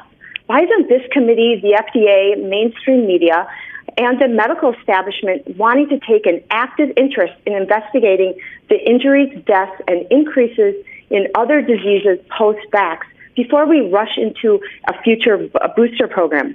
Have COVID vaccines become too big to fail? We are not human pincushions willing to wait and see what happens to our bodies. Even the WHO have expressed concerns about the frequent use of boosters and the potential irreversible damage to the immune system. No matter how many boosters the FDA approves, you look at the science and we got to admit it, a vaccination will never halt transmission or stop respiratory viruses doing what viruses do. We need to stop hiding behind emergency use authorization. We are setting a dangerous precedent of inadequate evidence being used to justify widespread and regular ongoing vaccination. Worse yet, schools and employers are using these recommendations to mandate the vaccines, putting our children and adults at risk while not reducing infections. The use of EUA for this fundamentally flawed product is poised to cement a regulatory precedent that will further destroy public's confidence for years to come. Let's stop making predictions about people's health. Insanity is doing the same thing over and over and expecting a new result. Thank you so much.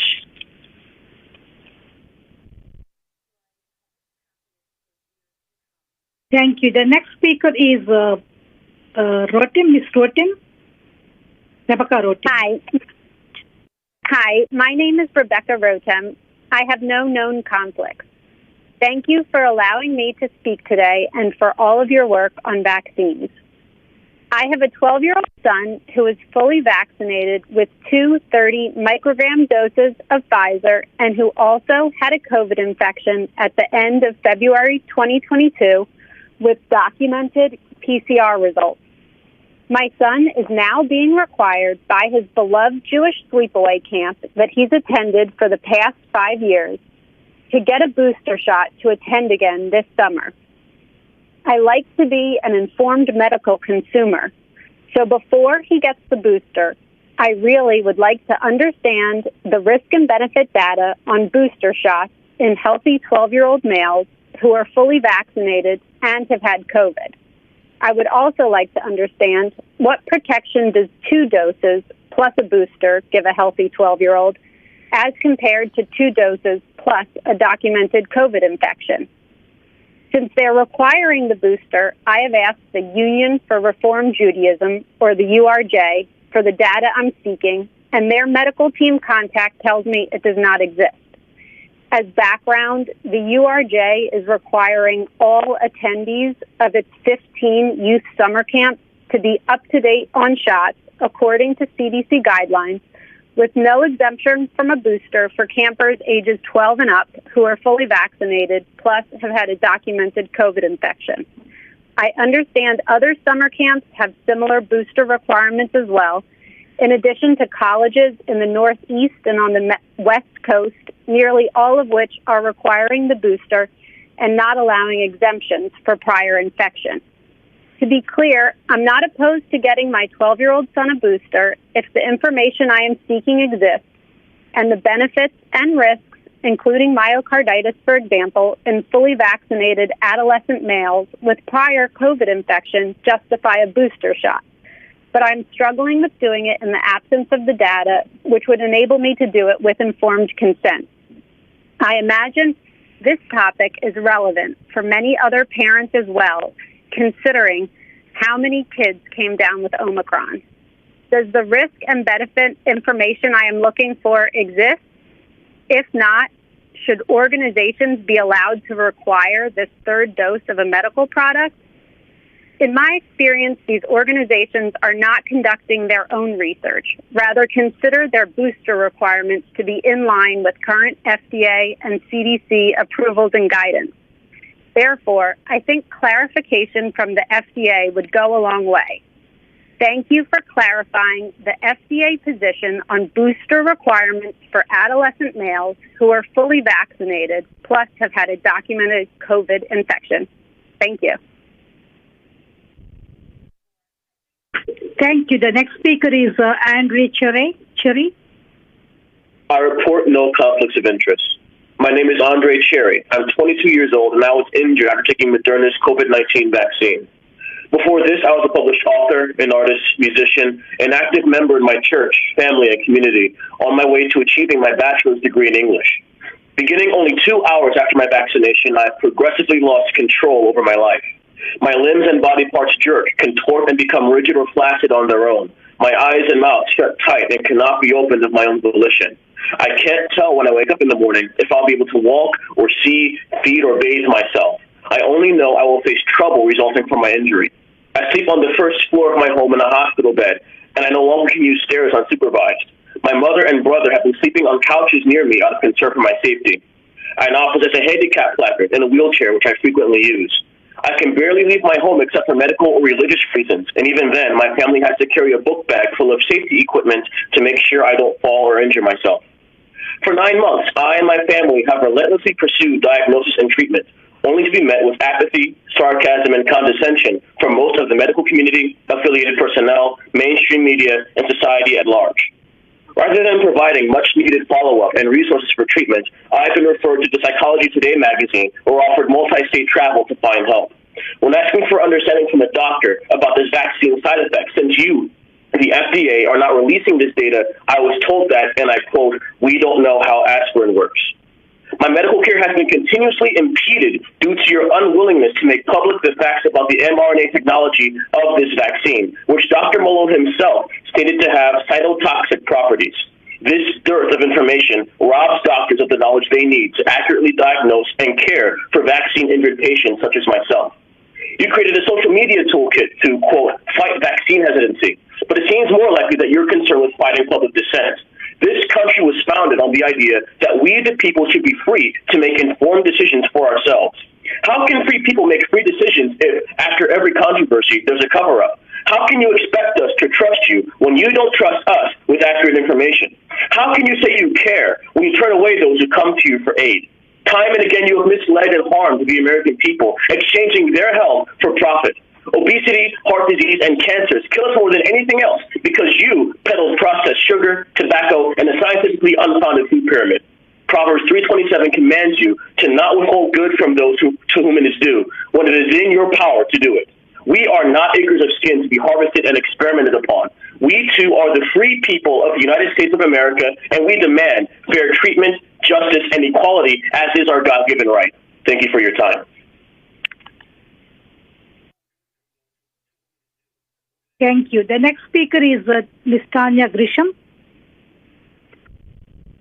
Hello, I'm Tanya Grisham. Before my Pfizer vaccine on July 29th, I was a healthy 48-year-old with no medical problems and on no medications. I helped my husband with his business. I worked. I ran the household, volunteered, vacationed, and I had a social life.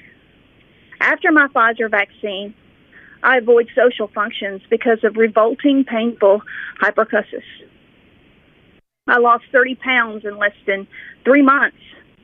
I had diarrhea, excessive sweating, and barely got 3 hours of sleep a night for over 2 months after vaccination. My head and neck pain were compounded with brain fog and paresthesia, inability to stand, vision changes, and hair loss. I had to force myself to do basic daily functions.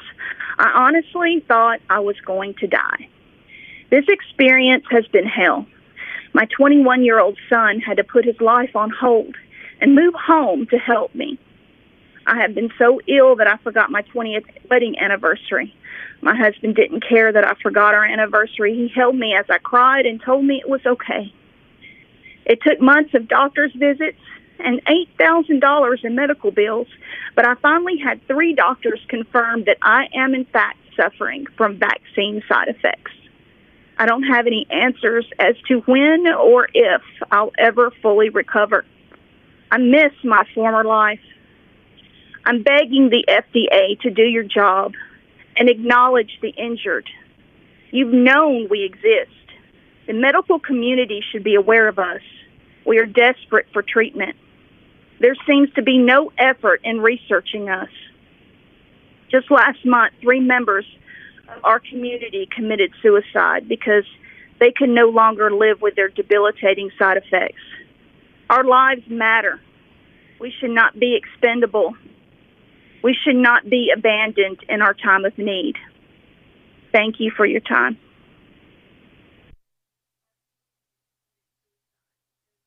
Thank you. The next speaker is Jasmine Walker.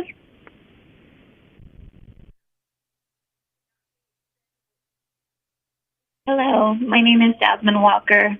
I have no relevant conflicts of interest. Today marks 8 months and 3 days post 1 dose of Pfizer vaccine. It's a nightmare that I would have never imagined would happen just by simply trying to do the right thing. I've been to multiple ER and doctor visits with no help or knowledge on what to do with us injured. Now I am suffering from an autoimmune disease, neuropathy, insomnia, and neurological issues. So many other side effects, mostly dealing with the brain, from tremors, brain fog, and unexplained lesions. Previously healthy, 33 years old, single mom of 2 special needs children who solely depend on me. This experience has been debilitating and ongoing, which has caused me to almost lose my job and accumulating so many medical bills and not receiving any assistance from the government or health system. People are losing their lives due to these vaccines. Some of us are losing everything we have worked so hard for because these injuries are debilitating. These side effects are not even being mentioned as being any of the side effects.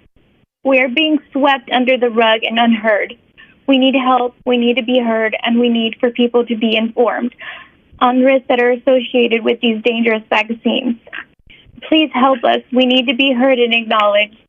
I'm here today to be heard, and for so many others who are injured, and for our children, please don't ruin their lives with these vaccines that are not even doing the job. We are being ignored. We need you to do your job and to please hear our cries. We are pleading for you to hear us, and all of us injured who did our part to keep everyone safe are suffering just as we did our part to help not spread this deadly disease. We need the FDA and medical community to help us injured from these debilitating side effects. Please take us seriously. We need you now more than ever. We are in pain and we need to be heard. We need our lives back. This new life I would never wish upon my worst enemy. I don't want another human being to suffer like us injured have been suffering every single day. Every single day we wake up, it's another day. We wake up thankful that day that others did not, who also tried to do the right thing. Where there are risks, we should have choices, and at the moment, that is not being honored. This was not supposed to happen, and it could have been avoided, and it needs to be. The data was known and ignored, which is now why so many are injured and could have been avoided. Thank you for your time. Thank you. The next speaker is Mr. Matlock. Hello, my name is Matthew Matlock. I have no financial conflicts, and these are my own words. I'm 38 years old, a combat veteran and father of 2 young girls. And going into the last summer, I was in the prime of my life. I was a top performer at a large technology firm in the Bay Area, and at the peak of health and fitness, having just completed a half Ironman. All of that changed after my second dose of the Pfizer vaccine. I spent the first 2.5 months either in the ER, at doctor's appointments, or in bed. I was ignored, gaslighted, and told there was no way the vaccine caused my issues. Thankfully, I'm stubborn and kept searching for answers until I found physicians who would listen and were willing to admit that anxiety was in fact not the cause of my heart inflammation, mast cell issues, radically varying blood pressures, tachycardia, gray skin tone, purple hands and feet, neuropathy, and Epstein-Barr reactivation. I'm not going to compromise the rest of my time on this call sharing with you what an incredibly frustrating experience this has been and how mainstream medicine has completely failed us. I choose to spend the remainder of my 3 minutes pleading with you to consider the following. Number one, research and diagnostics. The same old blood work and scans aren't cutting it. We need to think outside the box and fast. Why were we affected when others weren't? What markers can we identify that will facilitate a diagnosis? These are some of the questions we need answers to. We did our part. You assured us this was safe. We are suffering, and it's time the government stepped up and put money and resources towards this effort. Number two, treatment. The leading 3 options that have shown the most promise are Bruce Patterson's cytokine and inflammation treatment, Rezia Pretorius' triple threat of anticoagulant, antiplatelet, and ASA, and Dr. Yeager's HELP aprehesis. Please connect with these groups to learn more about their work. Come up with a plan to create a coalition to connect groups like these and mainstream institutions like the Mayo Clinic. Number 3, compensation. To date, CICP has compensated 0 claims. People are losing their jobs, their insurance, their house, and are in debt hundreds of thousands of dollars. Are you going to sit here and tell me that they were simply dealt a bum hand and that they and their families will now suffer for generations as a result with 0 assistance or recognition? Which brings me to my final point, acknowledgement. Stop making decisions to shield information from the public for fear of vaccine hesitancy. Manipulated data and censored information is not informed consent, it's deception. Shielding COVID and vaccine data from the public is borderline criminal behavior. Start by educating physicians on the actual data and what to look for so they can effectively treat their patients. I realize this is a complex issue to tackle with an endless amount of entry points, but please do not let this be a reason for inaction. When your house is burning, you don't start worrying about how other homeowners are going to feel about seeing another house on fire and then pontificate on the best PR strategy to combat misinformation around home fires. You roll up your sleeves and you pick up a goddamn hose. Please act fast. Millions of lives are counting on you. Thank you.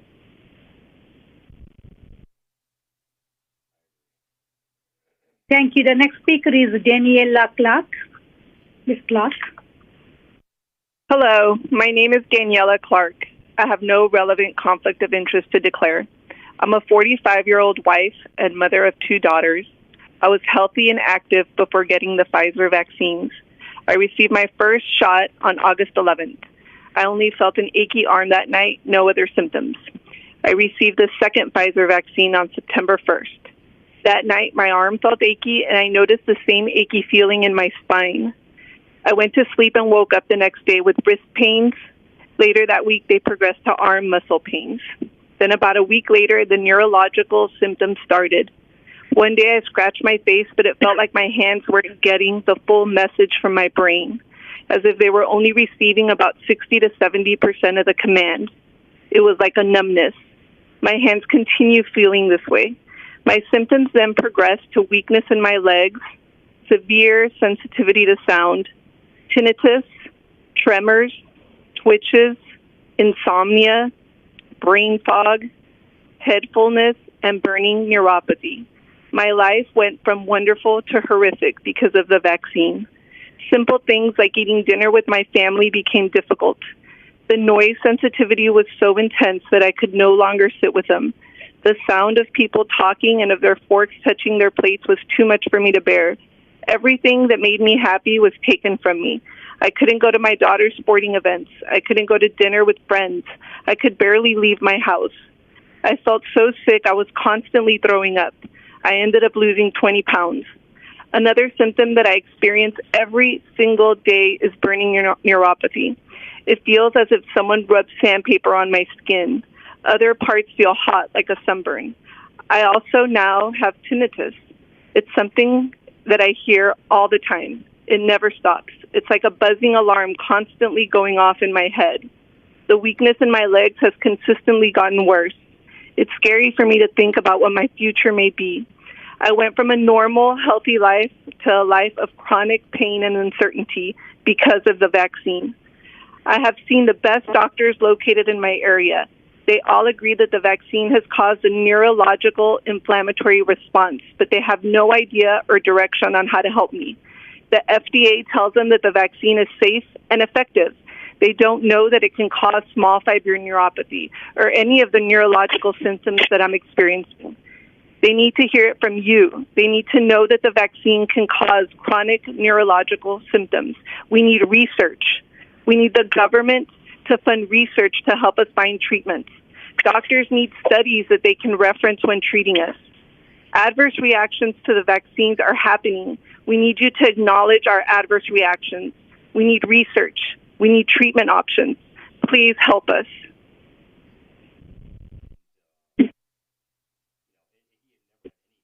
Okay, thank you.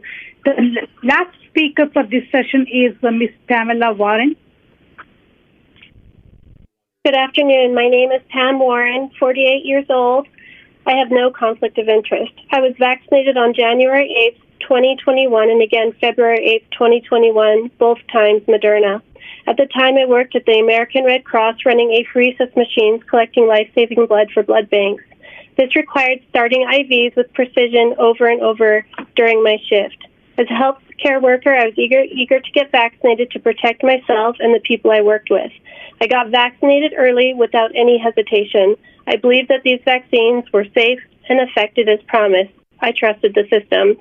Things didn't go as planned. A host of complications followed until eventually I was unable to start IVs due to severe tremors and involuntary movements in my arms and a long list of other side effects. I had one patient ask if I had suddenly got Parkinson's disease since the last time I saw her 4 months prior. I had to quit my job. I was no longer effective because I lost my steady hand, and other complications with my health were contributing to severe brain fog. I posed the risk to people I served. I was making mistakes that could hurt or kill a donor or a blood recipient. For several months, I could not care for my children or myself. For 8 months, I was too weak and sick to make one family meal, something I did with ease before the vaccine. My husband took care of all aspects of our home life. He is the COO of 40 primary care providers, MDs, who are our friends, and even they didn't know how to help me. Their hands were tied. Healthcare practitioners were unaware of the possibility of my rare side effects, and I was left to cope alone. I was suffering without recognition, acknowledgement, or answers, getting weaker and sicker, 45 pounds in only a few months, and still no answers or help. It took 6 months and 9 doctors to get an erythromyalgia diagnosis. My life will never be the same. I stumbled upon communities of injured people who were forming support groups. These groups helped me find direction to healthcare providers that were pioneering a path for the injured. The vaccine injured began to take care of each other, collecting data, explaining what types of specialists could maybe help. Why did it become the injured's responsibility to do this? The Food and Drug Administration is responsible for protecting the public. It's time for this to happen. We, the injured, should no longer carry this burden. It is in the FDA's very mission statement to protect us. We need this to happen now. People are suffering with no end in sight. We need your influence and expertise. Thank you. Thank you. And this concludes the open public hearing session for today. Thank you. And then Dr. Mark Manto, could you start the next session, please?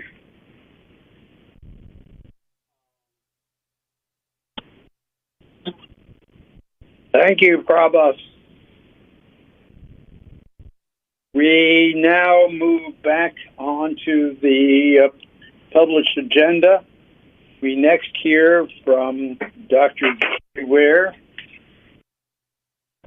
who will give us the proposed framework for addressing future COVID-19 outbreaks. Dr. Ware. Thank you. This is the last of the presentations, and I hope that it will serve as an entryway into our discussion topics. I'll start here. Okay, so as an introduction, brief introduction, the FDA and its public health partners will need to make decisions regarding updating the composition of COVID-19 vaccines in the U.S. and the potential use of additional booster doses.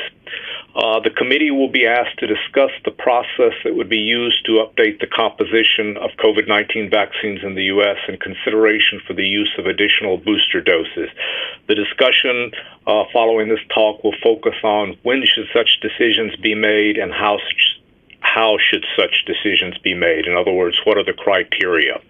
I'll remind you of what was stated at the very start of the meeting a few hours ago, as today's discussion is not intended to make specific recommendations for vaccine composition or the use of additional booster doses, but it is to get the conversation started. One quick slide of background. Currently authorized and licensed COVID-19 vaccines are based on SARS-CoV-2 virus that circulated early in the pandemic. Virus evolution was apparent within months after the beginning of the pandemic and has resulted in the emergence of SARS-CoV-2 variants, some of which have become locally dominant, such as Beta in South Africa, or even globally, such as Delta and Omicron. Some of these variants have been more infectious, transmissible, and/or virulent compared to the earlier virus strains, and antigenic differences between certain variants and earlier virus strains have resulted in at least partial escape from natural or vaccine-elicited immunity. As a result of this, composition of current COVID-19 vaccines may need to be updated to maintain vaccine effectiveness against clinically relevant variants. The annual influenza vaccine strain selection process may provide some insights on how to consider updating the composition of COVID-19 vaccines. We touched on this a few minutes ago, but I want to spend the next 3 slides going through this in a little bit of detail to highlight some of the key points as they might relate to compositions of COVID vaccines. Okay, the first of the 3 slides for the review of the influenza vaccine strain selection process. Each year, any of the previous 4 influenza virus vaccine strains may be replaced with a new strain. These strain changes are necessary to maintain vaccine effectiveness against predominant circulating wild-type strains of influenza virus.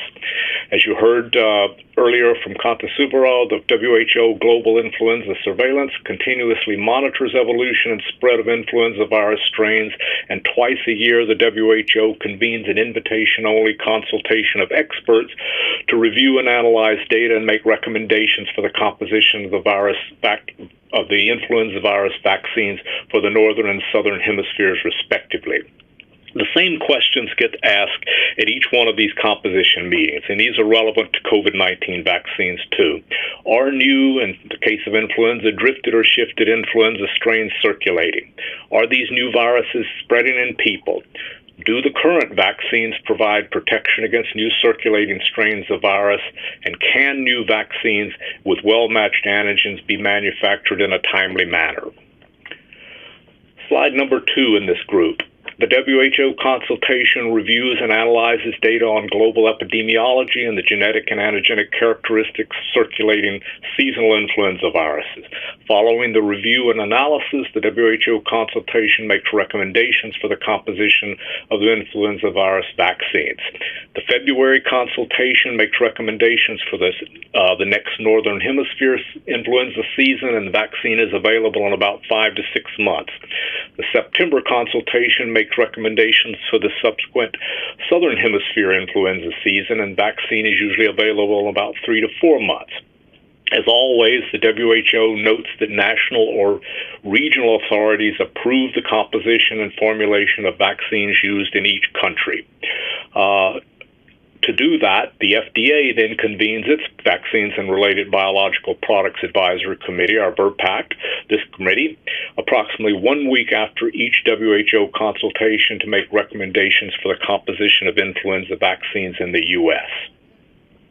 At that composition meeting of the VRBPAC, the committee hears presentations on virus surveillance in the U.S., as well as global surveillance, effectiveness data for the most recent vaccines, and the availability of key vaccine reagents and comments from manufacturers on the practical aspects of changing vaccine composition. Following a review and discussion, the VRBPAC votes on the strains to be included in the influenza virus vaccines for the U.S. After that, manufacturers submit a supplement to their license to incorporate the latest vaccine composition recommendation, and following FDA approval, the manufacturers distribute updated vaccine in time for the upcoming influenza season. So that is, in a nutshell, what happens with influenza strain selection. So why does this process usually work? You've heard some of this already today, but the predictable seasonality of influenza.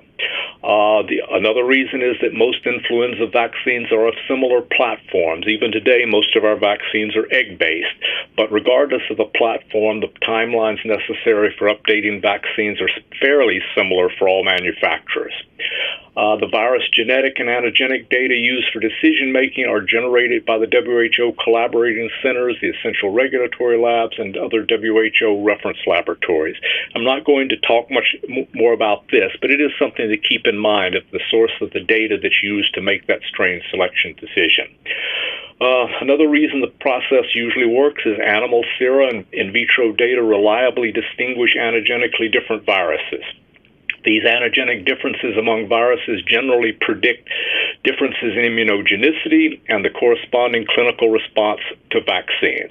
Because of the predictive power of the in vitro antigenic data, and as well as the extensive manufacturing experience, new clinical data not required for an updated influenza vaccine. And this is definitely something to keep in mind as we talk about COVID-19 vaccines.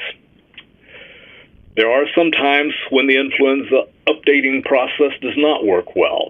Estimates for vaccine effectiveness for influenza vaccines are only approximately 60% in the overall population, even when the vaccine is well matched to circulating viruses. But the effectiveness is substantially reduced, especially in highly susceptible populations, for example, the elderly, when there is a poor match. Vaccines that are less well matched to circulating influenza viruses can result for different reasons. I've highlighted two of which are also may be applicable when we consider changing COVID-19 vaccines. One of the most notable is, of course, antigenically distinct viruses may emerge after the recommendations have been made, and these viruses could co-circulate or even dominate over the recommended vaccine strains. Everyone remembers the 2009 H1N1 pandemic virus. This emerged in the spring following the normal seasonal recommendation in the preceding February. But even more recently, there are examples such as in 2014 of the H3N2 drift variant. At the time of the composition meeting, this particular virus, there were only about 1% of all the virus isolates were of this type, but by September, 2/3 of all virus isolates were this type. So this is an example of something that existed, but then became dominant over the course of the following months. There are also manufacturing issues, and sometimes these cannot be resolved in a timely manner, and these preclude production of a well-matched vaccine. It's well known for influenza vaccines that their effect due to egg adaptations, amino acid changes that are due to egg adaptations. But sometimes there are difficulties in deriving high-growth candidate vaccine viruses.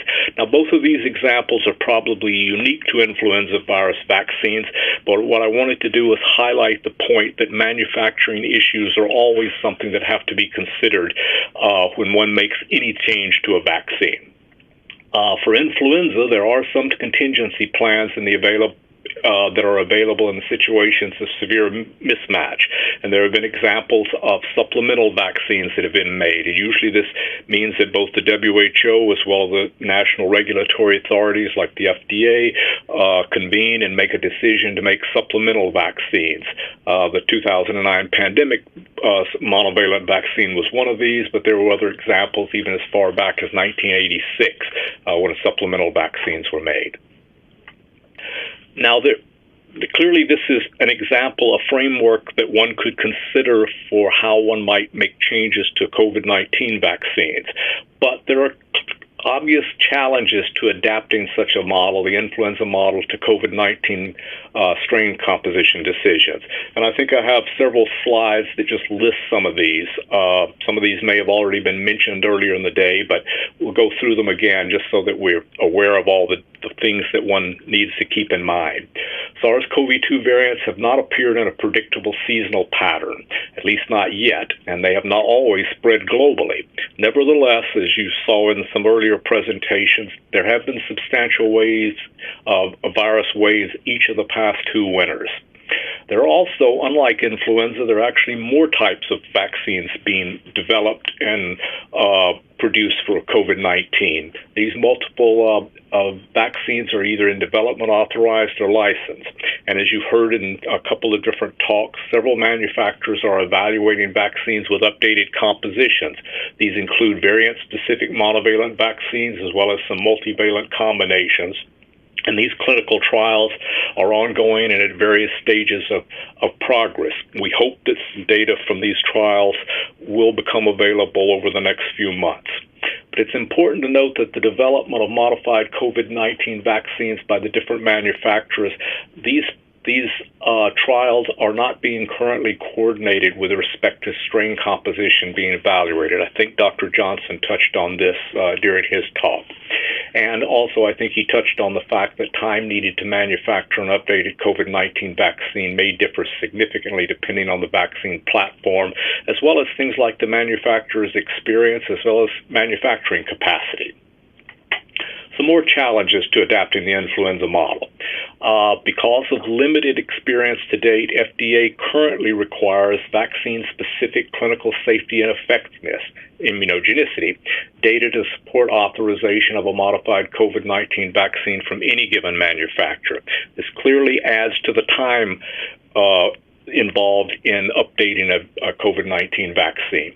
There has been a recent update to our guidance for industry of emergency use authorization for vaccines to prevent COVID-19. This is in Appendix 2, evaluation of vaccines to address emerging SARS-CoV-2 variants. This guidance is applicable to strain change modifications of authorized or approved COVID-19 vaccines, often called prototype vaccines, expressing SARS-CoV-2 S protein. It refers, in general, to vaccines of the same platform and manufacturing process for both prototype and modified vaccines, and the guidance only covers monovalent modified vaccines, but some of these recommendations could be adapted for evaluation of multivalent vaccines. Modified vaccines are recommended to be evaluated as a primary series and as a booster dose. Evidence for effectiveness of these modified vaccines will be derived from immunogenicity data, neutralizing antibody against clinically relevant variants, and demonstrated effectiveness of the prototype vaccines. All of this assumes neutralizing antibody to S is a major component of the vaccine protective response. And I think this is the third slide of some of the challenges. Ideally, the process of changing the COVID-19 vaccine would be coordinated globally. You heard from the WHO presentation a couple of hours ago. Nevertheless, global coordination may be challenging due to a lot of factors. One is, of course, the unpredictable nature of SARS-CoV-2 evolution, as well as regional differences in variants of concern, circulation, or dominance. There are also different regional levels of vaccination coverage and type of vaccines that are in use in different parts of the world. And as I've already mentioned in one of the previous slides, there is a variable timelines of the availability of the clinical data for different vaccines that might support the need for a modified vaccine. In other words, taken together, implementing a coordinated global process will likely take some time. And I remind you that the influenza global coordinated process has been a work in progress for years and really decades, and it does take time to get all of this into place. I think for us, we think that a process for updating the composition of COVID-19 vaccines in the U.S. will need to be flexible, as well as orderly, transparent, and data-driven. And we'd like the committee to give some consideration to scheduling a periodic review of COVID-19 epidemiology and the available clinical data for vaccines against variants of concern. This slide lists some of the basic conditions that would be necessary to make any recommendation for changing a COVID-19 vaccine composition. First of all, the epidemiology data need to identify an antigenically distinct variant or variants that are likely or that either are or will likely become dominant. There needs to be immunogenicity and effectiveness data that indicates that current COVID-19 vaccines provide insufficient protection against circulating variant viruses. And then there needs to be data to justify such a recommendation for changing the composition. And that needs to be available from at least one and ideally more than one COVID-19 vaccine. In other words, we need clinical data to help us make a recommendation for a change, as well as each manufacturer that would implement that change would have to supply and this is the fourth bullet, their own clinical data to support the safety and effectiveness of their modified vaccine. And, of course, one of the very basic conditions is that vaccine manufacturers will have to be able to manufacture and deliver a modified vaccine in sufficient quantities and in a sufficient timeline to make an impact. I think I have two slides now to show, once again, the complexity of this, some additional questions that would need to be considered in any strain composition decision. And these are some questions. Does the available clinical data support changing the strain composition of vaccines currently in use? Should modified vaccines be monovalent or multivalent? What strain should be included? Does the available clinical data indicate how well a modified vaccine would impact breadth of coverage against circulating and potentially emergent viruses? The breadth of coverage considerations different for vaccines used as primary series or booster series or booster doses. Some more questions. How often should the composition of COVID-19 vaccines be reviewed for a possible composition update? Should this be something like yearly, like for influenza, or should it be as variants of concern appear and become dominant? Are there and what should be any contingency plans that we should consider in case a novel SARS-CoV-2 virus emerges and is not well covered by available vaccines? If a strain composition is recommended, how is a smooth transition to a use of a modified vaccine implemented? And by saying this, I remind you that recommendations for seasonal influenza vaccines apply to all influenza vaccines, and those vaccines have a dating period that eliminates any possible confusion among the different recommended vaccines. And finally, this is probably a little too much to get into today, but it's worth keeping in mind, and that is what additional data or experience could expedite the process for COVID-19 vaccine composition changes by limiting or obviating the need for clinical data, which, as I've already told you, is something we would still insist on, at least at the present time. So this slide presents a framework. I remind you before I even read it that the framework is tentative. It is thrown out to be a placeholder to spur the discussion that's hopefully going to follow, and nothing is etched in stone. We would presume that we would meet again and talk to this with the VRPAC, but we would like to get the conversation started. But we start with assuming that the FDA would seek the advice of the VRPAC to make recommendations for any change in composition of an authorized or approved COVID-19 vaccine in the U.S. We suggest that on some routine basis, and this is one of the topics for the committee to talk about, that on this routine basis, the FDA and VRPAC would review the epidemiology of circulating SARS-CoV-2 variants in the U.S., the effectiveness of available vaccines in use, the available clinical data and manufacturing concerns for modified vaccines in order to determine whether to recommend an updated vaccine for use in the U.S. We also suggest that there should be some thought given to a collaborative plan, this is going forward, that includes manufacturers, the FDA, and other public health agencies to develop such a plan that would provide the necessary clinical data needed for the future vaccine composition decisions. And then any effort to make contingency plans would be a good idea. These plans should be developed to respond to any emerging variant that escapes protection provided by currently available vaccines. On the other hand, if the WHO makes such a recommendation, the FDA and the VRPAC would almost certainly evaluate whether that recommendation should be implemented for the U.S. with consideration given to pretty much the same thing that I listed at the top of the slide, the epidemiology of circulating SARS-CoV-2 variants in the U.S., the capability of manufacturers of authorized vaccines to implement such a recommendation in a timely fashion, and, of course, as I've already mentioned, for each vaccine manufacturer, the availability of clinical data to support the safety and effectiveness of their vaccine. And my last slide is considerations for use of additional booster doses. A recommendation for additional booster dose might follow a recommendation for changing a COVID-19 vaccine strain composition that occurs either as a result of a scheduled or an ad hoc review of COVID-19 epidemiology and vaccine effectiveness. Even if the available data continue to support the use of a prototype vaccine going forward, the periodic use of additional booster doses, for example, annually, similar to flu is one example, these booster doses may still be needed to maintain adequate immunity.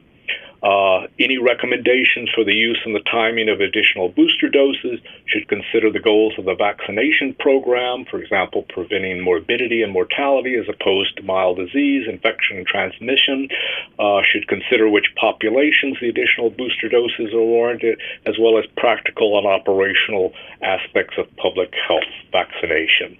So that's the end of the talk. The topics for discussion are the same ones that Dr. Fink provided at the very start of the meeting. Maybe I won't read these now since we'll go back into them in a few minutes, but I'll remind you again, they're not voting questions. We know they're complex, we know they're difficult, but we would appreciate any input, any suggestions that the committee has, like I said, in order to get this conversation started rather than wait until the next crisis to start talking about it. So I'll stop there.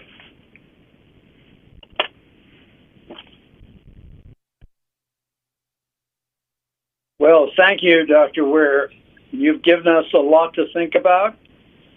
And what I propose is that we start out with a discussion focusing on your presentation before we go into a more general discussion looking at the specific questions that we have been asked to answer.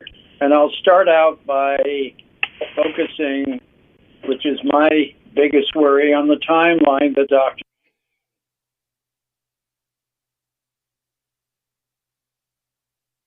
think I lost your sound.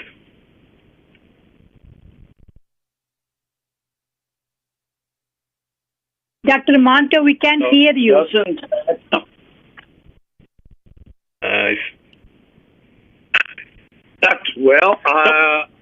There we are, Dr. Monto. We got you. Okay, go ahead. Okay. All right. My phone is okay. You hear me now? Yes, go ahead. Yeah, we hear you now. Okay, good.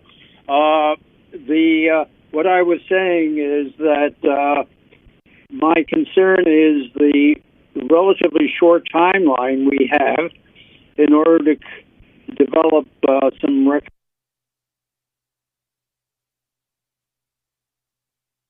clinical data. And the date that we heard from Dr. Johnson, which was in May, in order to be able to have things started and available, doesn't that really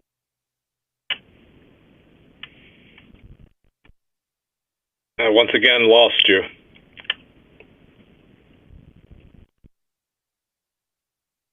Dr. Monto, I think he's connected, but he's having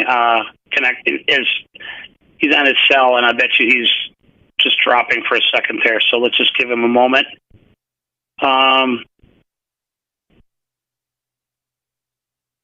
He's connected.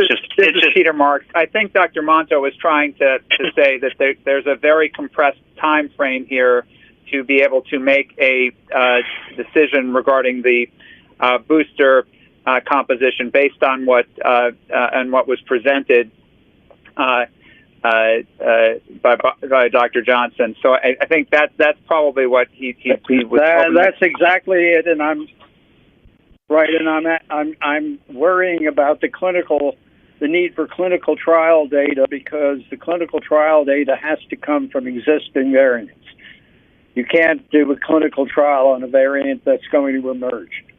Right. I'll also tell you that in conversations, just for the committee's information, that it's probably, we should be thinking of a May to June time frame here.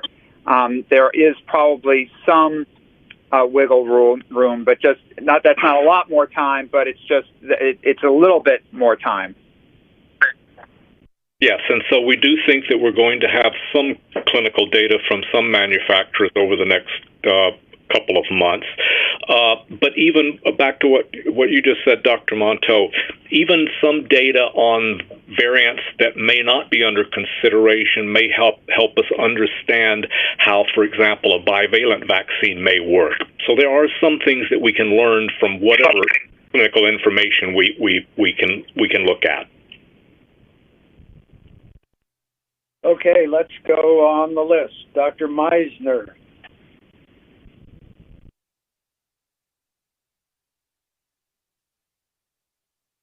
All right, Dr. Meisner, you're first.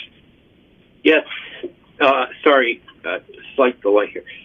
And next will be Dr. Bernstein. I was asked to warn people in advance before they're called. So, Dr. Meisner. Thank you, Dr. Monto. And Dr. West, such a provocative presentation. And the problems are substantial. But it seems to me that one of the first issues that needs to be thought about is listed in your slide number 12. That is the second bullet. And it says immunogenicity and effectiveness data indicate that current vaccines provide insufficient protection against the circulating variant strains. And so the question is going to be, what is insufficient protection? We're going to be so dependent, since we don't know the correlates of immunity, we're going to be so dependent on hospitalization rates, death rates, and that's why it will be so important for the CDC to be able to give us accurate figures about hospitalizations with COVID and hospitalizations because of. But at what threshold will we say, gee, the current vaccine gives cross protection, but it's not adequate? Yeah, obviously that's a judgment call, and it's a tough question to answer. I think although we put immunogenicity, we clearly wanted to stress that effectiveness data is part of that consideration. Again, this is not like influenza where one can look at in vitro data and actually make that prediction that, a difference in immunogenicity of 8-fold in an HI assay really translates to a decreased clinical benefit. So yes, I do think it needs to be defined, but I think the effectiveness of current vaccines will be a key driver in determining when that threshold, whatever it is reached. I don't know if Dr. Fink or Dr. Marks wants to elaborate on that, but yes, it is a key question. Because I remember when this question was asked of Pfizer, why they didn't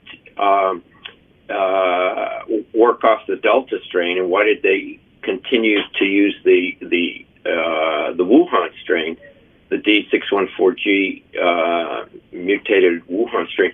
And the answer, they put up a slide and showed that it induced pretty good serologic protection against a variety of mutants.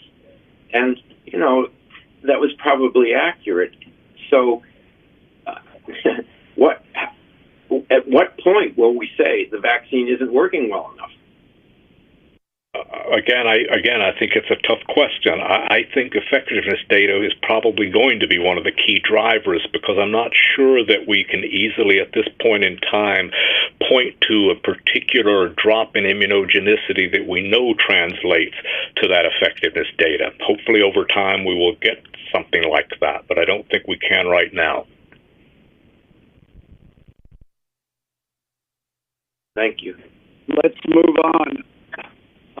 And I will interject, Dr. Ware, that sometimes with influenza we get into debates about whether small changes do or do not result in significant drops in efficacy.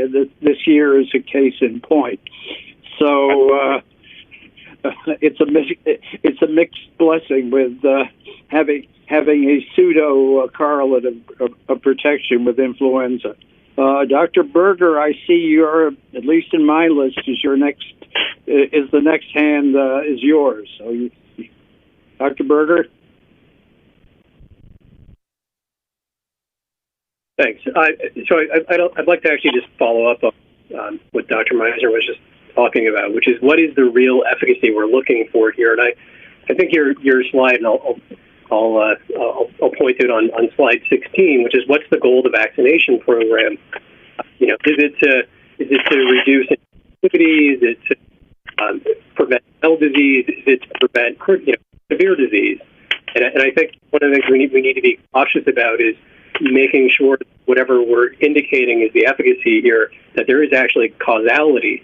I think what we've seen so far, at least from the data that we got today, is that even though infection is, prevention of infection seems to be waning, that isn't seemingly having a significant drop in the efficacy from severe disease of hospitalization or death. And so I want to make sure that when we're thinking about that, the framework takes into account the outcome that we're trying to achieve, because we could go down a bit of a rabbit hole and make changes to a vaccine that maybe prevents infection but doesn't actually alter the end result. So what is it that we're trying to get? This, I think, is a really important question for us. I'd also, if I could, I'd also like to just question, or at least put out there, manufacturing capacity itself. It would be great to be able to hear directly from the manufacturers as to what their capacity might be. I think some of the points were made earlier about the potential for these new mRNA vaccines to help develop that process a lot faster. It would be great to be able to hear directly what kind of capacity they might have to, for instance, continue the development of an existing prototype vaccine while at the same time being able to ramp up and scale for production a possible new variant, for development, or even that bivalent at the same time that data is being collected. So it would be really good just to get an understanding of what that takes. The last point I'll make, and I promise I won't go on much more, is just that the timing itself seems to be based on that seasonality coming up and trying to make sure that we're hitting at the same type of timeline that we hit for flu vaccination rates.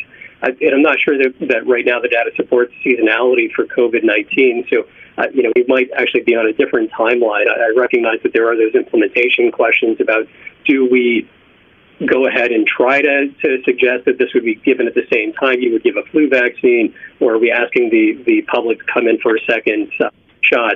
It is a huge one, but I think it's just a question for the timing of when we would actually be needing to make decisions may not necessarily be tied to the same timeline that flu is. Thank you for all those points. I would agree with all of them. They mentioned once again that some of the difficulties. I would make one suggestion, though, that back to hearing directly from the manufacturers, that is something that would be good. And maybe if we meet again within a few months with some clinical data, that at that time when the manufacturers present some of that data, we also get them to tell us what is realistic and practical for their particular vaccine. So maybe we could do that all at the same time. Thank you. Dr. Hildreth.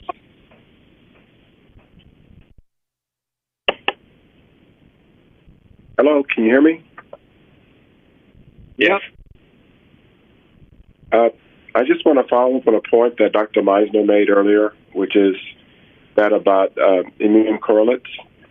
I brought this up in the very first meeting, that if we could determine an immune correlate for these vaccines, it might expedite the issue of identifying those that are going to be successful and protective, because there's going to be a limited time to do this, given Dr. Bedford's presentation on the population dynamics of this virus. Having an immune correlate that we could look to or define in the serum of the vaccine recipients or volunteers in trials would help us a great deal. Is there any effort being made to focus in on immune correlates, cytotoxic T cells, helper T cells, something other than antibodies? Yes, there's clearly a lot of effort. I'm not sure I can give you the current status of it, but there's definitely a lot of effort. I couldn't agree with you more that would make life a lot simpler, and that I'm a very strong supporter of that. I think the more we can understand that, the closer we can get to understanding a correlate, all of our lives would be a lot easier. And yes, I'm sure there's a lot of effort going into it. Okay, thank you. Now, Dr. Bernstein.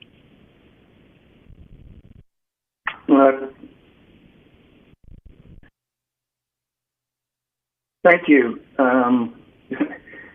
Such challenging questions that you raised, and I do think it's important, as you mentioned, the challenge is to be transparent and data-driven, and the need for clinical safety and effectiveness data to support authorization. Picking up on what my colleagues were saying before, do you anticipate conceptualizing vaccine effectiveness a priori and coming up with a minimal acceptable estimate for the different outcomes that Dr. Link-Ellis presented, a different estimate for infection versus ED, urgent care versus hospitalization and death? It sounds like a good idea to me, but somebody else, such as Dr. Fink or Dr. Marks, may be better able to answer that. Yeah, this brings up a point. Jerry, do you want to be on the firing line for this, or should this be a group response? And Dr. Fink, could you tell us, would you like to be as part of the firing line? I'm willing to help answer questions, certainly, and with the caveat that I feel the pain of the committee. There are no easy answers here. So just to respond to Dr. Bernstein's question, I think we're talking about maybe two separate things. First of all, there's the question of whether currently available vaccines are providing adequate protection.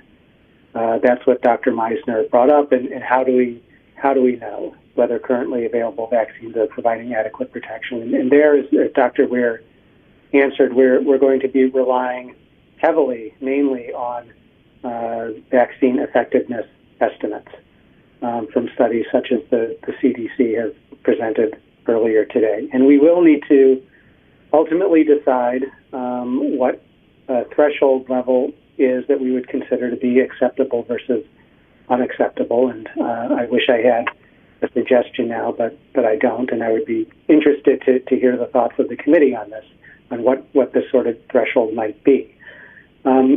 And then there's the question of if we determine that a strain change composition is needed, how do we assess the safety and effectiveness of modified vaccines that are based on a prototype vaccine manufactured using the same platform?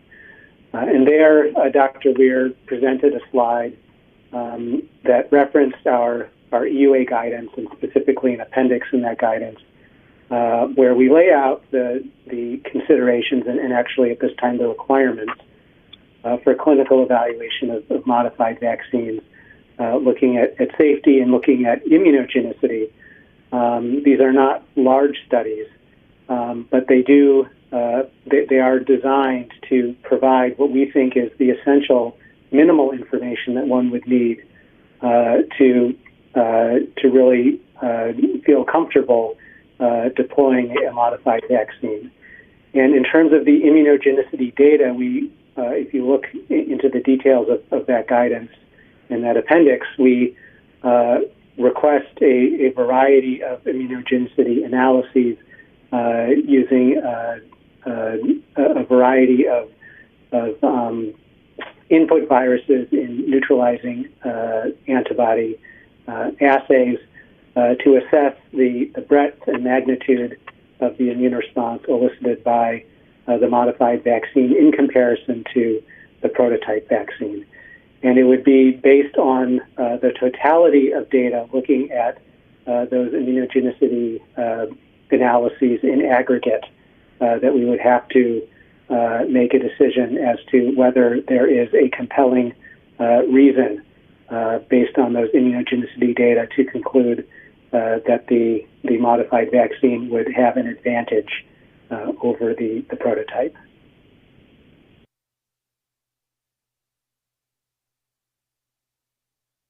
Thank you.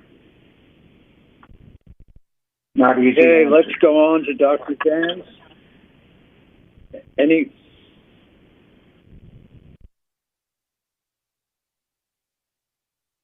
Thank you very much. I really appreciate the ability to have this conversation about what it may take actually to understand and control this pandemic moving forward. I think one of the really obvious things that have come up, and it hasn't been stated explicitly, so I think that it's actually important to state, is that we're using things like influenza or other respiratory viruses, which are fairly settled, and actually we have a huge amount of information.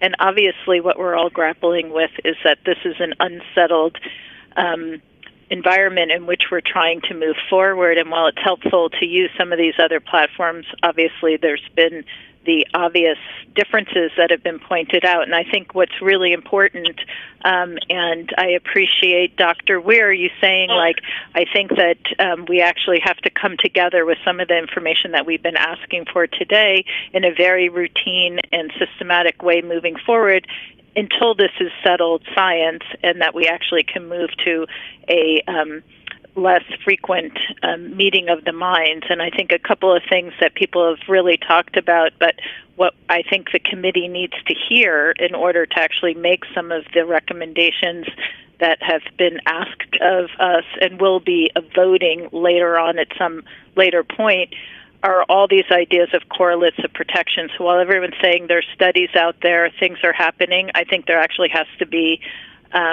explicit information that this committee needs, and it sounds like this committee needs really more than neutralizing antibodies. We have some correlates that are people feel comfortable in influenza, but actually several of us have actually even asked for some of these other correlates for the influenza information to make better decisions.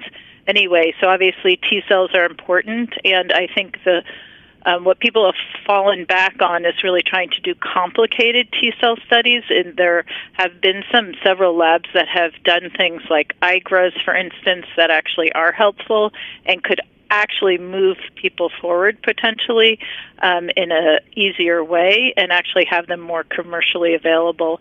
The other thing is mucosal immunity. The other parts of it, and we've heard clearly from the public and for individuals who would like to hear more about the safety data. And so I think while it's been sort of, again, spoken about but not explicitly stated, that we would need actually the ongoing safety data. So we've put these very elaborate systems. We have the VSD, we have the PRISM, we have lots of reporting data, and we're not actually seeing that being updated to the committee, and we would need those to come along with it. And the last, we would need obviously also updates on what platforms are coming forward, because in order to make decisions about what it is that we're being asked, which is current, we also need to know what is actually in the pipeline, which we don't hear about on a routine basis as well. And so those are some of the points that I think would need to happen, and as you suggest, Dr. Ware, on some particular cadence that we would all need to come together with that information. Thank you a lot. It's very helpful. Yes, and I agree that we have insufficient information right now to give you in any way precise comments on all of the discussion questions.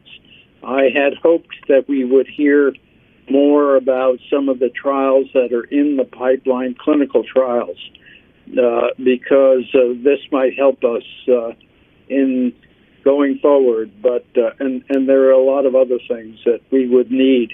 We would also need a little more of a straw man to discuss something that you would propose, which you almost did in one of your slides,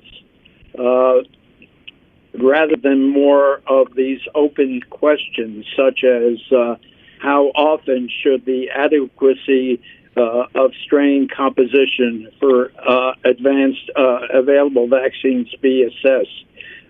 As soon the answer to that is as many as you can, as often as you can. So this is it's rather difficult to try to opine about some of these points without additional information.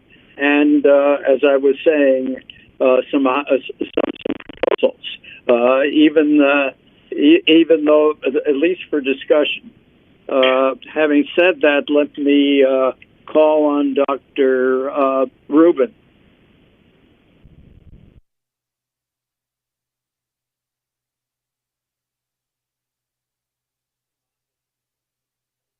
I'm afraid I'm going to agree largely, but disagree in part with Dr. Gans, but we can save that for later. What I wanted to ask you about, Dr. Ware, is specifically about the surveillance data that you, in your slide set, it said surveillance data for the U.S. But in fact, when these viruses come to the U.S., it's really too late. They spread rather quickly. That certainly was the case with Omicron and with Delta. But there was a lot of early warning in other countries. So I guess I would urge us to be considering those data as well. Yeah, I think what I was trying to get across, though, is that if we were presented, if this committee was presented with a recommendation, for example, from WHO, I think we would have to ask ourselves what the situation was in the United States. And that being, although you're right that sometimes different variants have spread globally, there's a couple of examples of the beta and the gamma that did not. And so I think we would have to evaluate the U.S. as well as the larger picture. And that doesn't mean it's an easy call, but we would have to look at it like that. We'd at least have to look at our regional as well as the global situation. I think that's what I was trying to get across.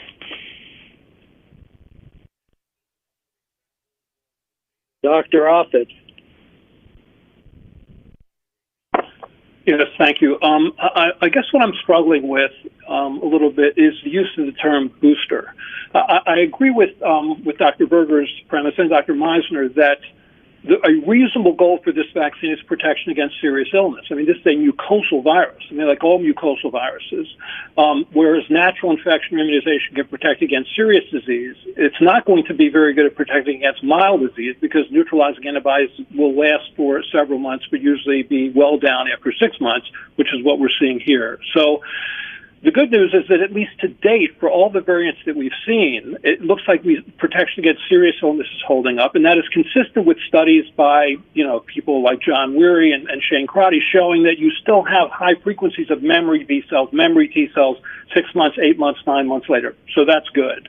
But I think if the decision we have to make, it seems to me, is when do we no longer see protection against serious illness because a new variant has arisen? And if that's true, is the word really booster? Because really, what are you boosting? Usually when you give a dose of vaccine, you're boosting neutralizing antibodies. I would argue that if you have a variant that is so distinct in terms of epitopes recognized by memory B or T cells, that you're no longer getting protection against severe disease. Maybe what you're talking about then is a primary series. I mean, you alluded to that, Jerry, in one of your slides, and I think that's going to be part of this. I mean, this virus isn't flu. You get a flu vaccine every year in large part because even if you're immunized or naturally infected the year before, you may not be protected against severe disease the next year. To date, protection against severe disease does seem to be holding up. So I guess I don't see it in exactly the same way that I do the flu model where you need a yearly vaccine. But those are just my thoughts. I'll be curious to hear yours. Well, I think you're right. I mean, there's so much we don't know, but I think there is a worry that protection against severe illness won't hold up forever, and that therefore one may need to, you can call it boosters, you can call it annual vaccination, you can call it some periodic vaccination. At some point that becomes semantics as much as anything else. But I think that is still the worry, is that the drop in protection against some outcomes may portend the drop in protection against the more serious ones that you refer to. Again, there's just an awful lot we don't know, but I think that's the worry. Again, I think the key player here, and maybe Amanda Combs can comment on this, is the CDC. I mean, we need to have rapid access to protection data, especially against severe disease, and that's where the CDC can really help us.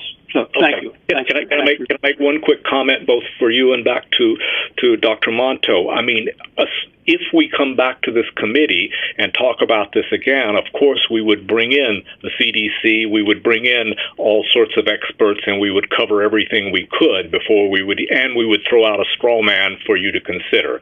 So I think we would do all of that in any sort of subsequent meeting. Dr. Hildreth, I see you. Is that you have a question, or did you just? Okay. Dr. Marks, where do you want us to go at this point? Because you can see that this is a very broad discussion, not really focusing on some of the questions that you would like us to answer. And I really need some guidance about what would be helpful to give you what you need today, because we know this is going to be a protracted process, trying to come up with some of these conclusions that will guide future thoughts about a process which really we have very little time for. It's a period of months.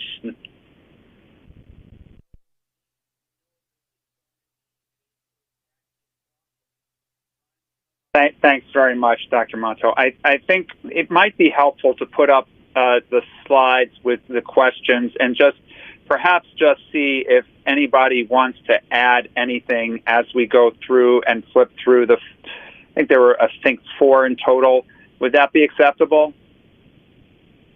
That would be very good. I think we will find that some of these points really are not independent. They relate to each other. I think we need a structure. Completely agree with you that some of these may, but just to, because we have already touched upon some of these. Right, and some of them really have no answers, such as how often should the adequacy of strain composition, so that's going to be so dependent on epidemic behavior and availability of data. I could see in the best of all possible worlds, the not having a BA2 wave and having a quiescent summer. That would provide us with no additional data before the winter if this virus is going to be showing seasonality. So we really have to be very flexible in some of the conclusions we come to. But the first point is what considerations should inform strain composition decisions to ensure that available COVID-19 vaccines continue to meet the public health needs and the role of VRBPAC and FDA. That's relatively easier if we talk about what the role of VRBPAC and FDA are. No, if it's easy, let's knock it off then, Arnold. Yeah, I think that's right. Because that's an easier one.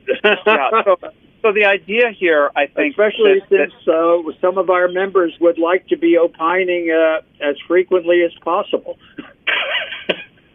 Well, just to understand here, one of the points of trying to have this meeting was so that we would be able to open a dialogue here about the need for what we might expect and, the role of VRBPAC and FDA in coordinating strain composition, again, with the overlay of WHO, if they come up with a recommendation, is to try to understand how you coordinate this, because we have multiple manufacturers. We are talking about some vaccines in development that might not be authorized or approved yet that could also be coming into the mix.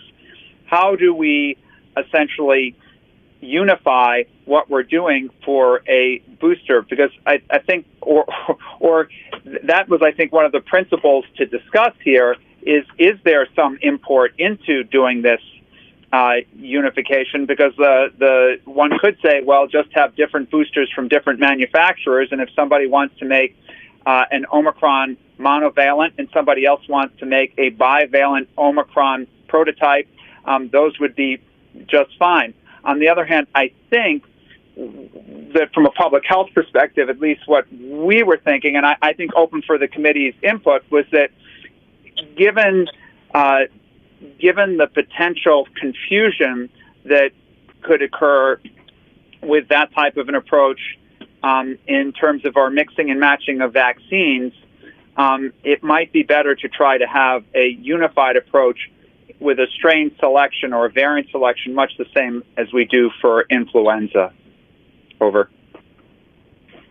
And further than that, the point was raised about calling it a booster, but what if we go into a scenario of a vaccine available, let's say in October, what are the different approaches for those individuals who've not been vaccinated before versus those that have? We're going to go to the situation as we do with flu in young individuals who have to get 2 inoculations as opposed to those who would only have to have 1. But the question you have given us is what is the role of VRBPAC and FDA, and I think that is something which we all feel we should have a major role in. The question is exactly how and what the questions are going to be. Let's take this out to the committee. Dr. Nelson, you have your hand raised.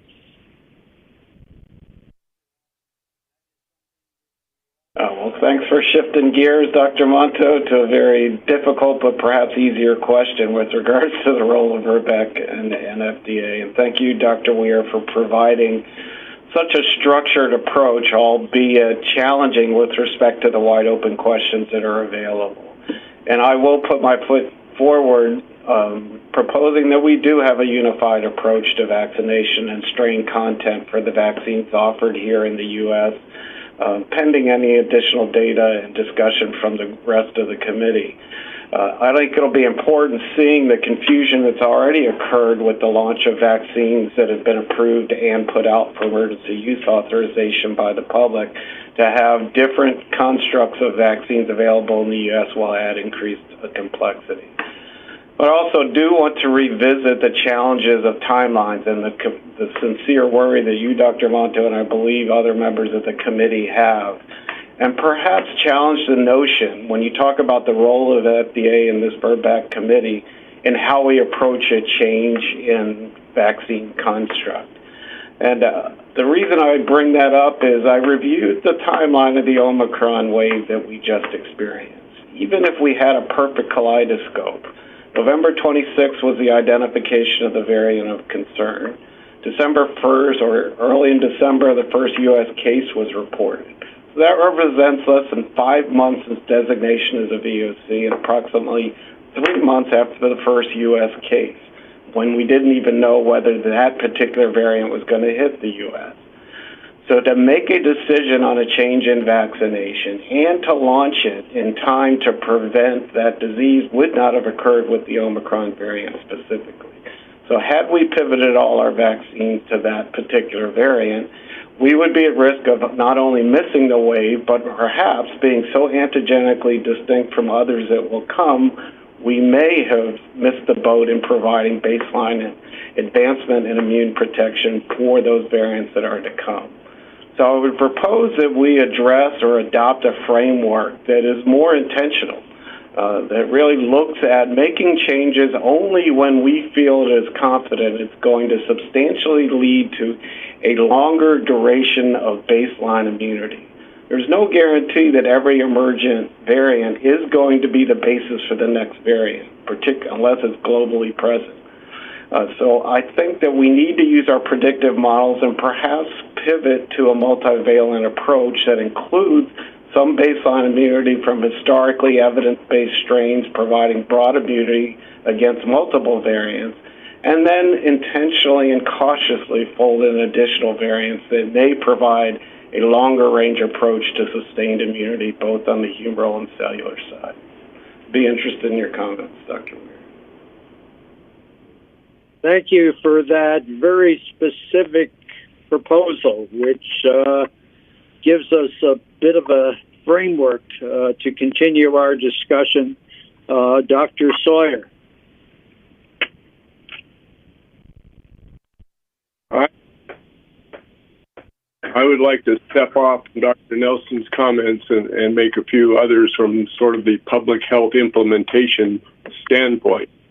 I think clearly whatever we do lacking clear correlates of protection information would make this simple is we need to continue to focus on the worst case, which is severe disease, and we need to change strains when we're losing that battle, to be defined by future discussions. I think the current situation where we are feeling compelled to boost every 4 months potentially is not sustainable. So to the point of composition of vaccines in the future, it seems to me from what we've heard today that a multivalent vaccine is going to be important to hopefully prolong the duration of protection against the foreseeable variants that will emerge. But I think overall we have to keep this as straightforward as possible, and Dr. Weir's presentation and at least one other FDA speaker raised the question about whether the composition, if I understood the comment, that whether the composition of the vaccine would be different for primary vaccination versus boosting, which I didn't really understand. I don't see why we would go backwards to a previous version of the vaccine, even if someone had not previously been immunized. So I would like to understand that a little bit more as we go forward. And the last thing I'll say is we clearly need a unified approach to manufacturing. It would be impossible to keep track of multiple different vaccines with different compositions. So I'm in full support of VRBPAC picking the strains and having all manufacturers make a vaccine with those strains. Dr. Marks. Yeah, thank you. Dr. Sawyer, thanks for raising this. I think we internally, I'll speak for Dr. Weir and Dr. Fink on this one. We had a discussion about this issue that you raised. We agree with you. We would not be going backwards. I think if you as the VRBPAC decide to recommend a strain change or new variant composition, a multivalent vaccine, that would have to become what we would use for primary series. It would be too confusing and potentially dangerous to have different regimens like this, especially when you're trying to vaccinate tens of millions of people, to have a different primary composition. And I don't think it would make a lot of sense either. So we would assume that much like with flu, once we move to a new composition for whatever we call it, we can call it a booster, we can call it Joe, but whenever we do Joe, it will also change the composition of the primary series. But not necessarily the number of doses. So the number of doses, I think, that's been established. I think as part of what we've established we would keep the number of doses unless the manufacturers bring us some new data. The primary series would remain the number of doses in the primary series as a 2-dose primary series, and then this would then be the additional doses that would be used wherever we deploy them. Doran, do you want to pick up from here? Yeah, I just wanted to add that this issue of avoiding unnecessary confusion by having a unified approach is one that really does impact the question of whether to, if one were to proceed with a strain composition change, should it be toward a monovalent vaccine that is directed against a variant, say Omicron, or should it be a multivalent vaccine? And what I think certain people have hinted at, and some might have said more explicitly, is that pivoting toward a monovalent vaccine directed at something like Omicron runs the risk of really narrowing the breadth of coverage for people who might be getting that modified vaccine as their primary series. And that would be a large concern. And so thinking in practical terms, thinking programmatically, it really does seem, at least to me, to make a compelling case for any modified vaccine really ensuring breadth of coverage to optimally be able to handle whatever variants might come. And trying to move us to some kind of consensus.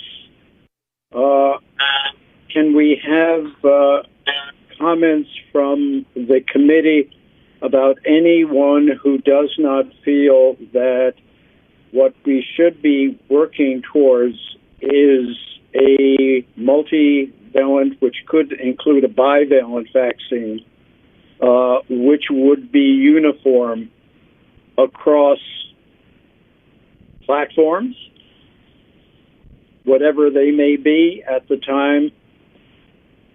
Dr. Monto, this is Peter Mark. I just want to mention that I think we would also, I think there's obviously the idea of a bivalent or multivalent. There's also the concept, and I think a little bit of this was presented by Dr. Beigel, that there may be other monovalent vaccines which may end up having producing the antigenic diversity that could cover, much like a bivalent would. It might not be our current prototype, but it might be another. So I think we would do it obviously in a data-driven manner, whether it's a bivalent or whether there was some data that another monovalent could provide similar type of protection. It's just open to what the data show.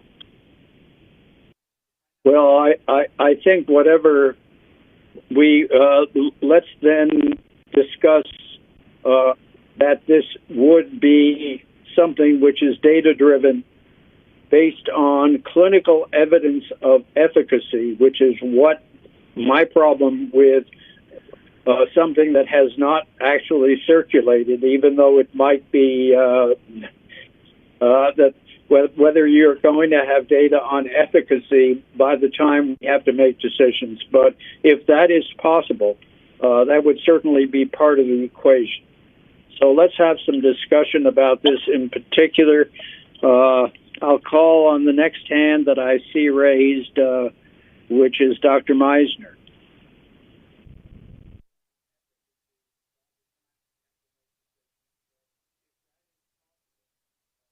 Thank you, Dr. Monto. And so I think it certainly makes sense to have a common goal. But the question I have is this.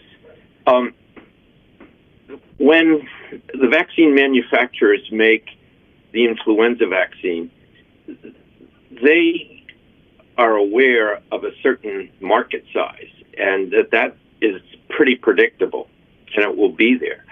And so that justifies their investment in developing that vaccine. But that may not be the case with COVID.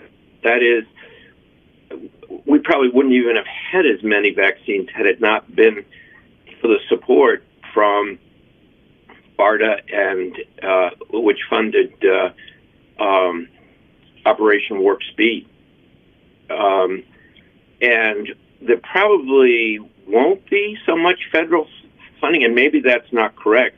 Dr. Marks, you may be able to correct me there, but will the pharmaceutical companies want to develop a new vaccine if there isn't an assurance that that will become a recommended or an authorized and then recommended vaccine by the CDC? I mean, it will be a gamble for them.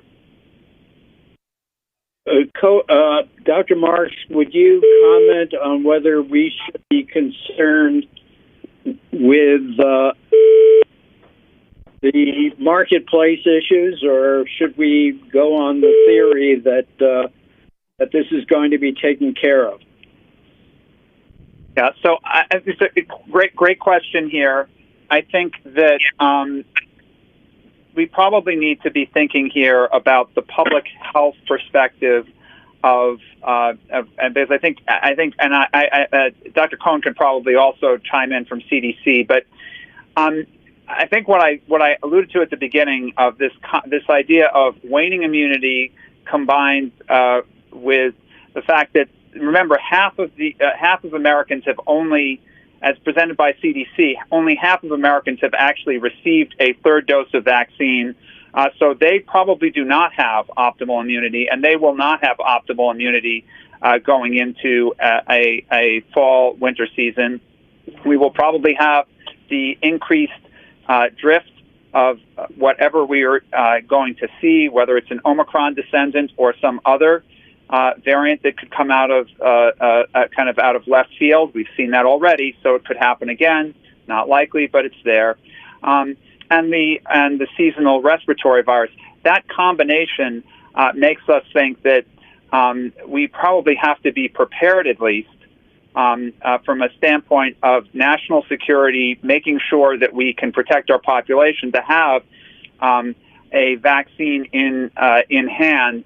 And I think the manufacturers are committed to developing one, and I think Congress's funding not quite withstanding yet, I think there's a fair amount of commitment to ensure that one is made available if it's felt to be indicated. Thank you, Doctor. Let's move on, Dr. Rubin.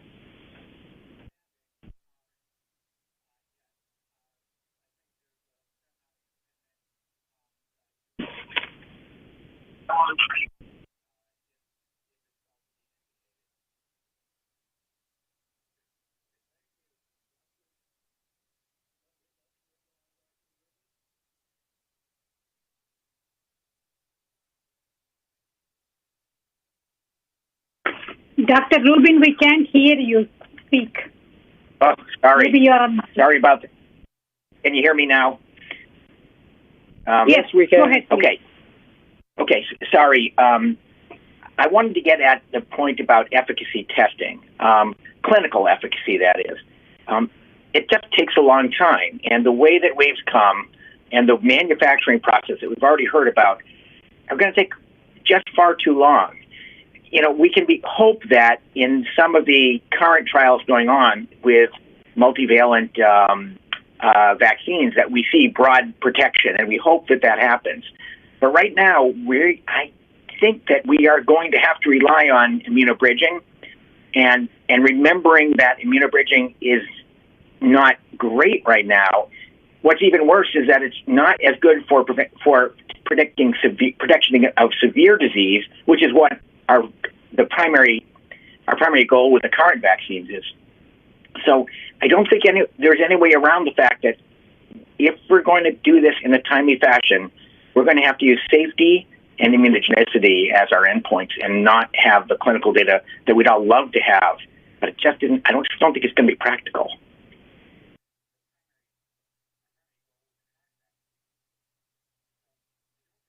This is why I raised the question about a new variant and getting clinical data, because it's not going to be possible to do that, especially if we don't have transmission of that variant.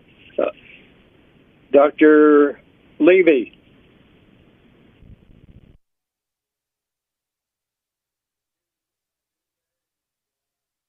Thank you. I think we're looking at a conundrum here, and people are putting their finger on it, that it's going to be hard to generate all the data we want in short order when a new variant emerges. And so, as Dr. Rubin said, the practical path is to go with safety and immunogenicity, but this leads us to the conversation about correlates of protection.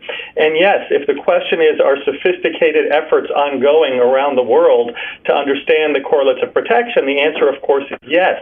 But the question to FDA is, what is the interoperability of this correlates of protection data? Are people using standard operating procedures? Is there data harmonization? Are people looking not just at the level of antibody, but the types of antibodies functionally that are made? That's called system serology. Is there a public repository being developed by FDA or federal officials to put in de-identified quality assured COP correlative protection data so that there can be a meta-analysis of it? We need to also keep our options open. mRNA vaccines are great. They can be turned around quickly, but it may be that other platforms emerge that give broader protection. So I would say as we move forward, we don't want to bake in a system that excludes other types of vaccines. Adjuvanted subunit vaccines, pan-coronavirus vaccines, for example, the nucleoprotein of the coronavirus might induce T-cell responses that can mitigate severity of disease. And we mentioned the global view. Yes, the virus can be regional, and our first priority is the United States. But of course, our decisions will impact what's available for the rest of the world. And if they don't have the vaccines they need, those variants that emerge there will come back here. The cycle time for new variants can be every 3 to 6 months. And what would the vaccine uptake be? Who would be willing to take vaccines that frequently? That's a question. So is this something that's just targeted to vulnerable populations potentially? And if we have a vaccine emerge that prevents infection and reduces transmission, that'll change the decision process. Which population is driving the spread of the infection? Finally, if the vaccine efficacy is mostly against severe disease and mortality, it seems we prioritize older adults, those with chronic diseases, and immunocompromised. So those are my thoughts. Thank you. And just to add, for all the years we've been working on influenza, HAI antibody is not really a correlate of protection. Exactly. So we're at risk here. We're at risk of doubling down on a failed strategy. We've got to get into the immunology. Yes, there's great labs out there doing amazing work, but where's the federal effort to coordinate all of that, to develop a public repository around the correlate of protection, and to make sure we have the best available data for the immunogenicity when we make those decisions? Dr. Sawyer.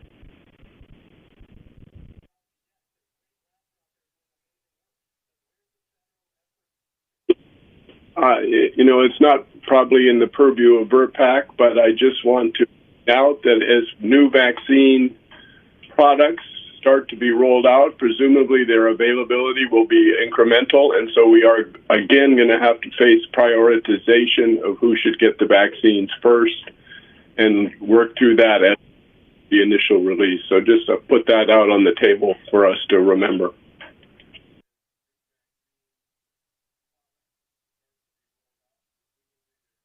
Dr. Berger.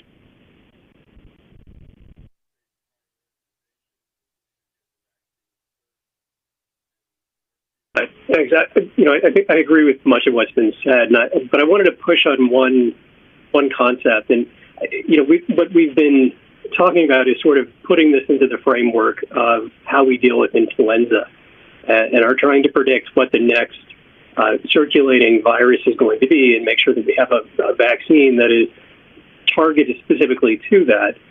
I think what we've seen, we've gone through Alpha, Beta, Delta, Omicron.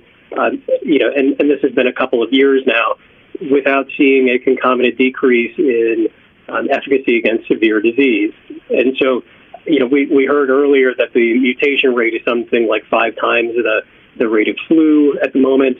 And it's unclear how often we'll get that Omicron-like variant that pops up. And so I think we have a lot of unknowns at the moment to be making determinations about needing, for instance, to go ahead and make a specific vaccine that is directed at every potential variant that arises, considering you're getting 12 mutations per year at this point.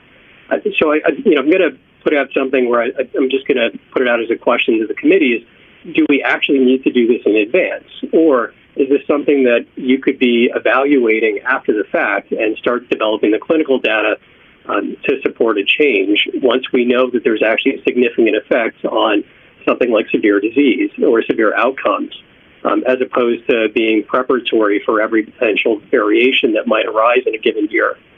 And it really is a question, but it's just because we're really thinking, or at least I'm hearing a lot of thinking that is tied to the way that we deal with flu. And I'm sorry, I can't remember who mentioned it earlier, but we may not be dealing with the same type of etiology that we're dealing with flu when we're talking about COVID. So I'd like to just give that idea of maybe we could actually do this after the fact and make correlative changes based on actual knowledge of impacts on clinical outcomes.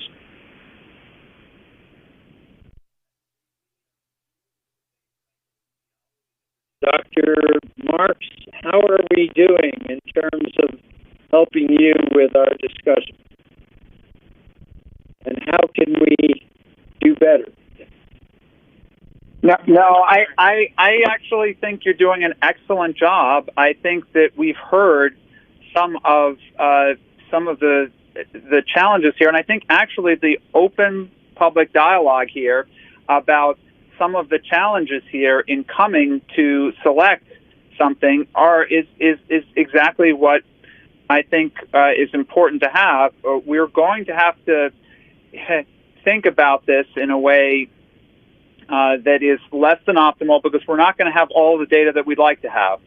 The immune correlate protection issue is one we very much understand. We've been watching and working with our NIH colleagues that have been trying to work through this, as well as the companies.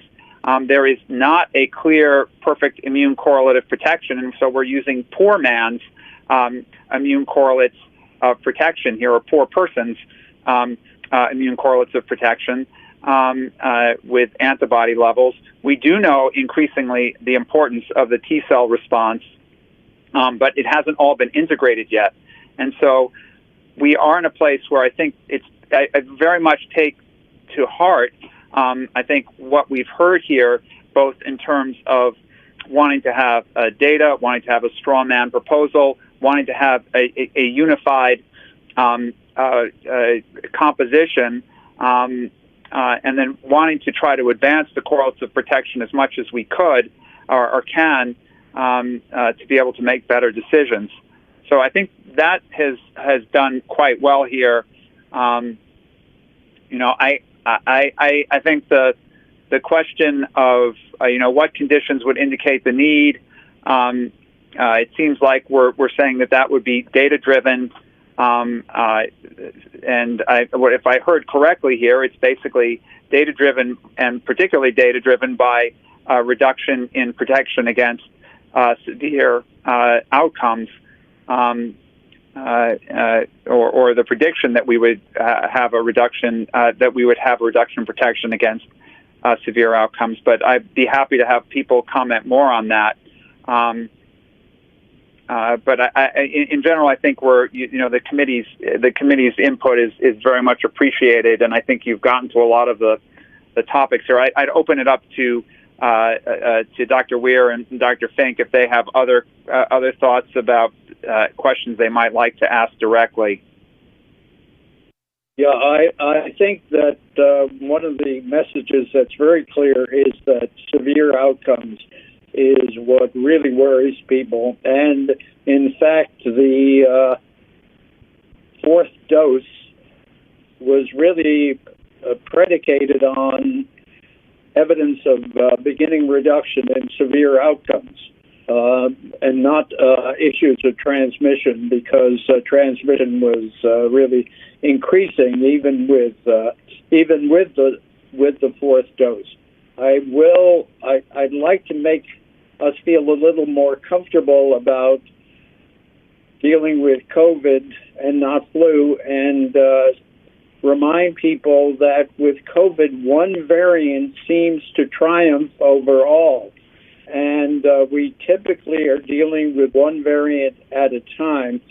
A couple of years ago, we had an H1N1 virus with maybe 4 different variants circulating in the United States, and with efficacy being different for each. So at least we've got that to work with this virus, which does seem to mutate in a different way. Dr. Weir.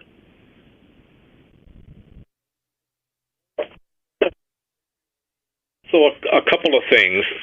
One, I also think the committee has given us a lot of nice thoughts and good ideas. One thing, a quick question, 2 questions actually for the committee to think about is one is, what do the members think about this idea that right now we have sponsors, manufacturers coming to us with proposals for how to evaluate composition, strains, things like that. What about this idea of trying to better coordinate that, not get the proposals directly from the manufacturers, but somehow coordinate the studies that need to be done to inform strain selection, whether that's NIH, CDC, I don't know who, but somehow coordinate that in advance. Would the committee think that's a good idea? And if so, maybe we could kick that around about how best to implement it. And then my second question was, and this is what I think I heard, but I want to make sure I heard it and didn't make it up. Does the committee think that getting back together in some reasonable period of time to review the available data is a good idea? Available data being mostly not only whatever the epidemiology is in another month or 2 or 3, but also the results of whatever clinical trials we do have with variant vaccines and different compositions. So a couple of those things are what I'd like to hear a little bit more about.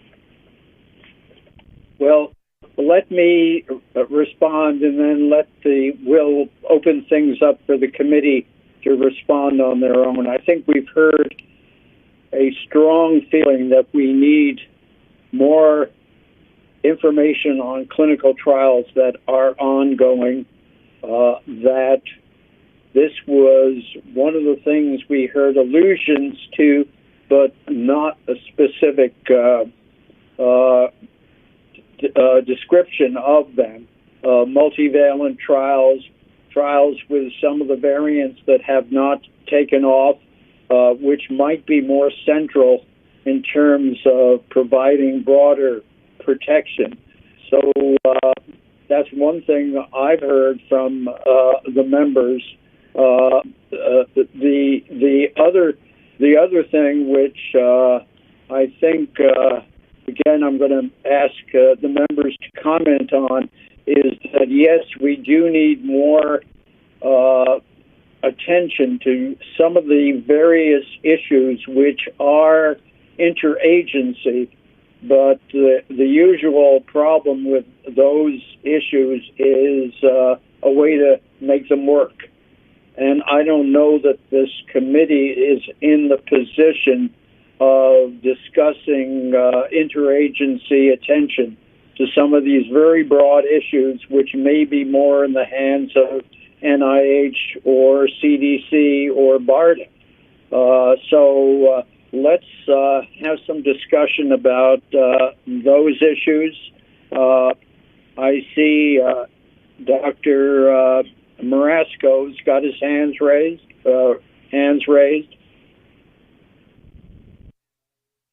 Dr. Marasco. Yes.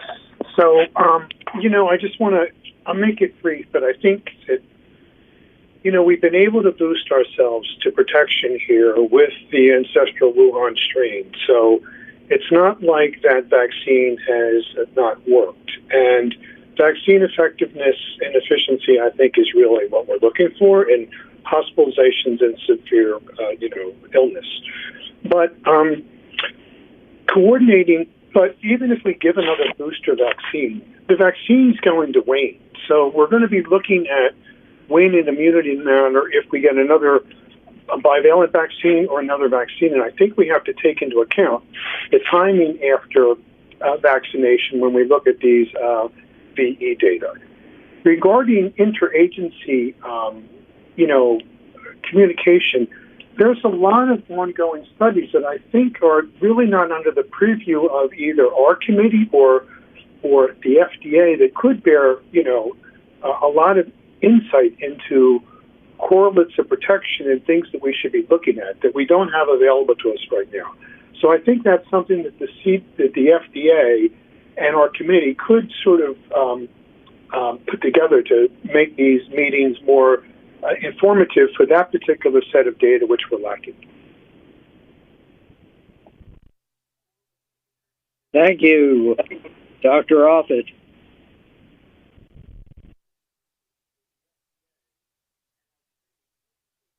Right, I actually agree with you, Arnold. I think that the first step is identifying that there has been a variant that has arisen that has mutated those epitopes that are associated with those what have to date been, fairly conserved epitopes that have been recognized by memory cells, that has mutated away from that to the point that we no longer are protected against serious illness, however we define that.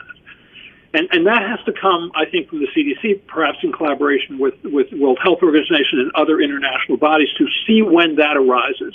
And then you have your, what has to happen from that point on then is a coordinated effort between FDA, NIH, et cetera, to how, and the companies on how to best move forward there. I feel like at some level, the companies kind of dictate the conversation. You often hear that the company now has an Omicron-specific vaccine or a vaccine they can now link with the influenza vaccine, and it shouldn't come from them. It really has to come from us. The second thing is that, again, not to harp on this boost thing. I know Peter said we could use the word Joe, but I prefer to not use either. I think that typically you're not very good at boosting memory. I mean, if you look at John Weary's data, what he finds is that after the second dose, you get after the first two doses given close together, you get a high memory response, which is fairly long-lived. But with that third dose, you don't get a huge boost in memory. And so therefore, if you're going to have a variant that is so different from the current strains that you're not protected against severe disease, that's another vaccine. That's a new vaccine, and therefore we're going to have to think about how we're then giving this primary series again. Is it a 2-dose series? Is it a 3-dose series? It could be a 2-dose series 12 weeks apart instead of 2 doses close together. I mean, those are the things I think we're going to need to think about. But thanks for giving me time.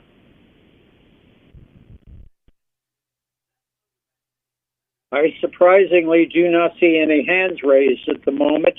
I think I can speak for the committee because they are willing to appear and spend a whole day just listening to this material that we will meet as needed, and certainly it looks like it's something that will need follow-up when we have more data available. I see Dr. Cohen. Yeah, Dr. Cohen, Dr. Monto. and then Dr. Fuller, and then also Dr. Kim. Yes. Thanks, Dr. Monto. So I just want to comment on a couple of the things that have been said throughout this period. The first is I absolutely agree that it would be incredibly helpful, what Dr. Weir said, for the companies or for FDA to at least bring to the committee some of the different approaches the companies are thinking about taking, or allowing us to comment on specific proposals, or not specific proposals, but concepts, so that we can better inform the direction moving forward. I also just want to talk a little bit about this whole issue of severe disease, vaccine effectiveness, and waning immunity and durability. So we do, we have a great vaccine effectiveness platform in the United States. We're doing multiple different studies, as Dr. Risley-Gellis described earlier, but we're never going to get the kind of specificity that I think everybody would like to see. And I just want to caution people, these studies will show different numbers. It's different groups of people that are being studied, different circumstances, different outcomes. And it is the totality of the evidence that I think helps inform our decision-making. But I think that when we start to see small declines, like, for example, 90% protection against hospitalization versus 88%, I would caution people from jumping to big conclusions about that data. And I do think we still have to recognize that there are confidence intervals around all of these individual studies. And when we jump to conclusions too quickly, we can find ourselves potentially jumping the gun a little bit. And so when we use the U.S. data, which I do think it's important to use U.S. data, I think that data from other countries can be really helpful and informative. But we can't just look at relative effectiveness. We need to look at the effectiveness of 3 doses compared to not getting vaccinated, or 2 doses, and the effectiveness of 4 doses compared to not getting vaccinated or 2 doses. I think that when we talk to the public about relative effectiveness, it can misstate the overall protection that the primary series and booster dose, the 3-dose series, does provide. And we still have such a problem in this country with such a limited number of people having gotten their 3rd dose that I feel like when we start talking about the importance of future doses, we're forgetting that we need to get the country that 3rd dose. And so we have really good data to tell us that vaccine effectiveness is improved against serious disease with that 3rd booster dose. But we also are seeing that 3rd dose is holding very steady. And so I would hate for us to use signals of potential reduction in VE to jump ahead and switch vaccines or to add another booster.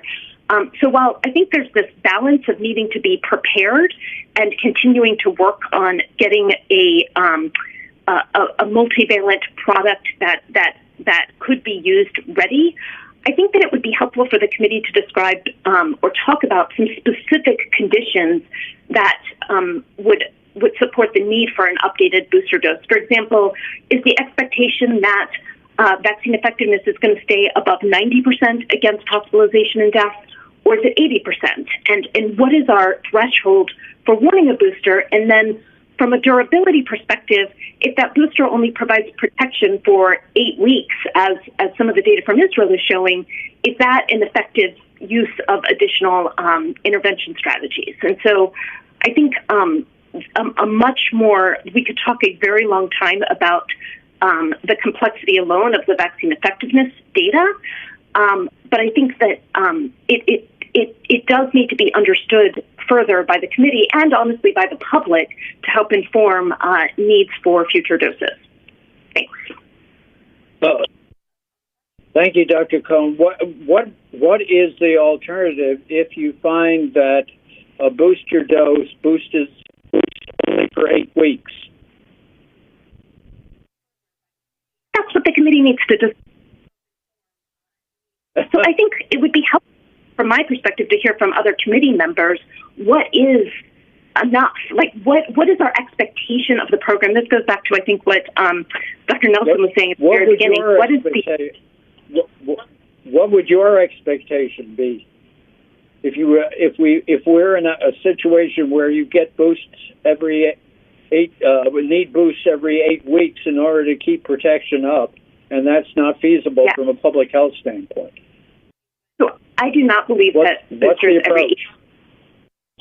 Yeah, so I do not believe that boosters every 8 weeks or even 4 months is a long-term strategy for prevention. But I think that given that our effectiveness against hospitalization is in immunocompetent individuals is over 80%, and that's in older adults and in persons with chronic medical conditions, I think we may have to accept that level of protection and then use other alternative ways to protect individuals with therapeutics and other measures. So, would that be your proposal then? I'm trying to get some concrete guidance. Would 80% be the amount, the level we would be shooting for? You know, I think that we just need to have transparent conversations about levels that we're talking about. I said 85 to 90%. The vaccine appears to be about 90%, 88% effective against hospitalization. As I said, those numbers are not specific, so I do think that big confidence intervals. Some of them don't, though. Right. So I think it would be a helpful conversation, though, to hear from the other committee members where people's thresholds are, because I think that it varies, probably. Dr. Levy, did you have Dr. Marks, you go first. I just, one of the things that we shouldn't forget about is that, yes, I think we're very much on board and with the idea that we simply can't be boosting people as frequently as we are. And I'm the first to acknowledge that this additional fourth booster dose that was authorized was a stopgap measure until we got things in place for the next a potential next booster, given the emerging data, and it was done because of the amount of harm that has come to our older population in the United States, with 1 in 100 individuals over the age 65 having died in the past 2 years of COVID-19. So we need to protect that population. That said, moving forward, we will have this issue that coming into the fall season, only half of the population overall, and granted it's 2/3 of the population over age 65 are vaccinated with a third dose, but half of the population overall has received a third dose, and that means that they will not have the more durable protection. And the question is, for those people even, that's a lot of vaccine.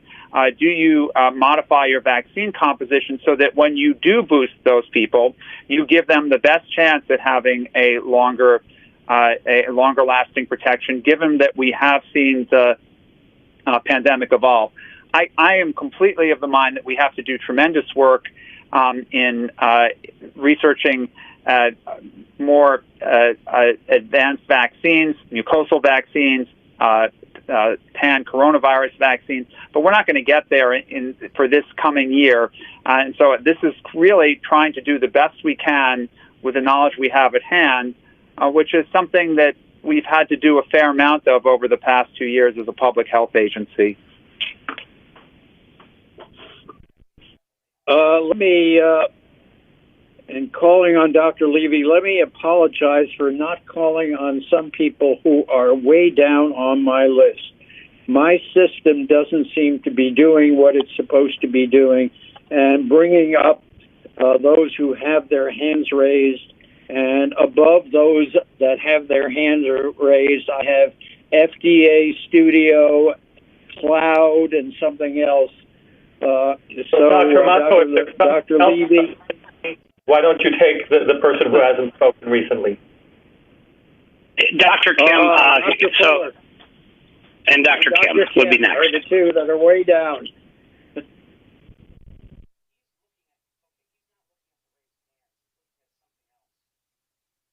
So thanks very much.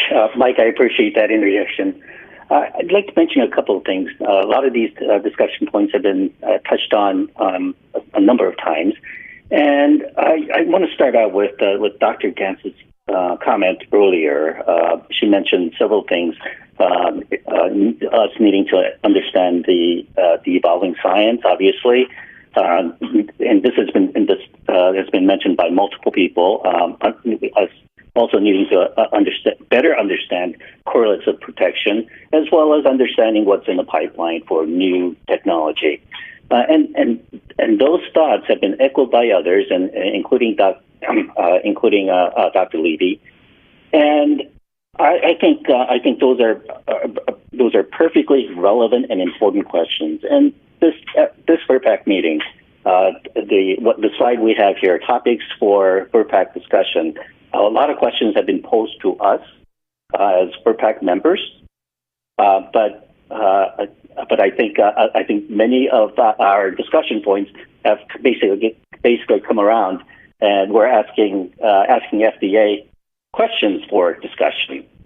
So questions are begetting additional questions, and I'm not sure if, given the topic and given the evolving process of this entire COVID-19 response, including vaccination and therapeutics and others, that whatever decision we make is appropriate perhaps for now, but it may not be appropriate 3-6 months down the line.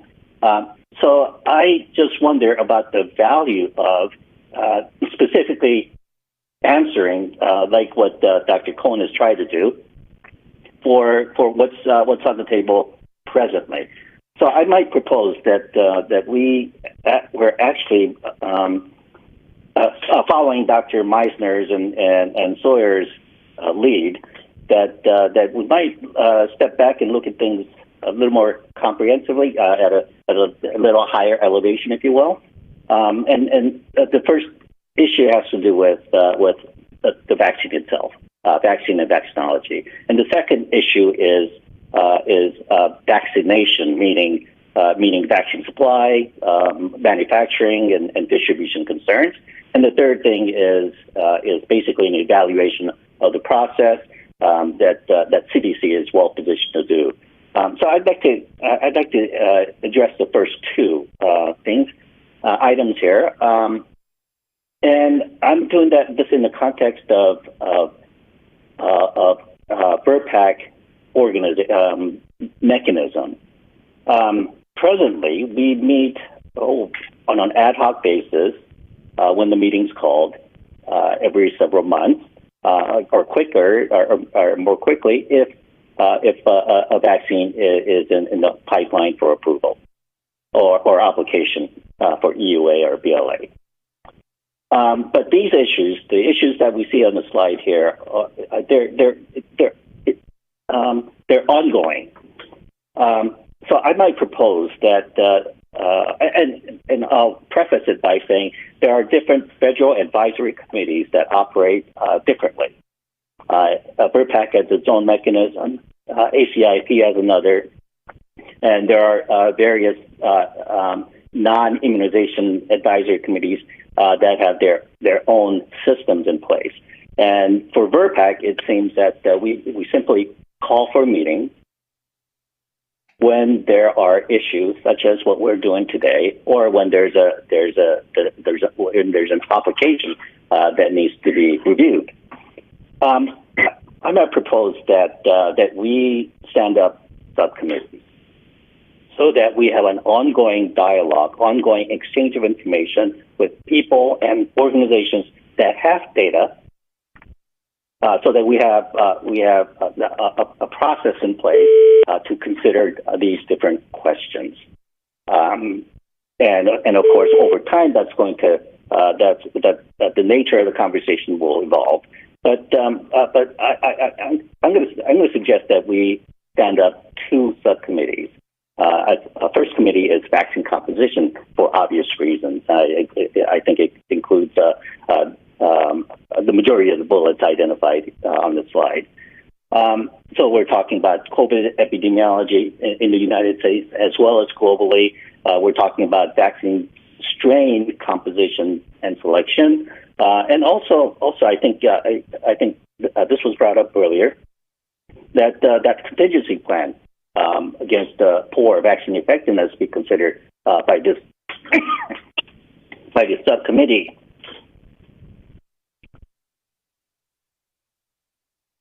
And the second subcommittee that I may propose is vaccine supply and distribution for obvious reasons, to review the current vaccine platforms, manufacturing capacity, et cetera, et cetera.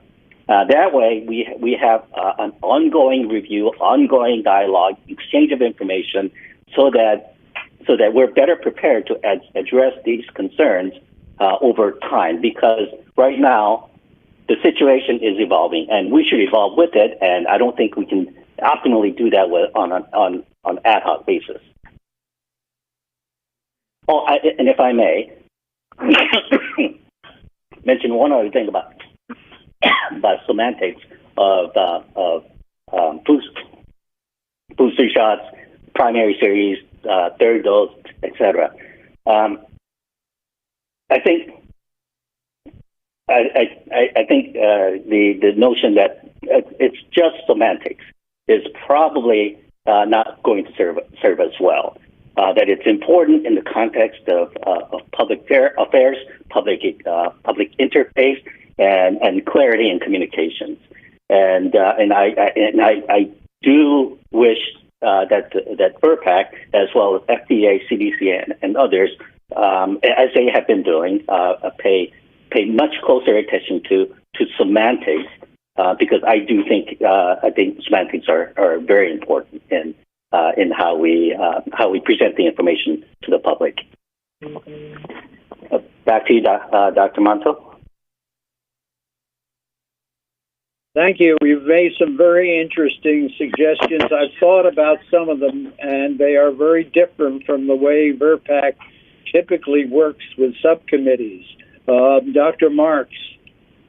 I think the best thing here for Dr. Kim's suggestion is, because some of this is not even chartered for this committee, would be to take this back and have a discussion at a later time on this. We could even bring it back to the committee at a further time once we understand legally what we can do on this committee as well. Thank you. I think we're in uncharted territory because with SARS-CoV-2, a lot of things have happened that have never happened before. Dr. Fuller, I apologize for missing you until now. Please. Thank you. So let me, first of all, agree with Dr. Monto that we're in uncharted territory. And secondly, I want to commend the FDA for putting us together today. And the reason is this, as my colleagues have said, is a very complex situation. I don't think the public really understands how complex it is, and I don't even think we have understood until a number of things came up today. So let me just, I've had my hand up for a while, so let me try to walk through these really quickly. I know you have. Weir, to Dr. Weir's question about coordinating effort, and I think some of my colleagues have addressed that. Yes, please coordinate so that we're not being, that what happens is not being determined by companies coming to us, but that someone, whether it's FDA, NIH, CDC, WHO, whomever, would be helping to put out what's needed so the companies can help address that. Secondly, should we convene more often? Yes, that's been addressed because, as Dr. Kim just brought forth, these are complex questions, and we will need to know what's happening. And then third, as Dr. Monto just mentioned, and many of the people that came on the open forum, there's so many things that are changing and things we don't know. Example, the viruses are changing. We don't know what will happen. We have models that help us predict, and we have surveillance that helps us look at what is happening. We have waning immunity. We don't know what will happen with the strains that come up, but we do know that the current vaccines do protect well as long as there's a reasonable time of boost against hospitalizations and deaths. And that's really, really important. So we're going to have to learn as we go. We also don't know the systemic effects of COVID. We still have long COVID, and clearly we still have rare but very, very real vaccine effects. And let me say to that, that's not only for COVID, but we've seen those with other vaccines. There are people who have rare adverse, but serious effects to many vaccines, including influenza. So because we're having so many more vaccines to COVID, we're seeing many more severe reactions that may be not only due to the vaccine, but some other things. But those can't be run by because they affect people's perception of what's happening. So we need continued research on that. And then finally, I want to ask the question of the FDA. We are here with COVID 2 years into this. We've used influenza as a somewhat model, not a perfect one. But let me remind us that we didn't get to understand influenza in 2 years. It's taken years to get to a uniform, somewhat still imperfect, but also useful process for what we do with flu. So the question is, how much time has it taken to get to, and what has been the process for perhaps even less complex virus, like getting to a vaccine and a program for HPV or for influenza or for other vaccines? We need to remind ourselves and step back to say we are very new in this pandemic, and we don't have the answers. VRBPAC doesn't have the answers. FDA doesn't have the answers. The important thing here is that the public understands how complex this is and that everyone is trying to be transparent and to do the best we know that we can learn in the time we have. So I'd like to put that to Dr. Moss, please. Thank you, Dr. Fuller. And a couple of years ago, we observed a 65th anniversary of the flu program. So there's a lot of difference. Dr. Marks, do you have responses?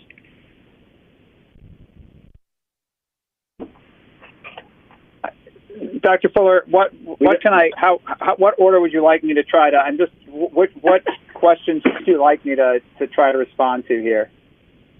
Well, first of all, let me say thank you for convening the panel now, so we can all, not only the panel members but the general public, can really get an idea of what FDA is dealing with. This is so not simple. So I guess, what do you think is the highest priority? We know that a winter surge may come and there needs to be some plan for the winter. Is that your highest priority at the moment? Thanks for that question. First of all, let me thank you for what you said, actually, about trying to have this VRBPAC. I really appreciate your bringing that forward, because that is exactly one of the reasons why we decided to have this meeting. Because we do think that it's important for the public to understand the complexity here and the lack of absolute certainty. So we really appreciate that.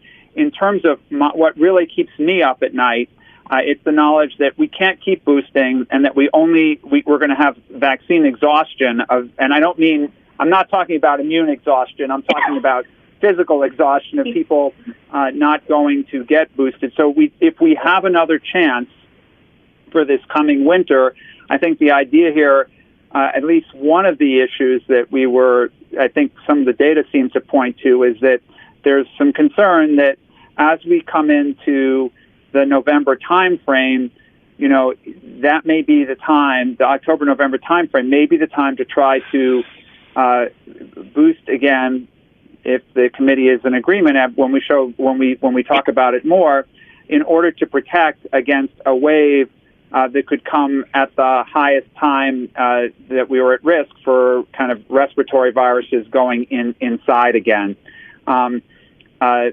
I think from what we can see also from modeling exercises that have been done of waning of protection against severe disease, particularly for those who have only received 2 doses, and perhaps even for some who have received 3, that would be a time when I think we think people might be at greatest risk. So this is, I think, our area of highest concern, but we bring this to the committee because we also are interested in knowing if it's your highest concern as well.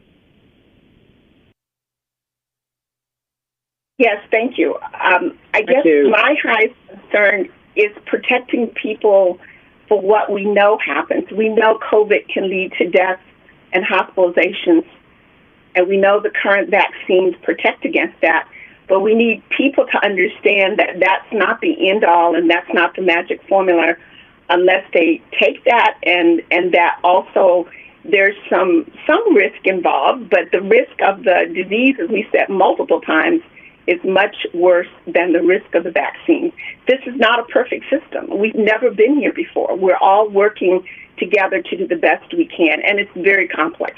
So I'll just stop there and hope that we can convene more often and be kept up to date with what is being discovered. Okay. Thank you for that. Doctor, thank you. I just want to be sure that everybody I see with a hand raised is actually wanting to speak because my system has been a little erratic. Dr. Cohn, is this a new raised hand?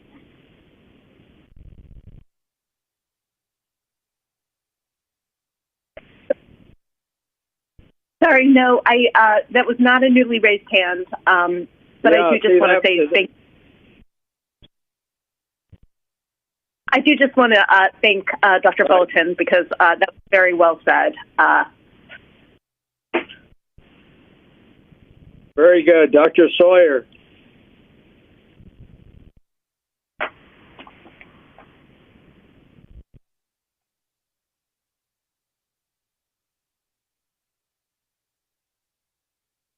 Dr. Manta, maybe I can read off the names, and then if they are interested to say a few things, they can. Hold on. It's they're all correct, Army. They're all correct. The first one at the top should be Dr. Levy.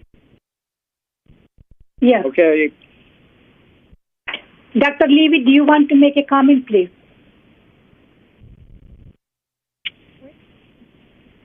I can't seem to turn off my camera. Thank you. Just to a brief point to remind folks that just a year or two ago we had nothing, and any vaccine that had some safety and even modest efficacy would be a godsend.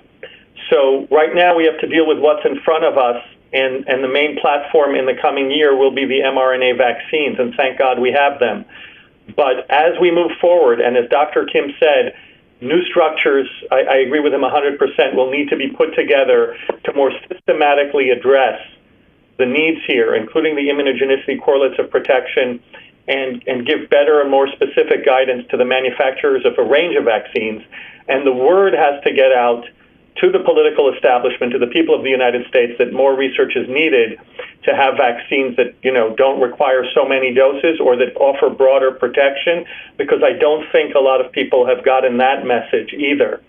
So there's a lot of different types of work to be done here. And yes, we want to keep our eye on what's practical in the coming year, but we also want to be ambitious towards the future, because maybe in a year and a half, or 2 years, we can have something even better, but we're going to get there by working together in a systematic way. Thank you. Okay. Next, Dr. Watson. Yeah, it seems to be working now, Prabha. Okay, good. Dr. Wharton.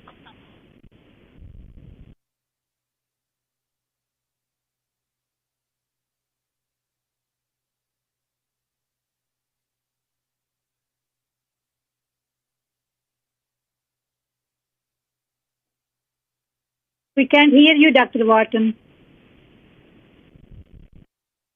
Sorry. I'd really like to thank our colleagues at FDA for organizing this discussion. These are interesting. These are really very important questions and discussions, and I'm glad that FDA is convened for a PAC to discuss them. I guess what has struck me over the course of the day is even though we've got a well-established process that works really well for influenza, there's so much more unpredictability and unknowns, as was acknowledged in Dr. Weir's presentation, that it is an imperfect model, and one example of its not sitting exactly where we are is the fact that it doesn't sound like WHO is going to be in a position to provide the direction that normally they provide 2 times a year for the influenza process. And yet, in spite of that, given the timelines we anticipate, it seems like if something is going to be decided or recommended, it's going to have to happen relatively soon. And I do think it's reasonable to be concerned about the winter, given both waning protection, potential anticipated changes in circulating viruses, as well as the expected winter seasonality for a respiratory virus. It doesn't seem like it's feasible to create a type-specific vaccine in a time frame that would allow it to be used for a rapidly circulating variant like Omicron did. So it does feel to me like the strategy that ultimately is going to be most effective for us is how to use the vaccine technologies that are currently available to hopefully create broader protection that will provide protection against a variety of variants, given that we can't really predict what's going to circulate. But, interesting and important and complex questions, and it also makes sense to me for FDA to be pretty directive to industry about what they would like to see soon to really facilitate that decision-making. Thanks. Thank you, Dr. Wharton. I'm going to close the list, which I have now, of people who have their hands raised. I have Dr. Meisner, Dr. Bernstein, and Dr. Kim, and so that we can ask Dr. Marks after that whether he thinks we've got enough opinions and recommendations to move forward. So, Dr. Meisner. Thank you, Dr. Monto. We've got so many topics circulating here. And I have a few thoughts about separate issues. And the first, before I forget it, I wanted to thank Dr. Marks and Dr. Fink for the briefing documents that they circulate, and it's on the public website before the meetings, because I've found those very helpful, and I suspect a lot of time has been spent on that. Then the first point I want to make is we haven't spoken, well, I guess actually Paul raised the question about the number of doses and the interval between doses and the concentration of mRNA in the different doses or different vaccines for different age groups, because the data from the New York Department of Health pointed out, I think, that that's really a critical issue. The 12-year-old children that got the 30 microgram dose had considerably longer protection than the 11-year-old children who got 10 microgram dose. So I realize how complicated this is, but I just raised that as another issue that needs to be considered going forward. Then,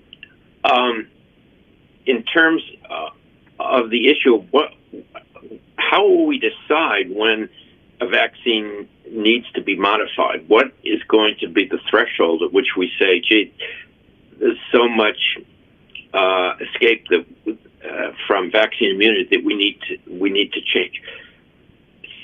Such a difficult question to answer, but hopefully we're going to be able to convert this into an annual vaccine that will be given perhaps at the same time. as a combination vaccine with influenza and maybe RSV in time, because I agree there's weariness if we continue to recommend frequent boosting. And I think we need to stay away from herd immunity as the threshold, and I think everyone agrees that that's not going to be a reasonable definition of vaccine efficacy, because until we get vaccines that can be applied to the mucosal surfaces, we're probably not going to get a degree of herd immunity that we want. And then the final point I wanted to make is I tend to agree with the idea that there's a difference between waning immunity and a variant strain that isn't susceptible to vaccine-induced immunity. And I wonder if it might be more helpful for the public to understand this difference, because those are different reasons that we would want to vaccinate people. Thank you. Over. Thank you. Yeah, the difficulty is to separate out the waning from the strain-specific differences. I understand. Yep. Dr. Bernstein. Thank you, Dr. Monto. This has been a wonderful conversation and lots of details still to be fleshed out, and we don't have a lot of time to do so, but it was a wonderful conversation. I do think that we still need to get more people vaccinated, and it seems quite obvious that those who are vaccinated do better than those that are unvaccinated when we look at all of the outcomes. And I think it's imperative of us to clearly communicate to the public what we're thinking and what we're trying, our overall aim is. And I would suggest that our overall aim is to prevent severe disease, hospitalization, and death more than just infection prevention. And I think people need to public needs to understand that there are multiple individual factors that come into play, such as the number of doses of vaccine they've already received. Could be 0, it could be 4, their age, their underlying medical conditions, their immune competence, and even their work responsibilities. So I think this was a great conversation and more to come, and we need to continue to communicate this clearly to the public. Thank you. Thank you. Dr. Kim, what?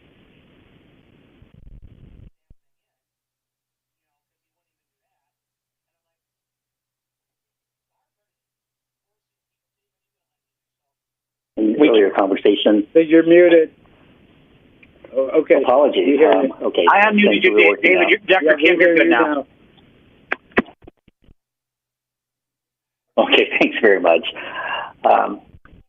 It's been said 2 or 3 times something about interagency communication regarding immunization or vaccines.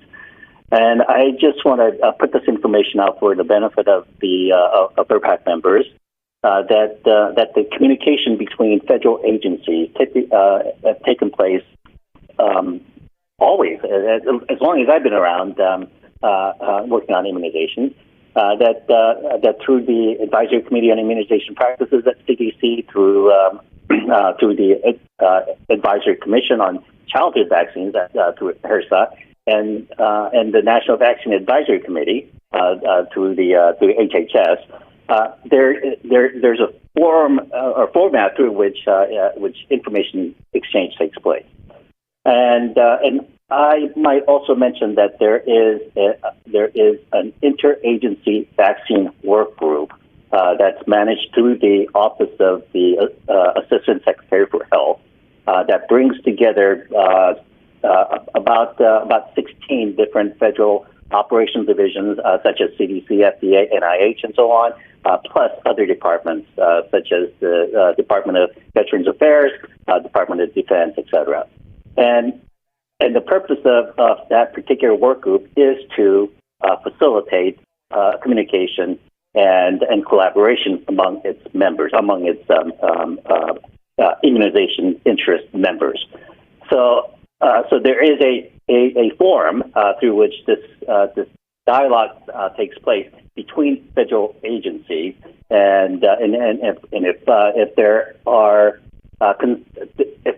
issues that that VRPAC members want to bring up to such a group, then the forum would be to any of the members, including CDC, FDA, NIH, and obviously we're involved as well. So it is chaired by the Office of the Assistant Secretary for Health, and so we'll be happy to take up any information exchange that might be needed, either for VRPAC or any other function related to immunization. Thank you very much, Dr. Kim. So, Dr. Marks, you've heard that we are happy to undertake work going forward on this whole very complex issue, that we are concerned about the timeline and are cognizant of the need to address the issues as they come up, that we would love to have a correlate of protection, but we don't have it. We realize that clinical trial data will be necessary, but we might have to use surrogates if that becomes necessary. Our focus is on preventing hospitalization and death. We don't feel comfortable with multiple boosters every 8 weeks. Would love to see an annual vaccination similar to influenza, but realize that the evolution of the virus will dictate how we respond in terms of additional vaccine doses, that we would like to see 80% protection. But again, with the development of antivirals and other therapeutics, we realize you can't prevent everything, especially with an evolving virus. And the need for revaccination will really be dictated by the virus more than by us. So to you, Dr. Marks, have we fulfilled your expectations for what we could discuss in this kind of a situation? Yeah, thank you so much.